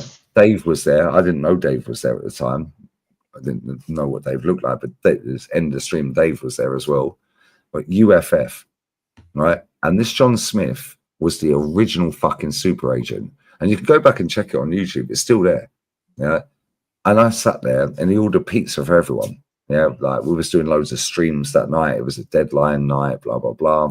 I think it was, I can't remember what year. Anyway. Yeah. And I said, who's the most famous person you got on your phone that you can call right now? Pick the phone up in football. He went Roman Abramovich. And I promise you, yeah, and Flowers has confirmed this on stream. Tao's confirmed this on stream whilst he's been sat here. He phoned Roman Abramovich. Hello, John. How are you? Yeah, I'm just with a load of guys right now. They didn't think that I knew you, blah, blah, blah. I just want to say hello, blah, blah, blah. I'm doing like he was like making, I did like some little seminar thing, blah, blah. I hope you're having a great time, John. He fucking phoned Roman Abramovich literally 10 foot in front of me and he picked the fucking phone up in 2 rings. Yeah, 2 fucking ring. He picks the phone. Roman Abramovich, you know. That guy, yeah, his son is Goldbich's agent. Yeah, and this is what I'm saying. This is why I know so much, but I'm not going to go down that route because we're going to finish this and we're going to carry on. It's going to be a chill night rather than the fucking go for one. However, this fucking idiot, Dick Law, yeah, sitting there giving it, oh, well, you know, it goes down in folklore. The cunt should be in jail. Yeah. 40 plus 1 to spark a debate. How about put 45 on the table and say, reject that, you fuckers? You keep being generous. You put 55 million down. You're not going to come into America. Compensation for your trouble, my friend. Do the song, mate. Do the song. Nice. Now, you need to see Eddie and Katie to do that. Right, 1 second, guys. I just want to say big up Rashid. Big up for he's just dropped that in. Big up Rashid. Thanks for joining us tonight. Bless up Rashid. Make sure you sub Road to to Madrid, Rashid, Arsenal Road Revolution. Yeah, big up my friend. Thank you very much. Road to Madrid, Rashid, my G. Yeah, and you think you can drink, yeah? You think you're slick around Shoreditch, yeah? You ain't seen nothing yet. Absolute legend. Big up Rashid. Every Mark time. your opportunity, guys. Make sure you're smashing the likes. Make sure you're subbing. And yeah, I mean, this is nice. This guy here on the left, though, he's an absolute twonk, isn't he? Yeah, but do you know what it is? No, mate, carry on playing it. Carry on playing it, yeah? Absolutely. Right, because you know what? Right. The way he sits there and rubs it and gets all agitated and rubs his face. Play the whole thing all the way through and I'll shut up. Body language. It's all But if he was a proper journalist, he'd say, so why didn't you put 45, I'll walk 50? you through it, Lee. I'll walk you through it. Here you go. I'm going to shut the fuck up. I'm going to mute myself. Go on. Sorry. Opinion. Mesut Ozil signing to Gareth. It's that simple. Real Madrid had committed to a transfer fee of over 100 million to signing Gareth. Daniel Levy had done a masterful job of negotiating that deal along with Jonathan Barton. So all of a sudden, now did you catch that? No, did you catch that? Did you hear that? What he just said? Did you hear what he just said? See, this is why I like breaking stuff down with y'all. had committed. Here we go. That's simple. Real Madrid had committed to a transfer fee of over 100 million to signing Gareth. Here we go. Daniel Levy had done a masterful job of negotiating that deal along with Jonathan Barton. Now, how is it that Daniel Levy can go to the table with Real Madrid and get the money? We would have let Bale go for about 20 million. This way this football club operate. How is it that everybody else in world football, when they have a prized asset, can find a way to get the money for the player? We let Thomas Partey walk out the door for free and Kieran Tierney walk out the door for free in the same calendar year. Yeah. Look what we've done. Look, but we've done it in years gone by. Look what we've done Van Persie when we sold him. Aubameyang. Look at what we sold TT from. The list goes on. The list goes on. We are horrible, historically horrible with selling players. And here you got embarrassing, my friend. Spurs going to the table toe to toe with Real Madrid, 100 million.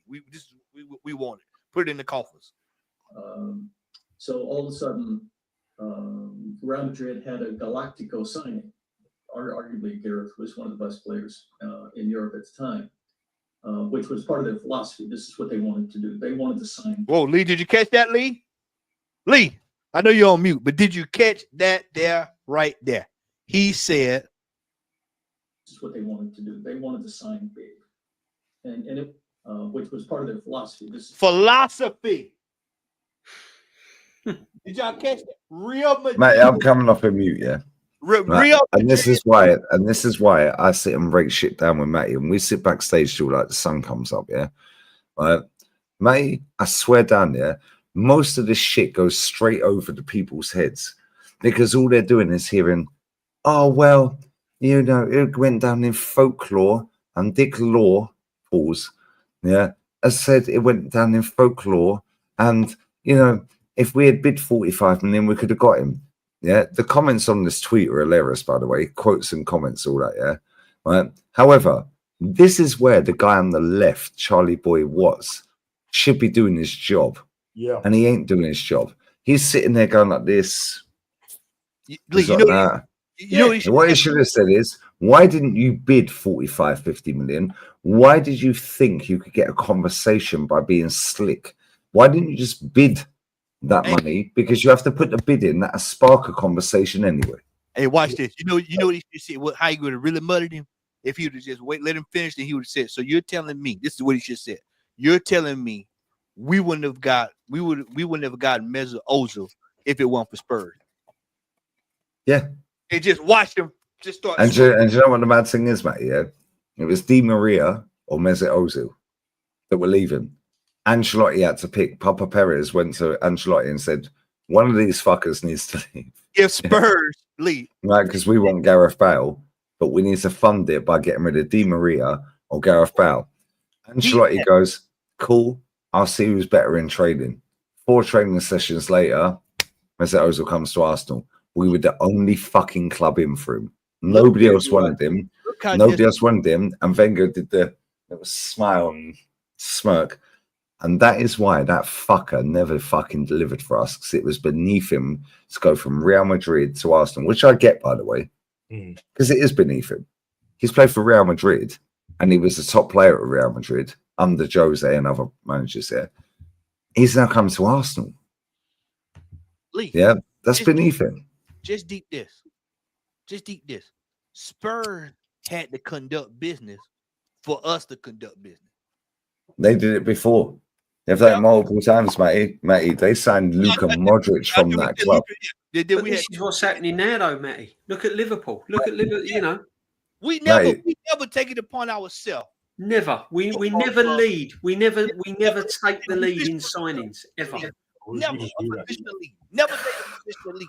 This is why so many transfers fall through. This is why you see other players going to other teams, and then at the very end, we get one player, as we said earlier. Well, one player, the likes of Miguel, we there. Bomber drop, bomber. Bomber, we got Alexis. Oh, Ozil. Yeah, they were slapping the fucking dildo off the geezer's head. Yeah. Oh, we got. And I'll be real. When we signed Ozil, everyone knows my thoughts on Ozil. When we signed Ozil, I was like, yo, we signed Ozil. Jose showed us how to fucking use the geezer. Take him off after 60 minutes. That's in La Liga. You're playing this fucking idiot for 90 minutes every game. Yeah. You fucking taps. Yeah. We never take a position to lead. No. When have we ever attacked the market, as they call it? I'll tell you where, I know exactly when we did it. Last week when we went out to Nodegaard. Never. Notice how we did that in 5 hours and we can't sign a striker in 5 years. Hey, Lee, that's why I said we do when it's time to do stupid business, we right out in front. We'll show everybody how to do stupid business. Kepa, Norgard, and Zubimendi were all announced real quick. Yeah, what we should have done this season, pure and simple. We've finished runners up 3 years running, Champions League semi-final. We should have led the way. We should have had teams going, oh, fuck, we've got to make some signings. Look what Arsenal are doing. Arsenal are doing madness. They're signing this one. They got Gorkarez and Zesco. That's what we should have done. If we'd have been absolutely serious and really wanted to go somewhere, we should have led the market. We should have got going, got them both. Put bids in for all sorts of fucking people. Whether they'd come or not, it doesn't matter. Yeah, go and get fucking Gyökeres. Go and fucking bid for. We should have bid for fucking Harry Kane before he went buying. Yeah, go and put 120 on the table. He went for 80 fucking. He went for 80 million, mate. 80 fucking million. You put 120 on the table. Yeah, that's way over the odds. Yeah, but guess what? That fucker scored a screamer tonight. Did you see his goal tonight? Oh, he's quality, Kane. You can't. He's class, mate. Yeah. Now he's gone for 80 M's. But you go, they're bidding 80. There's 120. Reject that, motherfuckers. Daniel Levy's going to accept it because he's all about that. Now Harry Kane has the decision. Now, if Harry Kane rejects it, Daniel Levy's going to look a little bit side-eye to him and like, yo, you just cost me 120 M's. Yeah. So now he's going to go, fuck you, you're staying. Yeah, or we're getting 110 out of fucking buying. He went for 80 fucking million pounds. If we had put 120 on that table, I swear, I promise you, I don't know factually. However, in my heart of hearts, if we had put 120 on the table, that fucker would have played for us and we would have won 3 titles in order. Absolutely. 100%. I said it at the time. Even if he'd have turned us down, it would have got heads turning. It would have made us look serious, and it would have. It would. But we can't do it. Yeah, Arsenal bid 120. Yeah, and Daniel Levy's rejected it. Now Daniel Levy looks a scumbag. He can't have that. He has to look good. Yeah. When it comes to stupid business, we are world class. It's just like when we signed Kai Havertz, that was done in 24 hours. That was William, Jorginho. Yeah, Jorginho. David Luiz. Yeah. I mean, Diarra. Yeah, when you look at the Petr William Gallas. Well, no one was available. Gallas. I mean, fucking Andre Santos. When you look at stupid deals, they get done immediately. No time wasted. Yeah, it was the fucker with Norgard. That'll get. I bet Norgard gets announced before Zubimendi. No. Hold on. This is how it's going to roll. They're going to announce Kepa first, then they'll announce Norgard, then they'll announce Zubimendi. Yep. Then they'll long us out for about a fucking month. Then they'll announce Sesko. Yep. Yeah. Then we'll do some mad fucking off-key fucking sign right at the end of the window. Calvert-Lewin. Calvert-Lewin. Yeah, Calvert-Lewin maybe, or a fucking Madueke or Garnacho right at the end of it. We're going to go Kepa, Norgard, Zubimendi. Then we'll wait a month, Sesko. Yeah. Then we'll wait another 3 weeks, right till the death, and then we'll sign some random player on deadline day or day before. Madueke, Garnacho, Nico Jackson, somebody random. Yeah, there'd be a loan. It'd probably be a loan deal as well. Yeah, a loan. Yeah. Or we'll get some fucking shit cunt. Sorry, shouldn't say and in the meantime, we'll see Eze rocking up at Spurs. Yep. He's going to Spurs, mate, 100%. We'll see Eze rocking up at Spurs because Wassit's already putting his penny in on TalkSport, and the what's the guy that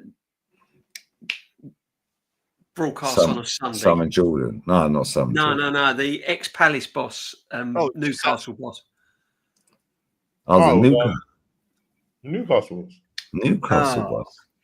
He was West Ham, wasn't he? And he West Ham, Newcastle. Oh, Palace, you talking about played for Palace. Yeah. Come on, chat. What's his name? Works on he had a tuffle with I can't think of his fucking name. Must be a. Yeah, remember him and Benga. Pardew, Alan Pardew. Pards. That's it, Pardew. Thanks, Jack. Pardew. Yeah, well, I met fucking Simon Jordan's fucking brother earlier on steroids. Yeah, well, Pards already said that. Yeah, Simon Jordan's brother on steroids earlier. I met him. Yeah, he said to me, I was chatting to him. He was from Canterbury. Yeah. No, I was chatting to him. Even this minute, it was her birthday, the bird. Yeah, he was 66 years old. Yeah, I'm sitting there, I'm chatting, fucking, and the mate, she was 47, she's 48, she was buff. So how are you looking like that? She's DJ. So anyway, I was chatting to him. Yeah, and I was like, "Yo, where are you from?" He goes, "Canterbury or somewhere." Yeah, I was like, "You look like Simon Jordan." He goes, "Be careful, mate." I was like, "What do you mean?" But he said it so calm. He didn't even. He went, "Be careful, mate." Yeah, and I went, "What do you mean?" He goes, "I do bare knuckle boxing." I was like, Simon Jordan's on fucking steroids stuff. Yeah. I said that to him. Yeah, he started pissing himself. I said, Simon Jordan's on steroids. He goes, I get fucking told I look like Simon Jordan. He goes, he goes, he looked like that. Good evening, burr.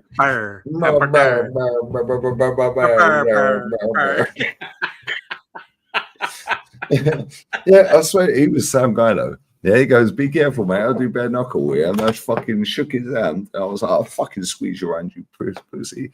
Yeah, and he fucking squeezed my hand, then fucking nearly crushed it. Yeah, 66. Yeah, he looked like, I said to him, I said, "You look like Simon Jordan, bro." He goes, "Fuck off." He goes, "Be careful." I was like, "What do you mean?" Yeah, and when somebody says "be careful," that's a bit of a weird one because that's not a normal reaction. Yeah, and I'm standing there. He went, "I do bare knuckle boxing." Yeah, and I was like, "Nice to meet you. What's your name?"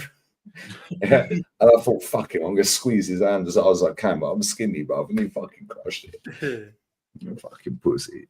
Yeah, all sorts out his missus fucking mate was fit though. She gets smashed, and I've got her Insta, so we're good. Simon Jordan speaks facts. He does speak a lot of facts, to be fair. He chats a lot of shit as well, though. Big up the chat for being in tonight, guys. Smash the likes. Make sure you sub in as well. It's been. How long have we been going for now? Oh, fucking not long enough. So carry on, Matty. Look at me. Yeah. I'll go on for a little bit longer, guys. Yeah, fuck off. You're going on for 8 hours.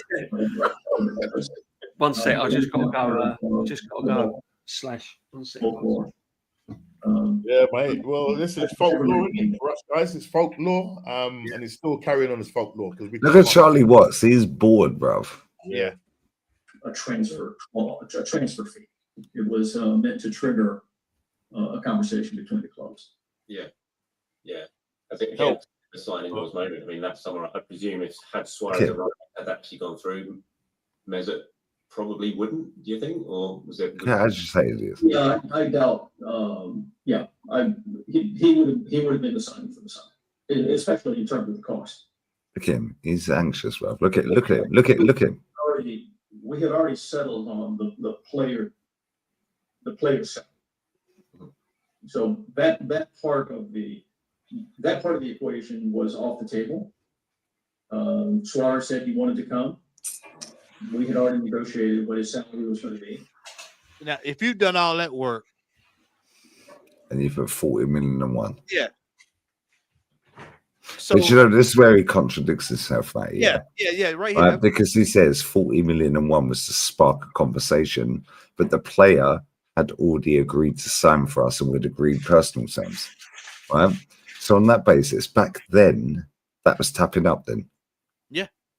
And so not only that, Lee, but if you go to for 40 plus one, and if you've already talked the salary and all that, you know, tapped him up or whatever, y'all were the ones serious about trying to do anything, because if y'all have talked salary with the player, Suarez in the back of his mind probably thinking, okay, I'm expecting the bid to come in at some point.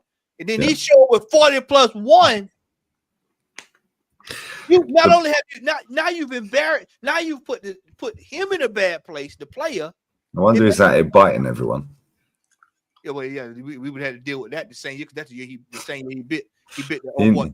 He was going to bite his own teammate, and he turned around. Yeah, he did realize it was him. But this is it. Our football club has, and I have said this, especially under this regime. Did I wake you up? You sure? Love you. No. When Edu would go into those rooms, he would see people laughing, and he start laughing too. He didn't realize they were laughing at him. Mate, this is the problem we have with our fucking board. And it's the same. Forget the board we have now. Go back to Mislin's hat, Sinelli. Yeah, laughing stock. Yeah, we pay 72 M's for Pepe. And I liked Pepe, and Pepe, people forget he was our top scorer. He was our top scorer. Yeah, he was never But worse. at the same time, he was never 72 mil, maybe 45 mil. 35, 42. The same maximum 50 if you want to overpay, right? But he weren't on top dollar. He was on like 130, 150. We've now got Zinchenko on 150. Ben White on 150. Calafiori on 120. Jesus. So, Lee, think about that. What we pay for Jesus. he's on double. That's always bridge on the water on the bridge with everybody. 52 million for Jesus, a player that's never scored more than 15 goals in the Premier League. 14. 14. Same as Lacazette. On what planet? On what planet do you pay that kind of money for a player? Bang average. That's bang And then average. put the fucker on 265 a week when he was on 90 grand a week. Yeah, so that's what I'm saying. How have they got to that? How have they negotiated that? What has he said? I'd love to be a fly on the wall to just know how they've negotiated. It's not Edu. Yeah, and Edu gets sorry, go on. Sorry. No. That's what I'm asking. So I just want to get you. It's not Edu. And Edu gets a bad rep for this year and a bad rap for this year. It's not Edu. Them two signings, Zinchenko, went from 20 grand to 150. My man went from 90 to 265. Do you know what he said? Well, guys, listen, you're not going to get a game under Pep, guys. I've coached you before, guys. Yeah, you come to Arsenal, you'll be the main starters for my team, guys. Integral part of the team, guys. So now he's done them a favor. Now, my man's got a 7 times pay rise. My man's got a 4 times pay rise. Now they can't say shit to him because he's made them go from 20 grand to 150, 90 to 265. All right, there, Lee. Yeah. All right, there, Lee. Now, what Lee just stated, have y'all noticed that that's a pattern? That's a pattern with all our transfers right there. Every single fucking one of them. In players that they're in situations where, think about this. What other club was in for Nodegaard this year? Nope. None. So, but if Arsenal show, he's jumping at that. He's like, oh my God, I made it big time. Yeah. You look at this brother that's over at Valencia. Yeah. But you know what? You know what though? Listen, if we're the only club in for him, yeah, right, and I can understand it if there's like 2 or 3 other clubs, yeah, and we want him, then you're gonna say, well, listen, we can pay you this, we can pay you slightly more than whatever. But we're not, right? There's nobody else in for him, and we're gonna go and give him double the money, if not near 100 grand. That's crazy. This is what I'm saying. So this is why when you look at the wage, we're basically dangling a carrot in wages for players that know they wouldn't normally get that anywhere else in the world. So then Facts. they commit, and now we stuck. This is why we got a problem with Zinchenko, Jesus, Kai Havertz.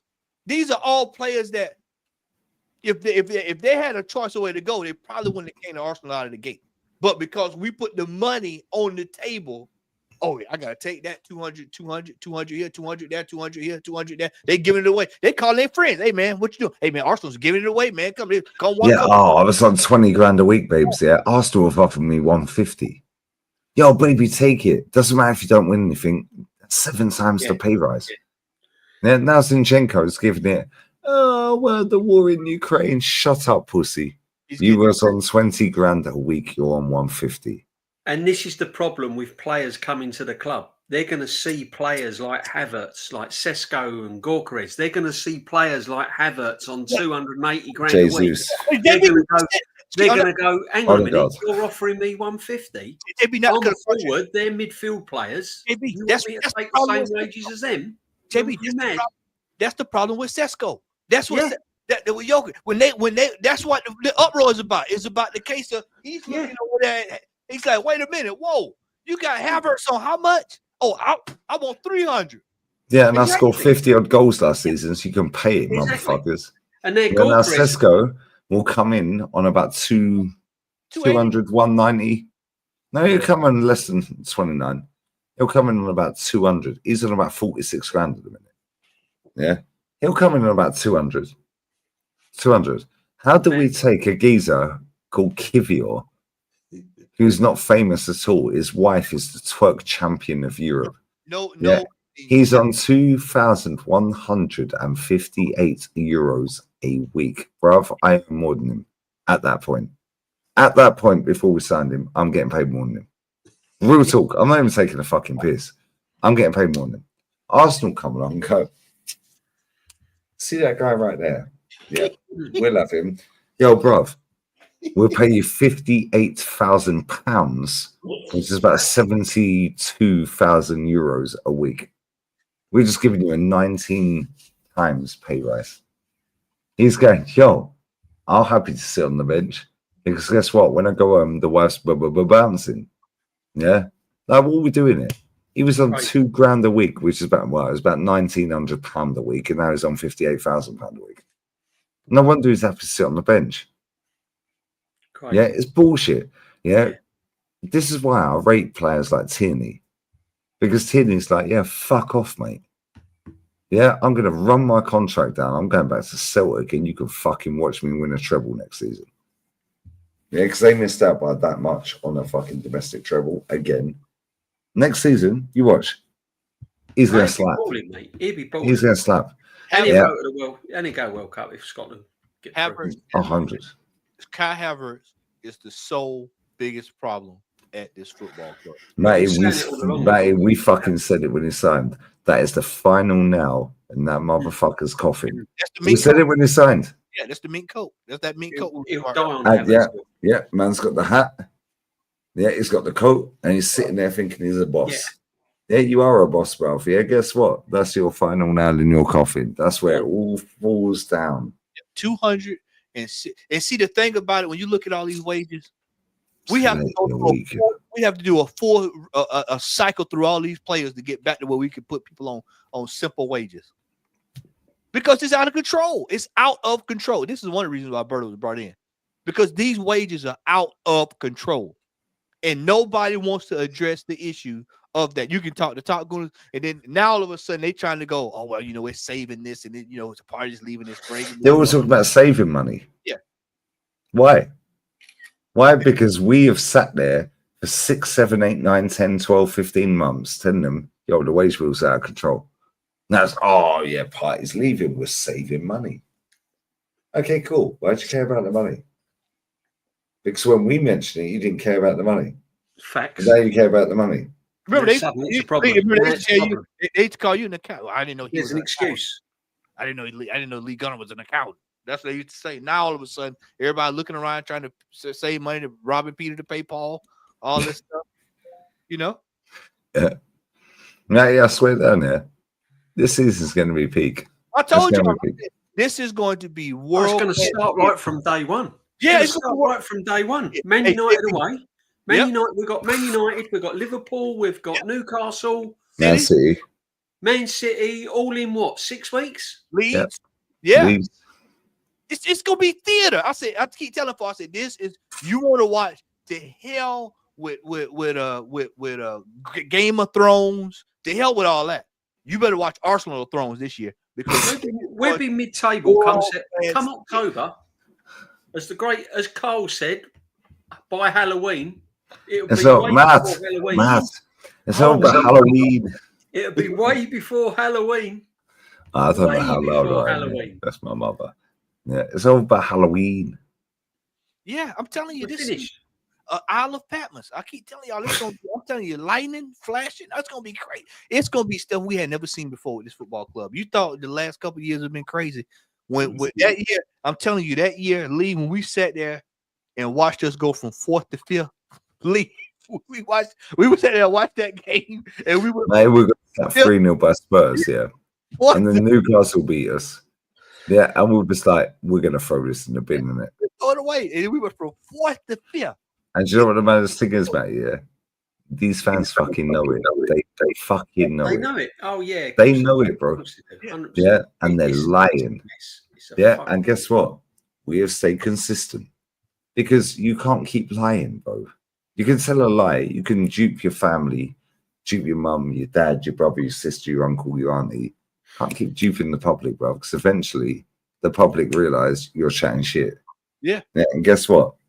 I always thought you were negative. Matt, you see him in the comments. Yeah. I always thought you were negative. People are donating to say the shit, putting comments in to say the shit. I always thought you was negative. But you know what? You was actually right.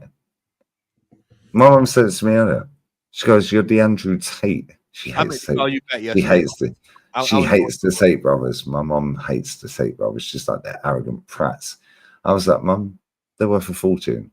They can afford to be arrogant because 70% of what they say is factually correct. She goes, it's the way they speak. I said, so I the Andrew Tate of football. Yeah, and she was like, yeah, it's not what you're saying, it's how you're saying it. And Matty, you see it in the chat all the time. They'll go, I had somebody in the chat the other week, he was on the show. It's not how you what you're saying, it's how you're saying it. I said, well, that's a you problem, bro. Yeah, he was in the chat. Yeah, I remember that. Yeah, it was on. Yeah, do you remember? Yeah. Oh, it's the way you're saying it. I said, bro, I am unapologetic, yeah, because you know what? I called it out before anyone. Yeah, everyone was up here. Us. Well, before you couldn't even see us, bro. Now it's like that. And there's a tipping point coming. Yeah, and it's coming 6 games into the season. It's going up to Man City, Newcastle, them games, Tottenham, brother. I swear down, it'll be like that. Lee, the day this geezer leaves this football club, yeah, I swear down. Lee, this is what people missing. People keep talking about these first 6 games.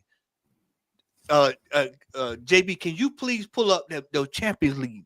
Can you pull up the games? The Champions League, our fixtures for the Champions League, where the games. Oh yeah, let's have a look. Can you find that and bring that to the screen? Because when people see that's peak. Bro, it's gonna be pressure. Then it's FA Cup, then it's League Cup, then it's pressure. It's gonna be pressure all year long. Yeah, but don't worry, because it's a major or nothing. Yeah. There was major or nothing. And guess what? If we win the League Cup this year, this season. They'll have their clubs down. They'll have the fucking lube out. They'll have the tissue out, and they go, "Oh my god, we won the League Cup!" What the League Cup that you say is like some energy drink cup? Like, what are we doing it? Oh, I got it right. I got it right here, JB. I got it. I had it. I got it. Oh yeah, no, yeah, I can't find. But match day one. Here we go. Man United. Here we go, JB. Here we go. Man United. Match day one. Yeah. Match day one. Right, Norms. Match day one. Man United away. It's a conspiracy. No, it fucking ain't. Look at this right here. Manchester United, Leeds, Liverpool. Then we go to September. International break. Forest. Champions League. No, we're getting a fucking big team as well. Right. Yeah. Then Man City after Champions League. Yep. League Cup. Then Newcastle off the back of that. Then we got another Champions League match from behind that. Then you go to October, Champions League match day 2, West Ham, international break, Fulham, Away. League, Palace, All League London Cup. derbies, man. Yeah. There, look. Right there. And then And you no, go Lo- and no They've stitched London us up. derby. They've stitched us up. No London derby's easy, no matter who you play. Yep. Especially No, but West we're the Ham, London who always- champions for who 3 always years in a lose row. against So no, we're good. We're London champions, mate. We already know Turf Moor away. That's a loss. We can't win at Turf Moor. Then you got Champions League match day. Then you got Sunderland behind it. International break. Then you got the derby. Then you got Then you got Champions Tottenham. League. Then you got another derby behind it. Away, Chelsea away. Look at that hurts. Look at that one. Tottenham, Spurs, Champions League, Chelsea. Yeah. And that match day 5 will probably be like Atleti away or something. Yeah, it'd be something. We're gonna get a big boy. That's why we're gonna get fucked up Yeah, this we're year. gonna get a big boy this year. We got real lucky last year. Then we got Brentford, another. Oh, but we got all the London clubs. We've got the best London record. Nobody cares, bruv. Then We- Villa away. Hey, Lee, look, I said we could play as many as 8 matches in December with 6 in the Premier League matches. Crazy. Mate, look at that fixture list. Brentford at home, Aston Villa away, Champions League match day 6 at home to PSG. Yeah. Then Wolves at home. We're getting a tough Then draw. League Cup round 5 if we make it that far. And we'll probably end up with fucking Man City. Yeah. Then Everton away. Well, that's a loss or a draw. Right. Aston Villa twice in the same month. Yeah. Rigged. It's rigged. It's rigged. Then we get to January. This is the one I think I told you about, Norman. Yeah, look at that month. Yeah, Look you at get that month. you get the Bournemouth, Liverpool, FA Cup, League Cup, Nottingham Forest, Champions League, United, Champions League, Leeds. It's all over. Done. By this period, we're getting ready for the next signings for next year. We're gonna start. We're getting ready for a top fucking 6 race, mate. Yeah, no, we're talking about next year. We're talking about what we need to do for next year. By that stage. Yeah, well, so we had mad injuries and PGMOL League. You know, Man City have spent $500 million since January. You're gonna hear In that. 12 months, Yeah. they spent $500 million. We can't compete. Do you know why we can't compete? Because we don't sell academy players. They do. Yep. Yeah, they sell players for 20 mil, 5 mil, 10 mil. Yeah, they get little checks. LB said it on the phone to me the other day. He goes, yeah, every day I check the letterbox, but there's another little check there, 3 mil, 5 mil, 7 mil. We're getting add-ons, sell-ons. Yeah. Yeah. Like every day we're getting a little check. 3 mil, 10 mil, 7 mil, 5 mil. Add-ons, yeah. Add-ons and sell-on clauses. Or guess what? We just sold an academy player for 30 mil. Yeah, to make it. Trafford went for 18 mil. Yeah, where's he going now? Where's that Trafford going now? Yeah, he went to Burnley from Man City for 18 fucking mil. Right We there, sold Ramsdale for 18 mil. that comment right there, the brother that said we pay players to leave. I've been saying that since for the last few years. I said we pay players to leave, but then we pay them to go be successful somewhere else. That's Bro, Butler or the Deshi. My man's leaving for nothing. Oh, but we're gonna get 300,000 in fucking compensation. Why? He's leaving for free. We ain't getting nothing, bro. Yeah. Hey, we ain't getting nothing. He's leaving for free.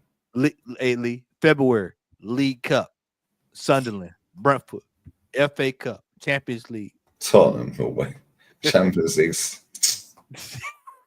bro. Chelsea. Oh, I swear. Hey, Then Brighton away.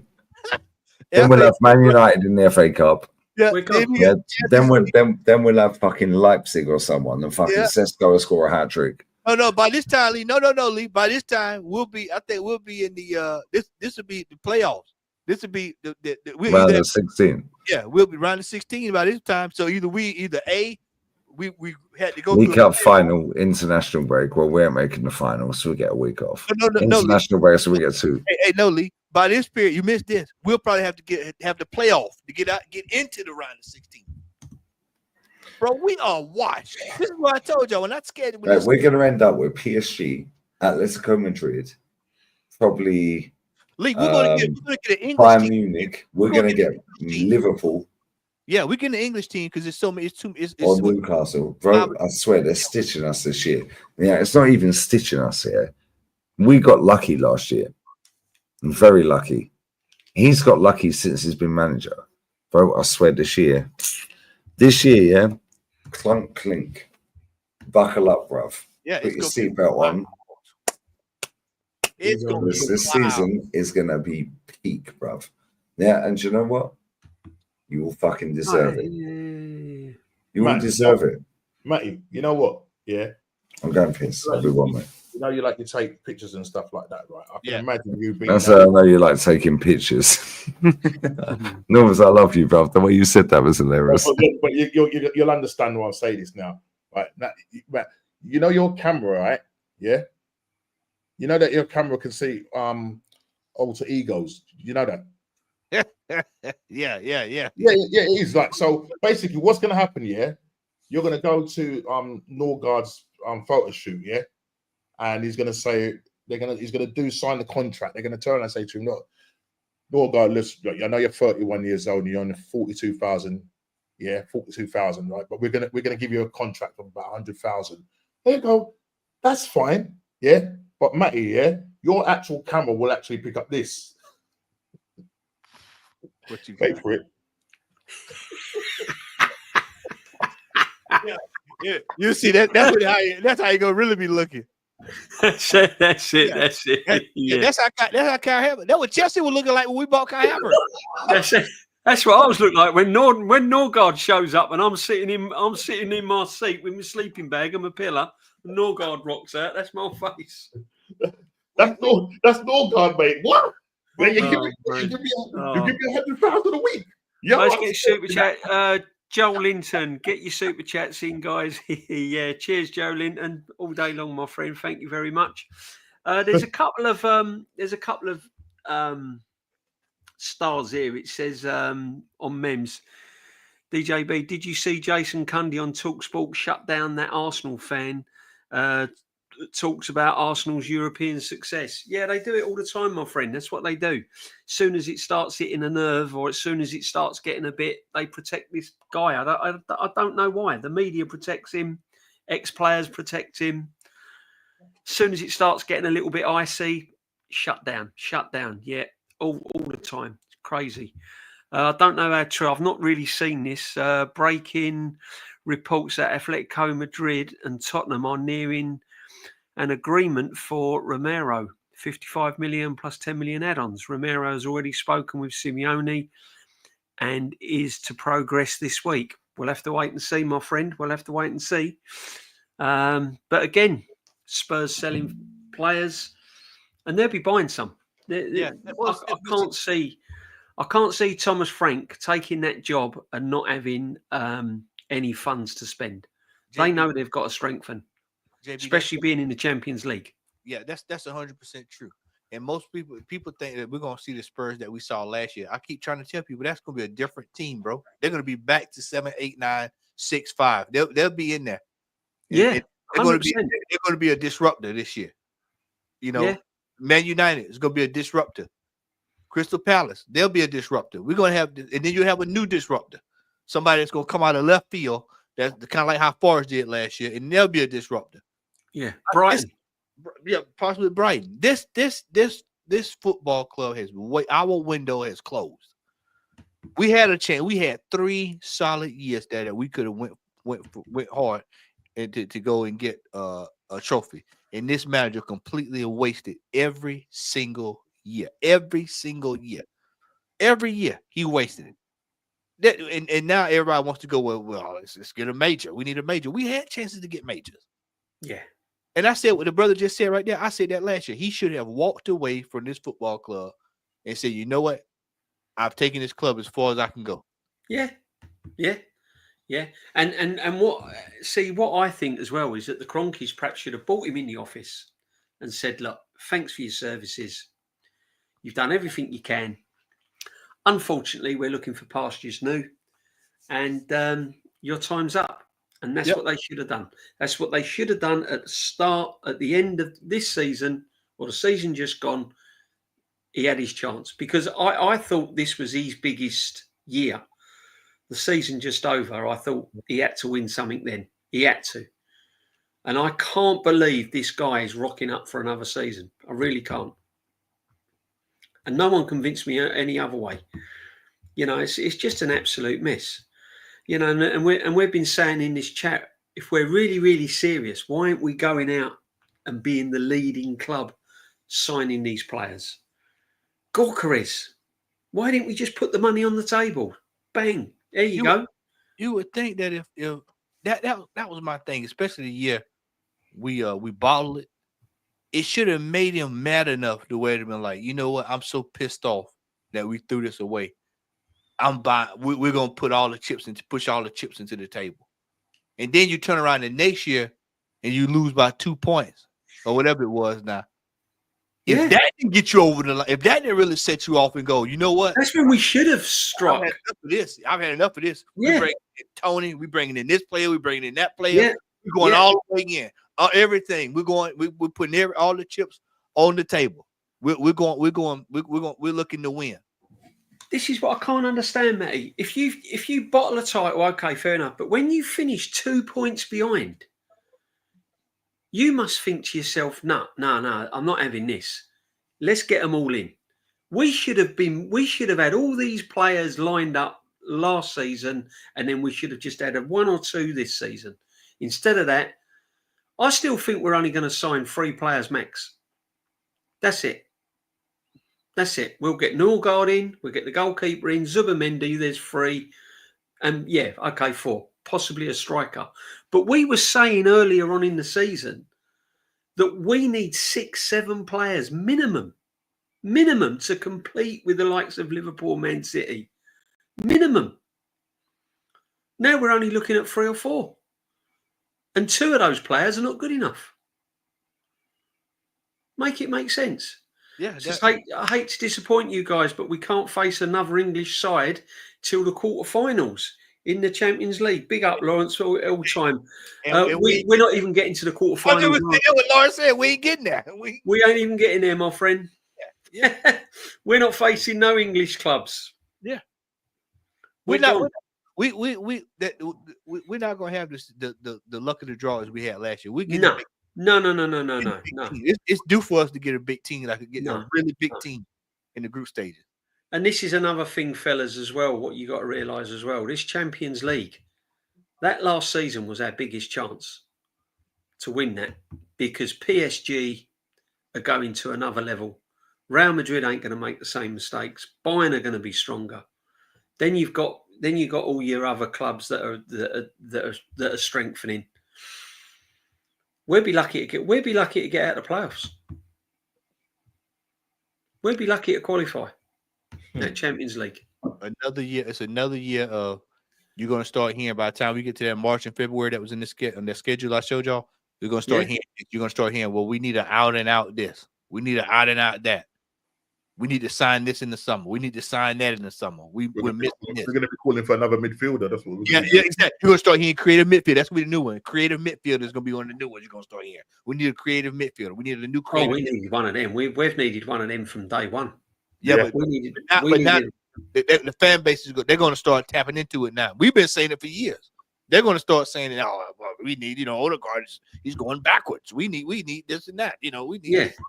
So they always be 4 or 5 years behind what we say. But you know what'll happen, Matty? We'll go on streams next season and we'll be saying, "Yeah, but we told you this last year. We told you this the year before." And they'll say, "Yeah, I know, but And it's just crazy. It's absolutely. I still can't believe we've not sewn up a number 9. I still cannot believe that we have not.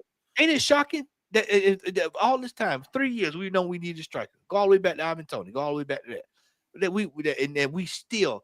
That should have been immediately, as soon as the window opened, that should have been done in 24 hours. That should have been the first single solitary thing done as a striker coming in. Yeah. Should be the first thing we done.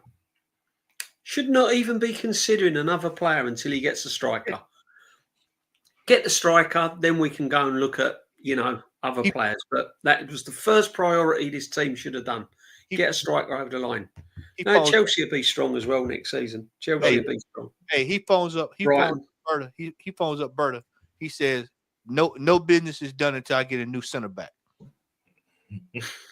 I need a center back. That's the first. No, sure there is. That's the highest priority. That's the highest priority thing on the list. And after you get that, get me this washed player from Brentford. I need another washed player. Was Morata a market opportunity?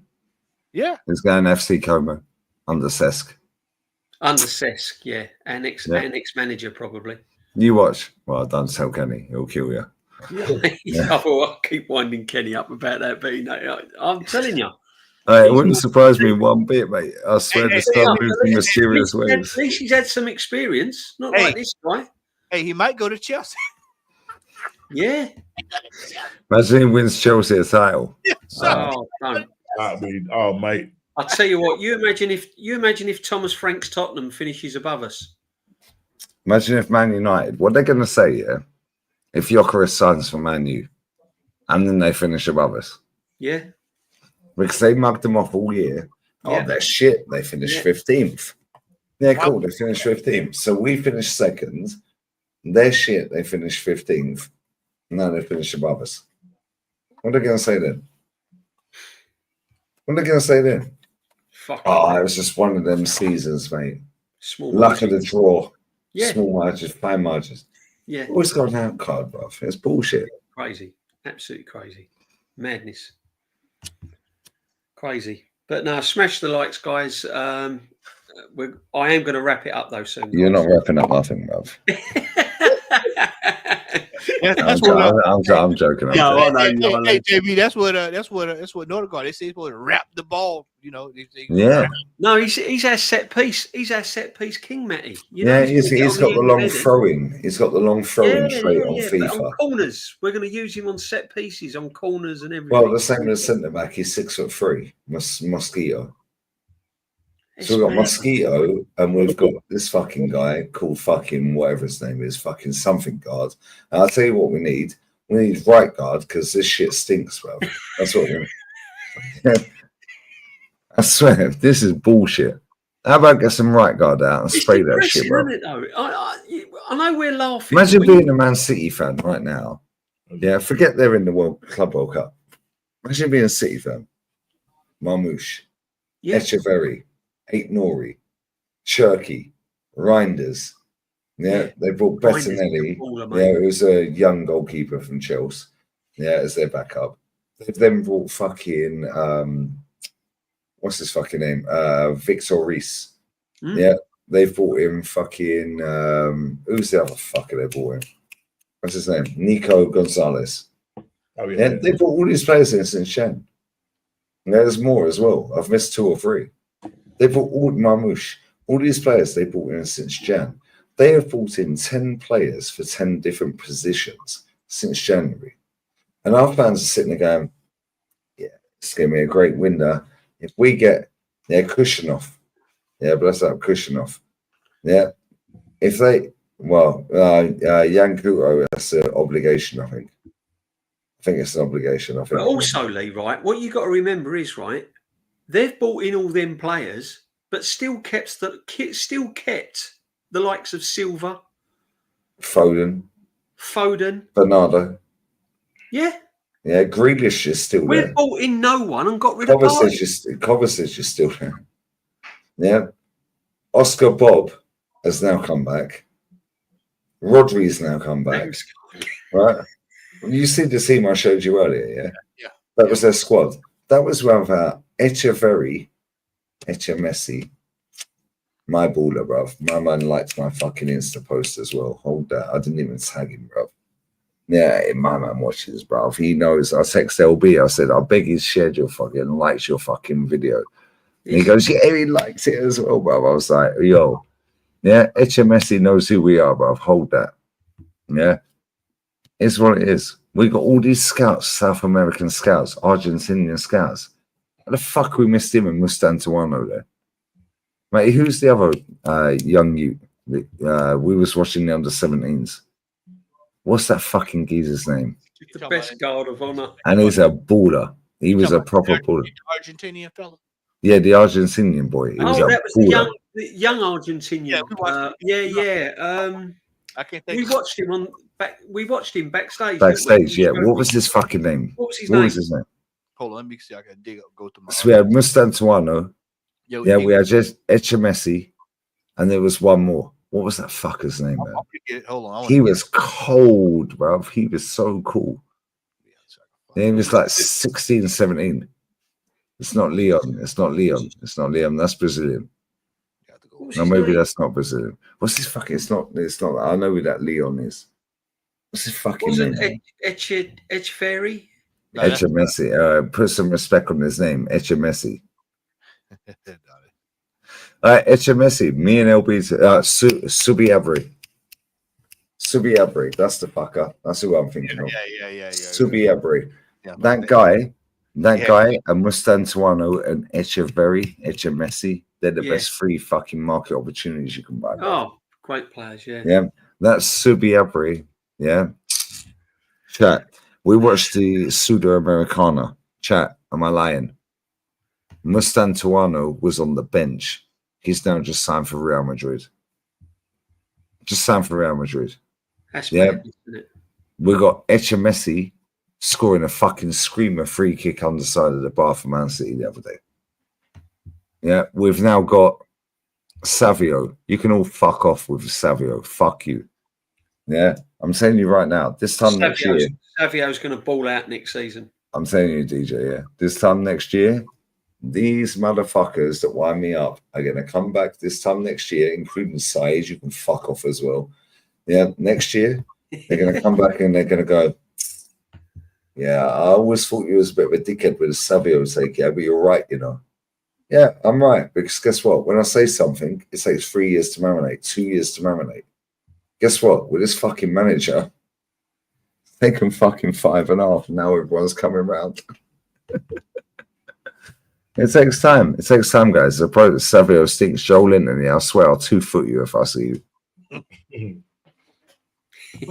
Do that, man. Hold on, it's going to drive me crazy. Big up Joel Linton. Joel Linton is a real one. He's been there from the day as well. Big up James. Big up James Lee as well. He sent me a super chat, bless him. Nah, he's class. He's been there from the day. Yeah, I swear down, yeah. I do not rate Doku. Doku was their best player the other day. Wow. As much as I wanted to shoehorn fucking Savio with that screamer. I'd have him at Arsenal, though. I don't rate him incredibly. Nah, fucking he's shit. He's shit. Bro, it looks like Beetlejuice. Hey, Lee. Yeah, I know what you mean. No, that was no. We watched Rodrigo Mora. We watched him. Rodrigo Mora. That's the Portuguese guy. Portuguese guy. The other cat. All right, here we go. Alvaro, what was the young boys? He was a young lad. Yeah, Alvaro Montaro. That was the one that was just dribbling like Messi around everyone. Yeah. Then you had what's his name, mate? What's his name? Alvaro Montaro.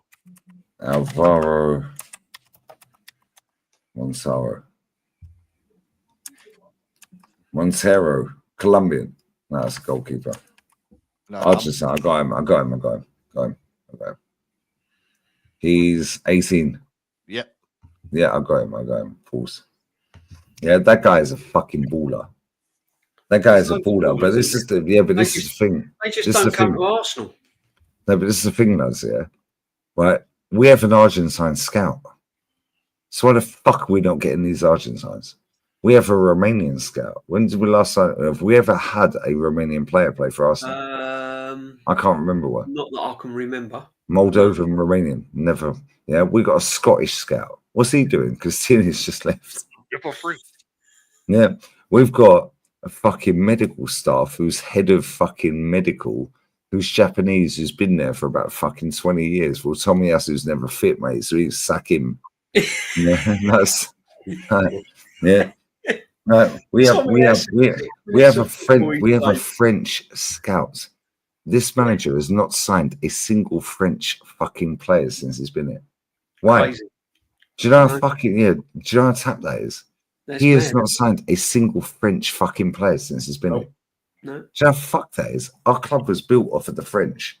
Yeah, he was signed Saliba. That was Unai Emery signing. Thomas Parmo. That was the other one. Thomas Parmo was another one. How do I spell that, mate? Thomas. How are we going to fucking? I'll spell Thomas. Thomas. Next season, boys. I really don't know what we're going to do next season. Parmo. I'll spell that. Parmo. VAR. Dad and my two sisters, I mean, City VAR. fans. My nephews, I mean, United fans. Oh, yeah, look at that family. Oh, Look, I've got him. Oh. Yeah, that's him. He looks about 12. Thomas Palmer. Yeah, he looks about 12. He's 17. Yeah, this guy is a fucking baller. Is that the one that was running around like Messi? Yeah. He was just sitting people down for fun. Yeah, that's him. Yeah. And this is the thing, yeah. Mate, you coach football. Yeah, chat, you know football. Lads on the panel, you know football. Norms, DJB, we know football. When you see a baller, you know they're a baller. But it's where they go from where they're a baller to where they go to kick on. You can tell within the first couple of minutes of when they play. As soon as they First touch touch. the ball. As soon as they touch the ball, you know. Yeah. Mate, that fucking Rodrigo Mora, bruv. Mate, we sat there watching Porto the other day, yeah. They've got Fabio Vieira in midfield. And there's a 17, is he 17? I think he's 17. 17-year-old boy, yeah, called Rodrigo Mora. Yeah, they were playing Palmeiras. And all this Chelsea fucking mob, yeah, all this Chelsea mob are going, oh, watch Esteval. Mate, you're messing Brazilian. Bro, the Brazilians don't even watch fucking Brazilian football, am I lying? You're on mute. They're past the international. They don't even watch that. They don't watch international football, no? They've had enough. They've had enough of it. They're like, yeah, it's done. Until it changes, it's done. And I just talked to my homeboy. I'll let y'all. I'll go ahead and admit it. I had to do some photography for over at the camp for LAFC last week, and Right, so mate, he's dropping the bomber. And so I was talking to a buddy of mine. He's a coach, and he was there working, doing some stuff with the team. And so we just. Is that the guy you sent me the picture? Yeah. And that was the head coach of LAFC. My buddy. But that's the one that's going to be the. Well, okay, we'll keep that secret. Carry on. Yeah, he's but my other buddy's Brazilian, and so we started talking about the national team. He said, "Yeah, man, we're not doing anything anytime soon." He said, "Until we start going to get these fellas down in the second division and third division. That's just glad to wear the kit, the wear the badge, where it means something. You coming from the favela and then you represent the nation." He said the problem is that too many overpaid players are in the national team. He said so they get once Brazilian get the money, that's it. They're cool. Martinelli. Yeah.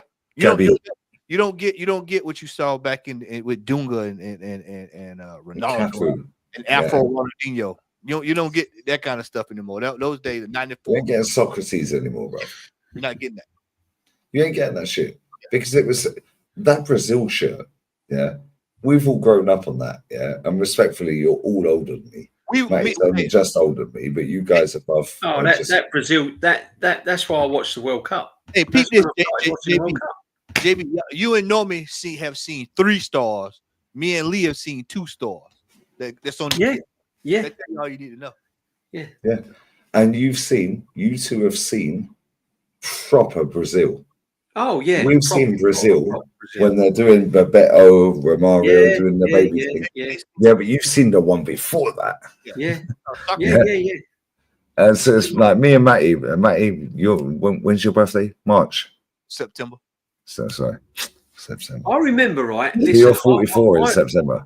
I remember the whole reason how I got into football when I was a young kid was just by watching Brazil. That's one of the ways.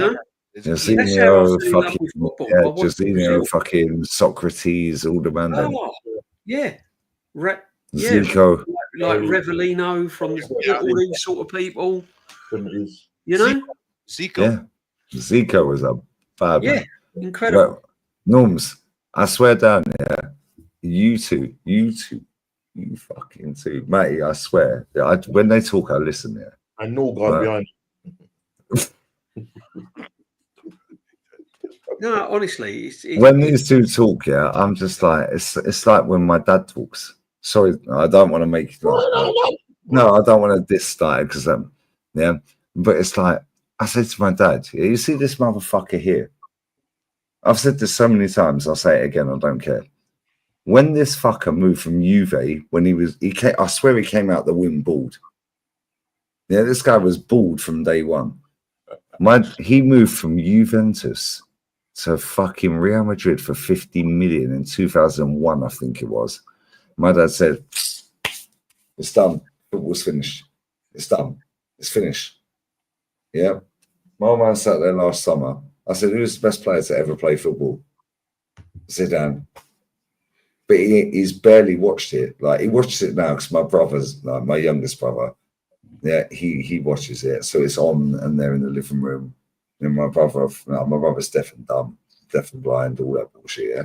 But he can still see. Yeah, he's not that fucking stupid. Right? And he's actually smarter than he looks. Right? Yeah, he's finessed fucking everything. He goes every World Cup, every Euros, fucking watches England Club, Wembley, all this bullshit.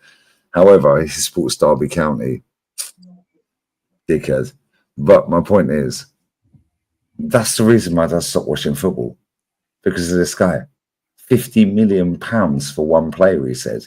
Football's finished. I've washed my hands with it. And I promise you, yeah, when he comes out here in the summer, which he will, I'll have him in the backstage. I'll get him. He looks like Steve Bold.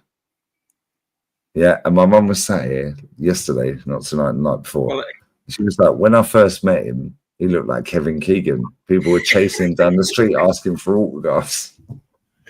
No chat. Anyone who was in that chat, Bobby, you was in that chat. I beg you was in that chat. Brazil team. Yeah. Lee, you talk about you're Kevin Keegan. He was signing the autographs. That's going now. The fucker looks like Steve Bold. This is the reason he stopped watching football. Hey, that reason. This is the best player he's ever seen. Lee, we watched. Washed. What they would say? Washed. Washed. Destroyed. I know what you're going to say. I know what you're going to say. Well, we watched. Washed. Zidane destroy Portugal. And then we watched Ronaldo, young Ronaldo, decimate France. Was it France? Yeah, in the same game. In the same game. Yeah, they were going. They were going. Not Brazil. Cristiano. Cristiano was going, and they were Cristiano. We yeah. It was France. Yeah, Cristiano and Zidane. Yep, we're going. Cristiano and Zidane. They're looking at each other. They're like that. Yeah, it was like Messi and Mbappe in the Qatar World Cup. They're looking at each other like, yeah, what? Yeah, what? Yeah, fuck you. I score another one. Hold that. Yeah, cool. I score another. My view on world-class players, mate. Mbappe scored 3 penalties against Emi Martinez going the same fucking way. Do you know how crazy that is? I know. And Emi Martinez, he hasn't got a great, believe it or not, he ain't got a great record on penalty saves. Yeah, it's an overhyped thing. But the penalties he saves are mad fucking big games. Yeah, so like we could go and score against him. Nobody cares. And now he's doing it against Ecuador to get to a semi-final. Now he's doing it in a final and he saves 2 in the final in extra time. Now it's gone penalties against fucking France. And then Mbappe went the same. Hey, you know, I told 3 times. He scored 3 times. And that boosted my mentality of Mbappe. Yeah, because I didn't rate Mbappe. I still don't rate him. But the fact that you fucking said, yo, I'm the man. I'm taking my country off my back. Fuck you. And he scored. And they did fuck all for 82 minutes. Now, fucker. Look, what a goal, by the way. Then he scores a penalty. Then they goes extra time and Messi's like, hold that. Yeah, and then he goes, yo, penalty? Yeah, I'll go the same way again, bitch. Yeah, then it goes penalties. Then he goes, yeah, fuck you. I scored the 3rd one the same way. That elevated Mbappe for me. Because the mentality is, I want to win. And there's not many players like that in world football. No, it's gone. My mum loves Cristiano Ronaldo's attitude. People use world class now as like giving out sweets, mate. There's no real players around. None of these players are world class. No. The only one I'd say in this era that's still actively playing this world class, I'd say Ronaldo for goal scoring. Yeah. I'd say Haaland for goal scoring. Lewandowski, Kane. They're the only 4 strikers. In there, definitely. They're the only 4 strikers in the world. Now that he's won a title, you can definitely say that. Well, yeah, he's got a trophy now. His goal. I don't know if you see it. The goals tonight, mate. I'm a bit off cold with Mbappe. I see. Yeah, but Mbappe, they put him up there with Thierry Henry. You fucking tapped. No, It'd never be Mbappe's not Mbappe in this era is No, world class, but he's not a striker. He's a left winger. No, he's definitely not up there with Henry. Henry was fucking levels. But in this era, he's world class. So I put him in that world class. Yeah. Messi's world class still. What that guy can do with football is a fucking disgrace. Real. That is the best player I've ever seen. Would you say Vinicius is world class? In this era, yeah. But he's a moments player. Yeah. He's not consistent enough over a course of a season, but he's consistent enough over a course of a season, if that makes any sense. Yeah. It's like he'll score 7 goals in La Liga. They won't win it, but then he'll go and fucking score a hat-trick in the Champions League final. Hey, check this out. And he'll score 2 in the quarterfinals, 2 in the semis, and then win your champs. 2006 World Cup Golden Boot list. Don't tell me. 2006. That was Germany. That was Germany World Cup, yeah? Yep. Was Miroslav Klose still playing? Yeah, he was the Golden Boot winner that year. Number 2. I'm gonna round them off. No, don't tell me. Number two. So Miroslav Klose was number 1. He held the record at the time because he actually broke his own record, I think. Number 2, 2006, Batistuta. He's got to be on that list. No, he's not on this one. Number 2. Number 2. Del Piero. Crespo. Fuck. What did he play up to? Batistuta? Did he play up to what? I can't even remember. I think he slapped us in '94 at Wembley. I was at the game. He killed us in that they wore that tasty kit as well. That kit was nice, wasn't it? Check out number 3. Check this out. This is Who was number 2, Matty? Hernan Crespo. Number so 3. So you got number 1, is Miroslav Klose. Number 2, Crespo. Number 3, David Villa. What? Yeah. Oh my gosh. When they spanked, ask me who number 4 is. Now when they spanked, Jose Mourinho in the first El Clasico 5-0, that David Villa goal where he just went clean through and he just slotted People forget about how David Villa was a baller, bro. Matty, Henry must be on that list, mustn't he? Yeah, he's on here. But hold on, number 4. No, number 4. Hold up, I'm not looking at the chat. I'm going to go off the chat. Was that the Irish? I'm going to go private. Yeah, so I'm on private. Number 4. Yeah, let me go private. I want the chat to blow it. I've gone private, so I can't private. Don't let the chat blow it. Yeah, it's easy to do that. Yeah. So number 1 was Miroslav Klose. Number 2 was Hernan Crespo. Number 3 was David Villa. I'm just thinking we've got Spain, Italy. Del Piero.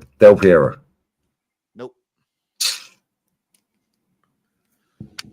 Inzaghi. Hold on. Pipo Inzaghi. Spain. Is it Spain, Matty? You over there Googling. Fernando Torres. I'll show you right now. I've not cheated. I didn't mess with you. Fernando Torres. Mate, I'm not even lying. You can see that's on private, yeah? Fernando. Yeah, he was 2006. Yeah. Fernando Torres. Wow. Number 5. Number 5, I'd say that was somebody Dutch or English. I got Alan Shearer. No, I said it was. I thought it was. No, it's that's on Henry's up there, isn't he? He must be. It's number 5. Number 6. Shearer's got to be in that list, or Sheringham. Nah, that's before. This is before. That was the World Cup before. Yeah, that was the World Cup. Okay, so French. Ronaldo. French. Anelka. Anelka. No, nope. Trezeguet? Nope. No, who was the German forward? We've already done that. Miroslav Klose. Nope. There's another one. No. No. It's another one. Thomas Müller. We said Podolski. Yeah. And then Podolski's 6th. Yeah. Yep. Now 7 is a good one. That's a tough one. That'd be a little bit of a tough one. 7th is going to be Mandzukic. Nah, not Nomsky. Get a pick there, Nomsky. It's a tough one because I completely forgot he was in this World Cup when I looked at the list. When you look back at this shit, Yeah, it's like, yo, yeah, I'm like, damn, I completely forgot he was played in that World Cup. See, I didn't know Podolski was up there, top 6. Yeah, Bloody no. hell. yeah, but this is what I'm saying. The players we signed fucking back then were class. You just wait till you see the rest of this. Davon Shuka. Maximiliano Rodriguez. Rodriguez. Told Jeez. him that he was there. Who's 8th? That's Ronaldo. 6th. That's Ronaldo. Cristiano. No. Oh, no. Yeah, R9. R9. He was 7th. Yeah. End the game. End the See, game, Dave. Hey, Ronaldo was 7th. and these are ballers, right? So Yeah. can you imagine? Davon Shuka's got to be in that list, surely. You ask me who's next behind him. Figo. Zidane. Midfield. Guess who's behind him? Guti. Pirlo. Adriano. And Joker would have asked me about work.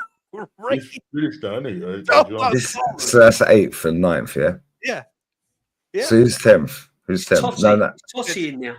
10th is Adriano. Adriano is 10th, yeah? So don't tell me 11th. 11th. Mate, you can see. It's Mate, Totti in there. I would have never guessed this number 11. mate, yeah, I'm not even lying. Yeah, chat. I'm not even lying. I'm sat on private. Yeah. I can't see the chat. I can't see the chat. No, Totti. Can't see the chat. Is he on here? I'd say either Del Piero or Baggio. Or no, I'll go Baggio. Bartosz Basaki. Poland. 2 goals. 2 goals. And then after that is Double Shuka's got to be in that list somewhere. Omar Bravo, Tim Cahill, because that's when he was hitting all them balls. Tim Remember, Cahill. Australia. They were the set pieces. Remember they would bring him in on them set pieces. Yeah, free kick, penalties, headers. Penalties.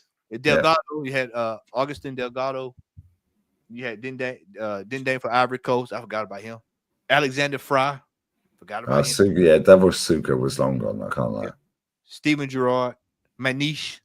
Manish was underrated, by the way. Yeah. You had Marco Materazzi. Who was the Colombian forward? Was Colombia in it? Falcao. That was the year. I think it was the next Or one. Aspria. You're thinking Aspria now. Yeah. Played for Newcastle. Yeah, but would he been Thomas Rosicky. Yeah, he would have been well gone from Newcastle by then. Thomas Rosicky, he was there. Rosicky, yeah. That's the summer we signed. That was the summer we signed. Yeah, we brought him off of that World Cup. Yeah, he scored against us. He scored against the United What players we've had. I loved Rosicky, man. I thought he was Schweinsteiger. The maestro, right? Schweinsteiger. Bastian Schweinsteiger. That's a proper German name. I really wanted Arsenal to sign him. That's a proper German name. Shevchenko. Luca Toni. Patrick Vieira was there. Where's Titi? Yeah, he was at number 5. Oh, yeah, sorry, my bad. Yeah, number 5. That was How many did he score? 6? 3. 3, and he was 5th. Wow. Yeah. Yeah, I tell you, man, folks be talking about, oh man, these players. I'm like, bro, Mate, go to the World Cup in America. It's 94. All right. Yeah, go 94. Yeah, I genuinely would just guess out of nowhere. Yeah, the R9 Baggio, R9 Baggio, Del Piero. I'd say R9 Baggio, Del Piero.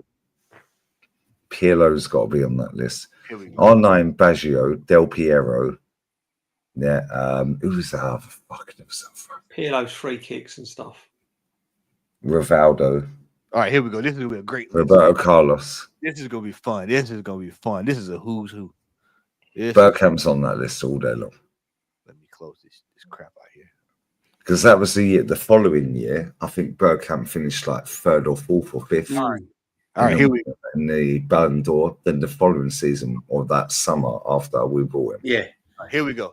Number 1. All right. R9. No, not in 94 because he came off the bench. Remember, he was young. Oh shit! Yeah. Young Ronaldo. Yeah, he didn't even play. He didn't even play in the World Cup. So Hadji Stoichkov. All right, number 1, Oleg Salenko. Nobody even knows who that is, mate. He probably made a hell of a coach somewhere. He's probably winning title in his first season.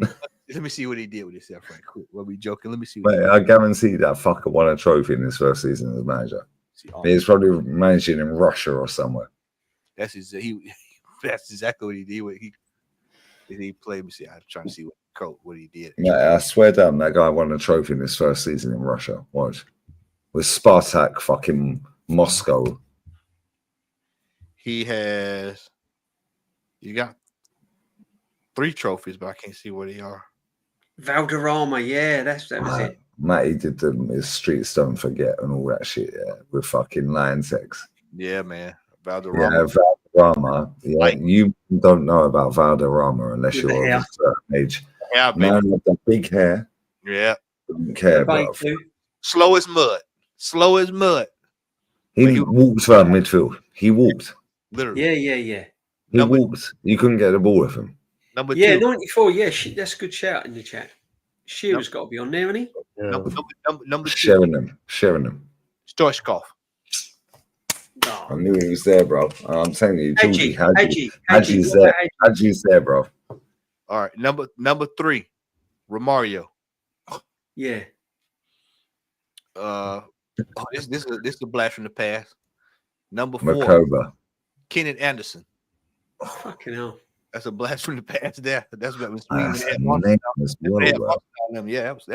that was a good. But you know what? When we go down memory lane, yeah, like most of the people in the chat of our chats, like all 4 of us here, most people are over 35.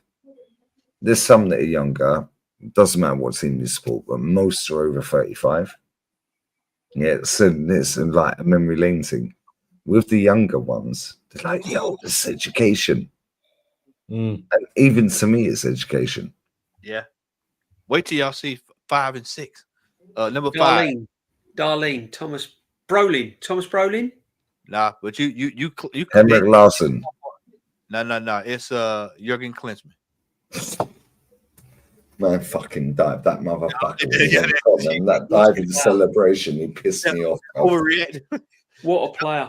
Number 6. He's a baller. I'll give you a hint. Leah know this one because I told my cousin's favorite player. Zola? No. He's one player. Absolutely had a poster. That's what kind of got me into football when I was a kid. Zico. Oh, fucking, I know this as well, mate.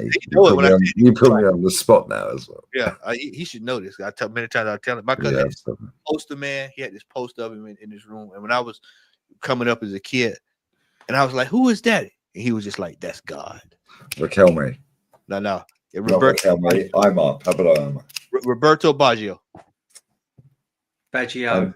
I fucking knew that as well. You told me about 100 times. I say you love that man. He that was his Roberto Baggio, Del Piero, Adriano, all these ballers, bro. JB, you called him, but he is. He's at number 7. Darlin is at number 7. Thomas Darlin. Yeah, Darlene. Yeah. Darlene. He was a baller, mate. Then you had Florian Rada. I can't pronounce it, man. Where's he from? He is from Romania. Romania. Yeah. I can't. Yeah, Florine.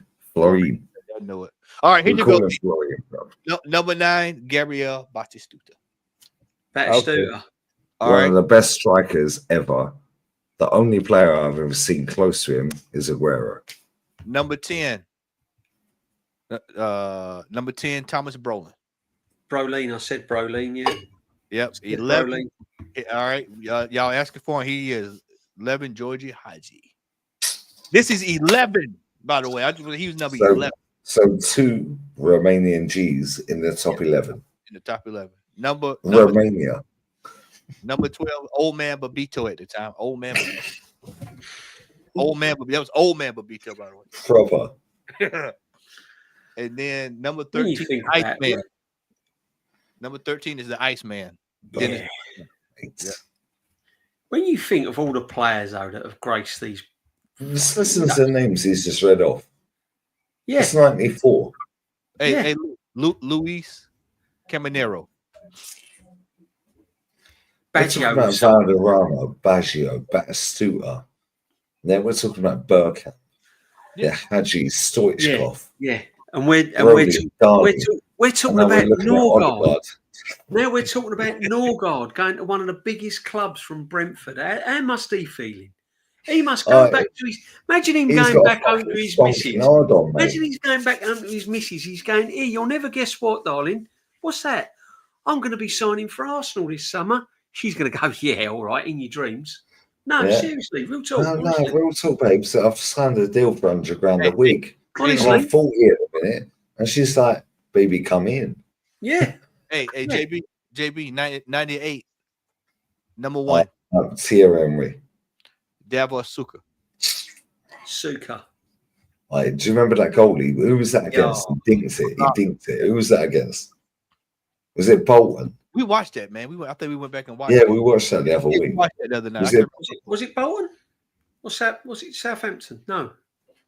We watched He dinked it. I'm on private, so I can't see the chat. I can't see anything either. But we watched. I know we watched it because we talked about it. We were talking about that. And he dinked it. Might have been Derby. That might have been Derby because I know we watched it. And It was somebody in white. They were playing in fucking white. I know that much. Number 2, Christian Vieri. That fucker. Do you remember when he scored against us in the 5-1 against Inter? Yeah, and it bounced off Sol Campbell and looped over Seaman. Yeah. And I made it 1-1. So we were going out. And then we just went on a rampage. Yeah, Henry just run riot. And then number 3, Batistuta. I love Batis. Matty, I swear, you know this. Chat, you know this, yeah. Batistuta is one of my favourite strikers ever. Yeah. Yeah, he was unreal. Aguero is the only player I've seen that close to him. Yeah. And he's still miles away. He had a shot on him, mate. Batistuta could do it all, Norms. That was going to burst, man. Even his penalties. You see his penalties? Without the velocity. Norms, I was at Wembley, 94, I think it was. Or I was there, I remember that. 94. He ripped us a fucking new one. He did. We played our Champions League games there, didn't we? Absolutely killed us. He absolutely run ragged. And it was just like everyone standing up, just going, yo. Class. What a player. Number 4, Ronaldo. Number 5, Marcelo Salas. Number 6. Marcelo Salas was a baller. Nobody ever Matty. says his name. Matty. Hernandez. Yeah, he's right. The matter of fact, he's next. Hernandez, Luis Hernandez. All I missed. Eric. Number 7. Oh, mate, what a player. Oh. Dennis Bergkamp, number 7. Yeah. Number 8. TC's got to be in the top 10. TC's in the top 10, right? Nope. What year is this? 98. Yeah, TC's in that top 10, surely. No. He didn't quite make the top 10. He's there, but he didn't make the top 10. Oliver Bierhoff. Oliver Bierhoff. Yeah. I fucking hated that guy. Was Violi? No, Violi weren't around then, was he? 98? Yeah. I think he was. Maybe he was Chelsea manager. And number Oliver Bierhoff. I fucking hated that guy. Who's the Italian? Who's the Italian? Fucking hell! I'm on private chat. So yeah, I don't see anything either. I'm on solid white. I can't see anything. Number 9 is Rivaldo. Rivaldo, yes. Was that the World Cup where the fucking Turkey guy, the Turkish player, kicked the ball and he fucking fell over and made that hit his face and fucking kicked off? Was that the World Cup? Was that 2002? I feel like I think that was the next one. That was 2098 or 02, wasn't it? And he fucking went down over his face and was like, bro, you're a bitch. Yeah, it was. That was the second game. I think it was the second game. Yes. Played. Yes. Group stage. Yeah, that was ridiculous. Man, I think the ball hit him in his knee. Yeah, it's like this. That was embarrassing. Yeah, he's acting like a top gooner trying to explain the process. Number 10, Babito. Easy. Bebeto. At 34 years old, by the way. Fucking old man Bebeto. And then after that, Klinsmann, then TT Henry. 12. How many goals did he score? 2. No, he scored 3. What year was it? What year was The that? 12th was 3 98. goals. 98. 12th was 3 12. goals. Yeah, 12 was 3 goals. But So how many was top? 6. Oh wow. That just shows you how the competitive. Look at the players That's that how you've competitive. named. The standards. Look at the names you've mentioned. I mean, And look at the goals. 2002. 2002. Of course, we know Ronaldo, number 1. Remember that. Number 2 was closer. Yeah, 2002. So we're on 98, yeah? Listen to these names on. Wait till y'all see names on this list. I'm gonna go down. Number 2, closer.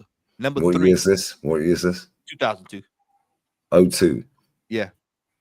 Number 3, Chat, Rivaldo. relax, sit back, put your feet up, Chat this. park your car, This is the name. listen to the fucking names. This is the name I ain't heard since the 2002 World Cup. John Dahl Thomason. John Dahl Thomason, yes. I ain't heard that since 2002. Danish, no? Yeah, the Dane. Yeah, the big Dane. Then you had Christian Vieri, Michael Ballack, yeah. Barletta. He was a fucking good player, Michael Ballack. Oh, yeah. Then you had Mancies, the Turk from Turkey. You had Raul, Fernando Morientes, He was a baller. Mark Wilmots. Fucking. Vilmots. I keep forgetting his name. Bruv, the names. Robbie King. Yeah. Yo, mate, how many times we sat backstage and said, yo, it's mad underrated, and we watched a compilation of Robbie King was one of the most underrated players. Them crazy Mad ass he shots, was. man. Robbie Thank King. you. Robbie King was a baller. Henrik Like Lawson. every club he went to, it's a dream of mine to play for Inter Milan, dream of mine to play for Wolves, dream of mine to play for Spurs, dream of mine to play for Coventry, Look at these names up in there. I'm just going down looking at the names. I'm just like, look at these names. You got Henrik Lawson, Papa Bouba Diop. Okay, that's a throwback. Ronaldinho. Wow, oh, what a player. How many goals did he get? 3? 2. Remember he had a free kick? He had that free kick. I think it's, what a player. Oh, that was against England, wasn't it? The quality of him, and he only gets 2 goals, but it's just How skillful was that player, though? Seriously, how good was Ronaldo? He's the most talented player ever to play football. Number 16, Hassan Saz. Number 17, Henry Kamara. 18, Landon Donovan. American. Yeah.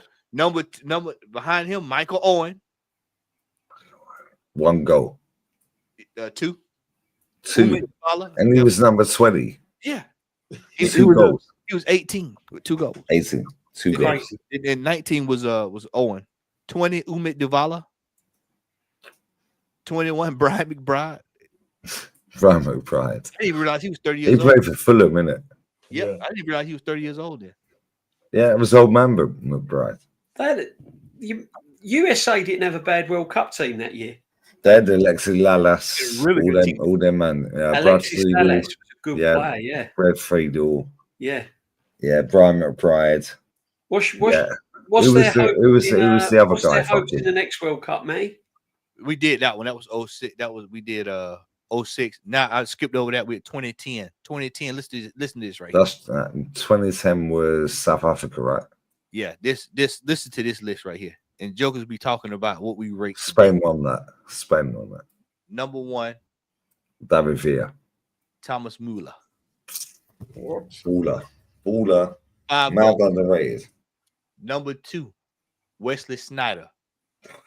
5 goals. Wow. Number 3, David For Villa. Islam. 5 goals. Number 4, Diego Forlan. 5 goals. Forlan, yeah. I'm not even looking at the chat. I'm not looking at the chat. Lee. Number 5, Gonzalo Higuain. Higuain. And he probably missed about 50 sitters as well. Check this another one. This is another blast in the past. Robert Vitek, the Slovenian. Yeah, Vitek. Yeah, Vitek. Yeah. Didn't he play? He played in the Prem for. I swear. Who did he play for? Number 7. Why he's looking for that? Miroslav Klose. 8. There was a young guy that was on the upstart named Luis Suarez. 8. That, £40 million and one. Robert Vitek is the same age as me. Jesus Christ. Bro, he looks fucked. Yeah, I swear he played in the Prem. He didn't play in the Prem. He didn't. Number 9. Asamoah Gyan. Asamoah Gyan. That was the guy that Luis Suarez fucking handballed the fucking, and then he missed the pen. Yeah. Yeah. As a coach, somebody I'll never forget that because people got asking me. They say, "Well, Matt, if you was the coach and that happened, what would you have done?" I said, "I would have went over and gave him a hug and told him thank you." Yeah, it's only fucking fair play. Fuck the guy. Well done. You saved the goal. Yeah, come on out. I said, come on out. We'll figure it Hey, out. you're starting. Well, you can't start the next game. You start the one after, and you're the first name on the sheet. I was like, that was genius. Man, the way you saved that, he dived like a goalkeeper. I remember laughing. He dived like a goalkeeper. I said, look that at this. motherfucker bites people. Yeah, and dives like a fish. Saving the World Cup because they were headed out. Landon Donovan, Luis Fabiano, excuse me. Lucas Podolski, Ian Robin, Ilano. Ilano was a good player. Yeah. Mad underrated. He played for City, innit, Ilano? Yeah. He was in on it when they He was a good player. He was very good. He came into the money. Thiago Mendes, Keisuke Honda. People forget about how good Honda used to be. He was a baller. Yeah. Robinho, Carlos Tevez. Fucking hell. Tevez. Youngster West Ham had him, you know, didn't he? He went to West Ham, Tevez. Him and Mascherano. Yeah, Mascherano. Yeah. Andres Iniesta. How did they get them deals done? Uche. Money. That was all. Yeah, that was to do with the. Yeah, what was their agent, Norms? What's his name? The agent. I can't remember what was his name. Yeah, Kubichin or whatever. Yeah, I can't remember. Dodgy, wasn't it? Hey, check this one out. Chikorita. Kia fucking Kubichin. They had like a sell-on thingy, didn't they? Yeah. They owned the rights to the player, even though he was at the fucking club. Yeah. Yeah. He saved West Ham that year. They saved them from the. Oh, mate. Oh, yeah. That was because there was uproar, wasn't it? Yeah, he kept them up. Yeah, the guy. And when it all came out, they wanted them relegated. They said, was it Neil Warnock? Neil Warnock, yeah. I think it was Neil Warnock. Who went down instead? No, it wasn't Neil Warnock. Who went down instead of West Ham? Who was it that moaned about it then? Neil Warnock moaned about it, but I thought, who was the manager? Was it Pardew? I'm trying to think. Was it Pardew? Let me see. They went down. It wasn't Watford. There was uproar. There was absolute uproar. What year was it again? Sheffield, was it Sheffield? Was it Sheffield Wednesday? I thought it was Sheffield. No, it couldn't have been. It was Sheffield Wednesday. Yeah, Pardew was the manager. Who got relegated? What was Pardew the manager that went down? Yeah, no, Pardew was the manager of West Ham at the time, right? Because he was in charge of Tevez and all of that. But who went? The team that... Sheffield United. I had to go look in the check because I knew they would know. Sheffield United. What Sheffield United? Yeah. That's the RVP scored that goal, that crazy goal. Yeah, there was massive uproar about that. Yeah, Neil Warnock. Yes. Who was the manager of Sheffield United at that point? That was Neil Warnock, right? Yeah, I'm sure it was. West Brom. It was like, we come to fucking London. No, we don't get fucking this. Paul Jewell. Is that the clip? Paul Jewell. Paul Jewell. Yeah, Paul Jewell. He was at Wigan. He was at Sheffield United. Yeah, it was Warnock. Yeah, West Brom as well. Yeah. That was crazy. That was lucky West Ham that time. Samuel Eto'o was on here. Fuck. You know, that's the only footballer ever to do back-to-back trebles. Yeah. Yeah, back-to-back trebles. Barcelona and Inter. Eto'o was a player, man. Oh, he was, mate, that fucking motherfucker ruined our lives in 06, bro. Bro, I still have nightmares about him running through. I don't know what Almunia was doing, man, at Neopods. Well, all we can hope for, it is now the 30th of June. All we can hope for now is that we get this Norgard over the line. All right? Because my season DJ, relax, ticket, man. Relax. my You've season- already my renewed, right? season You've ticket- renewed, right? Calma, tranquilo. No, seriously, Calma, my calma, season tranquilo, papacito. ticket, fucking madness. I want a striker by the end of the week. I really You've do. already renewed, so it's calm. Hey, JB, you talk about the end of the week. I want by the end of the night. Fuck. No, but honestly, real talk, guys. We've been going. I thought I was only going to go for like an hour or so. 5 hours. 5 Yeah, hours. come on. Yeah, that's like Guys, that. all Carry I on. can say, all No, I can we ain't say, rapping. Carry on, mate. it's officially my longest stream on my channel. So 5 hours. First 5 hour stream I've done. Welcome to my world. Great. First 5 hour stream I've done. I'm officially past Dan Potts now on the longest stream. What's Potts' longest? I'm proud of that. You've still got 300 plus people locked in. Yeah. Big up. What's Potts' longest? Big up. I ain't got a clue, but I know it probably ain't 5 hours. Potts ain't 5 hours. See, you just did that as a throwaway comment. You sound like a gal, bro. Yeah. No. Oh, yeah. Well, you know. Listen. Big up, everyone. I'm just throwing that away, but yeah.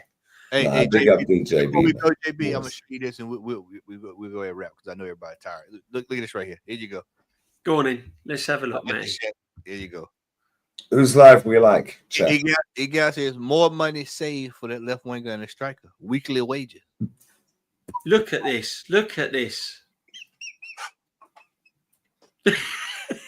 Don't stop it.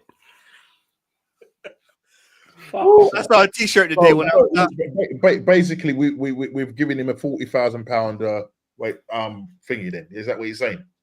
No, because that wage is what he's on at Brentford. I know, but what I'm trying to say that's not what he's on at Arsenal. No, but you double that at Arsenal. He was going to double that at Arsenal. Yeah. But what he's saying is that based on Zubimendi is going to get 100,000.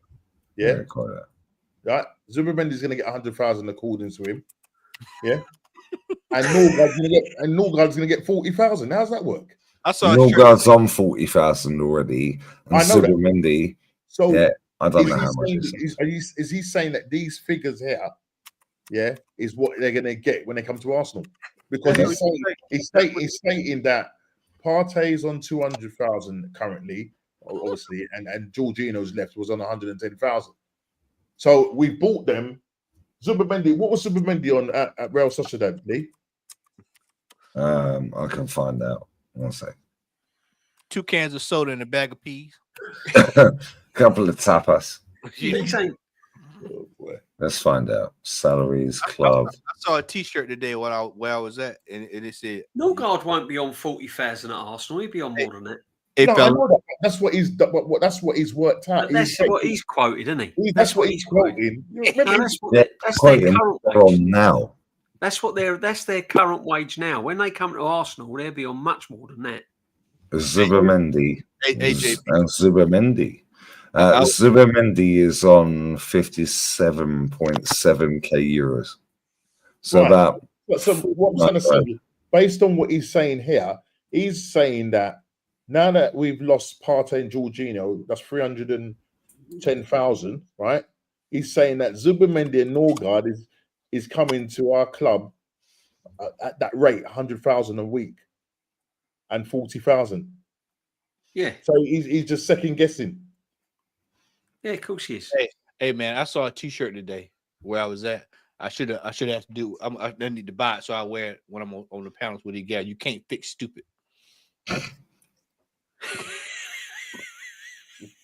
God, he's fucking mad. I love you, mate. That's what the shirt said. You can't fix stupid. I was like, damn, I should have bought. I need to buy that. Right, look at this one. Christian Norgard to Arsenal on a cut price move for 11 mil is a no-brainer.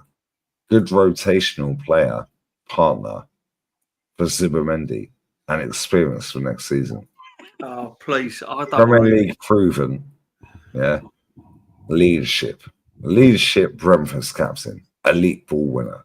Top 5 in the Prem for tackles, interceptions. Composure and build-up. Affordable at 11 mil. Sensible depth. Fits Arteta's system. They're the sort of, it's not an Arsenal player though. Come on, we've just the ballers where. What does fits Arteta's system mean? I don't want to fit. I'm fed up with people just fitting. I want Arteta to fit. I'm going to have a fit next season. If I see him run out, I'm telling you, I'll have a fit. Don't worry about that.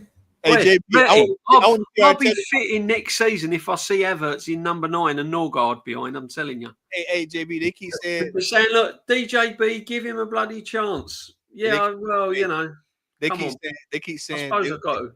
They keep. No, you don't. Fuck him. Can the player fit Arteta's system? I need Arteta to fit the player system. That's what I need him to do. Yeah, crazy. Right, look at this.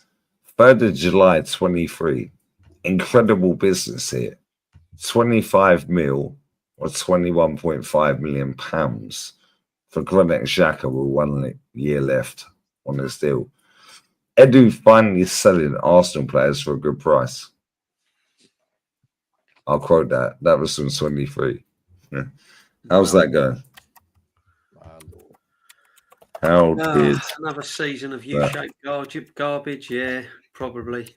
Lee, you give Savio a chance and he's wank man. No, he's not. Savio's a baller. Thank you. Yeah, that's what it is. There is Manchester. Brent and Norgard 50 mil a year or so back. Did they? Mason Mount to Arsenal, 60 million. Bad move or good business. The only positives will be that we'll mark the end of the Dom Arteta's reign at the club. Well, let's hope so, my friend. Big up, Lawrence. Get ready for Top Gooner word salad yet? Fuck's sake. Yeah, share this before we bounce. Crazy. Amount of garbage. Yeah, it's going to go on. Honestly, chat, real talk. It's just going to be another season. Rinse and repeat at the moment, guys. I want to be positive, of course I do, but I can't see it. I can't see it. Unless we bring in 2 or 3, maybe 4 ballers before the end of the season. I can't see it. Can't see it. Share that, DJ, before we go. What's that, my friend? Backstage. Oh, yeah. Before we go, yeah. I've not heard this. I just searched Egal good business. Comes up with this. Mason Mount to Arsenal for 60 million. Bad move or good business? I don't know what he's going to say. Let's go. Miracle for Pochettino to keep Mason Mount at Chelsea, and Arsenal are prepared to pay 60 million for Mason Mount in the summer. Pochettino doesn't need Mason Mount with that Chelsea squad. Big mistake. Basically, guys, let me touch on that because big mistake for who? Us or Chelsea? For Arsenal. You, Arsenal. Look at his face. You need. I'm sorry. 60 million. You can get better players. I'm sorry. You can get better. You got it. Barella. Don't know. Barella. No, don't compare Barella. Barella can stay at Inter. Bro, Arsenal should go basically, they're saying 60 million for Mason Mount to replace Xhaka. Exactly. I would get Madison. That's great. No, Xhaka's good. Xhaka's a very good player. Why Madison? Why I not agree. Madison? Why pay Chelsea 60 million? That's stupid. Hamza. Mount for Xhaka is such an upgrade, man. Bro, I would rather Declan Rice and Casado. Give me 60 million for Casado. Yeah. 70 million. No. Go for Mason Mount, man. I want to go Mason Mount. Guys, we spent 45 minutes on Arsenal. This is the longest we spent on Arsenal ever in the history of my channel. So basically, let's start that. It's going to be a miracle for Pochettino to keep Mason Mount at Chelsea, and Arsenal are prepared to pay 60 million for Mason Mount in the summer. So basically, yeah, he's sitting there going, well, Mason Mount, yeah, but not for 60 mil. Bruv, why is it every player we get linked to they rate? But it's the right price, market opportunity. It's bullshit. Why can they not see anything wrong in this? Yeah. Every single fucking Laura Woods, get out of my screen. Every single fucking player that we're linked to, they rate. Yeah. Yeah, look. Can't see anything on. Here we go. Look at this. If you're good enough, you're old enough. Marquinhos is ready for business. Marquinhos. His tweet. 2022. Who's Madness. this? Who's this?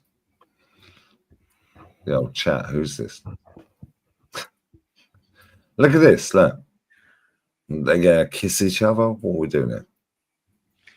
You know something that we hadn't talked about tonight, and I'll say this is that Ethan with Neri last night got a taste of something that he hadn't seen with domestic. Oh, trophy.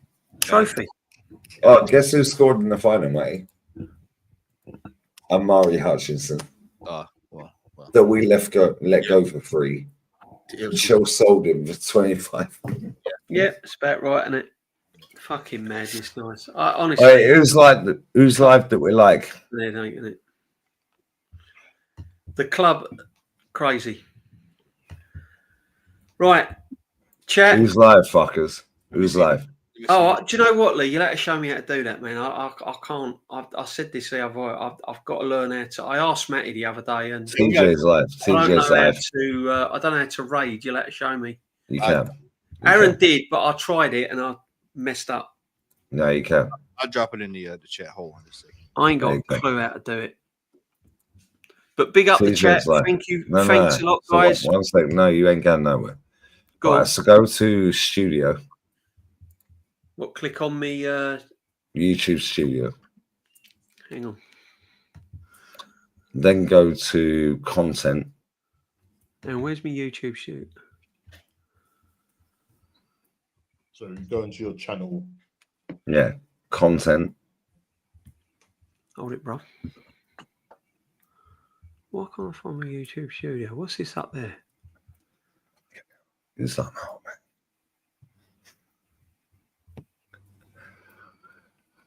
Got view on YouTube. Oh, where am I going?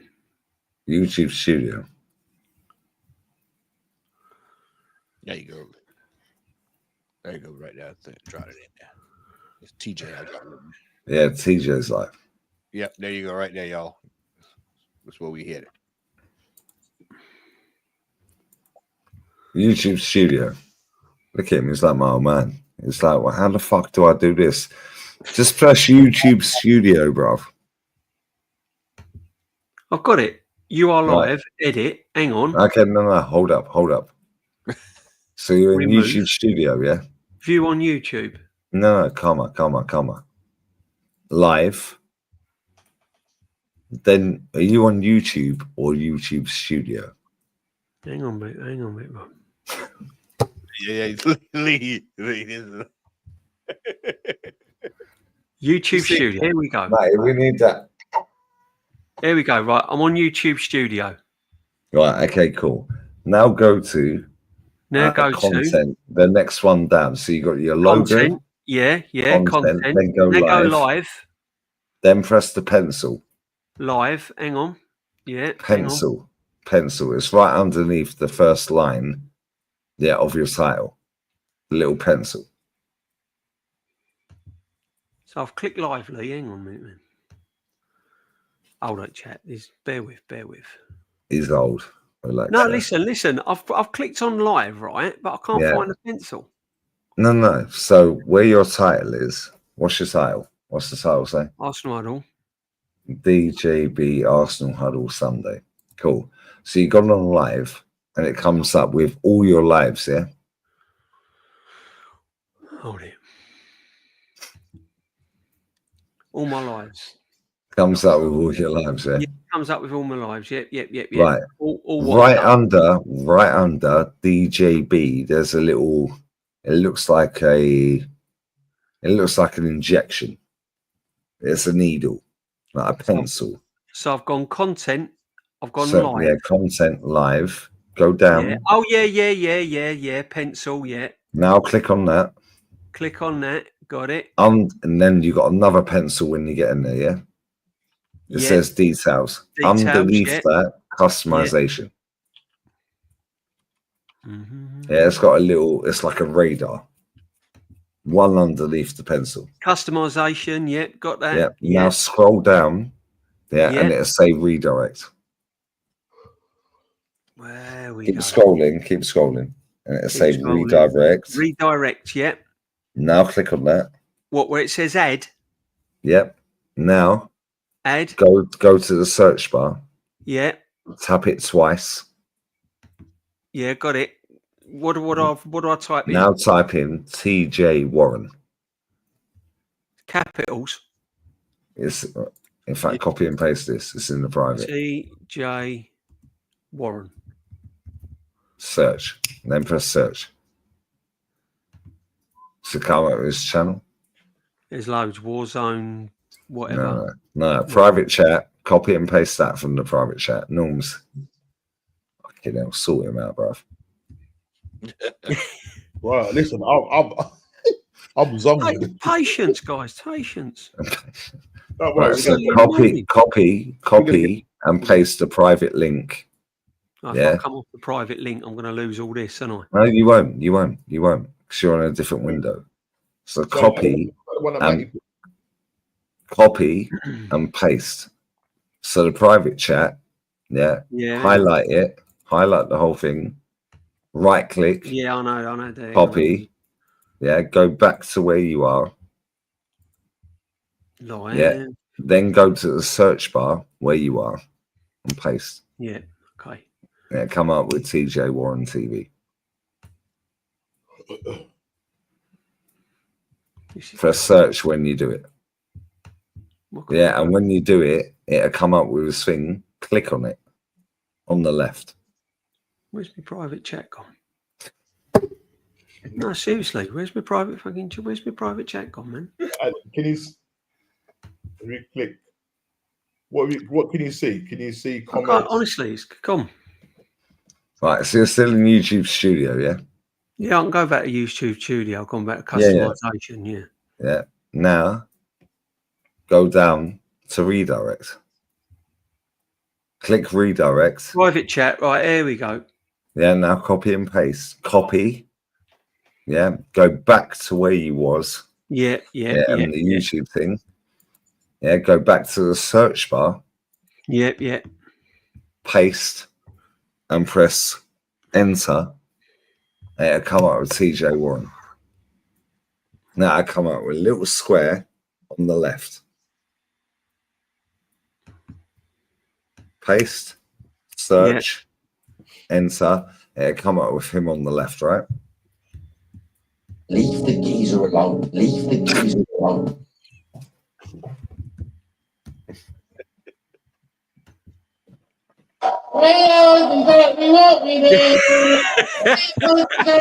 Yeah. TJ Warren, yeah. Now click on his little square. Click on it, and press it with your mouse. Click on it. What's that? On the pencil thing? Yeah, no. So now you see TJ Warren's live, yeah? Yeah, why can't I? Now click on your mouse. Yeah, now press save. Now it should show you at the bottom of the screen that you've redirected to TJ Warren, yeah? Yeah. Cool. Now come back out of that after you've saved it. You saved it, yeah? Yeah. Now come back out of that. What, go back? Yeah, okay. Yeah, now come out of that. Yeah, and then just go back to 1 sec. Come out of that. Then you go to live. It says live. Hey, then you have the pencil, you have analytics, comments, then you have a little globe under your title. Everybody who is listening to this and is watching this right now, I want y'all to understand this is an in-depth look at how Arteta tries to sell Arsenal at this football club. I don't know if that's a good or a bad thing for me, mate. This is out. Sorry, chat. This is what it sounds like when Arteta trying to get somebody to come. This is why we got a striker right now. Right, I think it's done, Lee. Right, cool. Now you come back, go live, content. No, yeah, you go to content, live. Yeah. Pull the mouse down. Yeah, and there's a little globe right underneath content. So you've got your live is your live now. You got the pencil. You got a couple of other things. Then you have a little globe there. Yeah. Jeez, man. Yeah. Now press the globe. What whams with a globe? Press it. Yeah. Yeah. Now scroll down and you're chill. Now you can wrap up the stream and it'll redirect to him. And that will tell you how many views you've had, how many comments. It'll tell you how much super chat. Wow. Yeah, watch time, so on and so forth. That's mad. It's pretty simple. But Yeah, if you know, you know. when you've been doing it. Well, listen, you're like my dad. I'll have to do that, my friend. Though I'll have to do that little bit more thingy. Yeah. So now we can rate TJ with "Leave the Geezer Alone." Leave the geezer alone. Right, mate. Right. Hey, send me that. No, big up, chat. Big up, Lee. Lee, what can I say, my friend? Right, leave the geezer. Numpski, top man. Thank you very much. I've kept you up all night, haven't I? Look at the time. Nah, Norms never sleeps, bruv. He's like Kenny, bruv. He's always awake. Thank you for joining me, Norms. Thank you, Rashid, earlier on. Matty, big up, my friend. Lee, always. Thank you very much, my guy. My gay, right? That's gay, bruv. My gay. That's a bit weird, bruv. My guy, what you got coming up? You said my gay. Well, today, later on. Later on today, you're gonna do the guard of honor for wifey eventually, yeah? Eventually, yeah, that will come eventually. Today. Yeah. He better do the guard of honor. He gonna get the divorce of honor. Mate, I swear down there, this guy's been waffling about guard of honor for about 3 months. You better get that. You better get it out. He's been waffling for 3 months about guard of honor, yeah. At the point where his wifey jumped in the street. It will come before. It will happen, should I say? Today. It will happen. Today. Nice. Right. So yeah, we're supposed to be on. We're supposed to be on. See the way he swept that. I love you, Norm. Well, what's his name? We're on Aaron's show, isn't it? Later on. Aaron's, yeah, later on we are, yeah. God, well, yeah, later on tonight we're on Aaron's, yeah. We got that, and then Wednesday's what's going on Wednesday 6:30, and yeah, so we're up until that point. So yeah, but I'm good. Nice. Make sure you sub. Make sure you sub to this man, Normski. I'm absolutely stoned out though. It's all pinned. Oh, nice. Norm's just like fucking hell. Leave the geezer alone. Big up, Norms. It's just like peace, bro. Allowed. Wednesday, I will be doing my live where I will be talking about these top gooners. Nice. I'll be slaughtering these top gooners. I've been compiling data and information for the last week, so we'll be doing that on Wednesday. Want to say it's probably going to be about 9 p.m. or 10 p.m. UK. So there will be blood in the streets. I'm just letting y'all know right now. Just letting y'all know right now. It's going to be rough. I might tune into that. I'm tuning into that one. That's going to be rough. We will be there. We will be there. Yeah. And Lee, you just got loads coming up. What you got? Well, you say that, but I can't even fucking stream, bro. If I come on your channel and it's fucking fine. Yeah. I'll go on my own channel, is it fucking kicks me out. You've been muted out, haven't you? The Matrix got me. Norms. I need the pills, bro. I need the pills. Exactly. Lee went in. That's what he got today when he went. Do it again, mate. Do it again. He tried to do the stream. Y'all said, "Look at the time, Jesus." I'll tell you what. I look at DJB. Look at the sign. Fuck the sign, bro. I'll tell you what I've got coming up. Welcome to the world of fucking YouTube, bro. Man.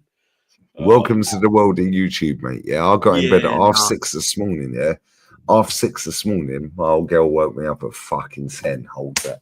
Yeah, no, it's quality, mate. Yeah, and my stream's fucked up, and I'm still turned up. And do you know what? I genuinely forgot I was on your stream tonight.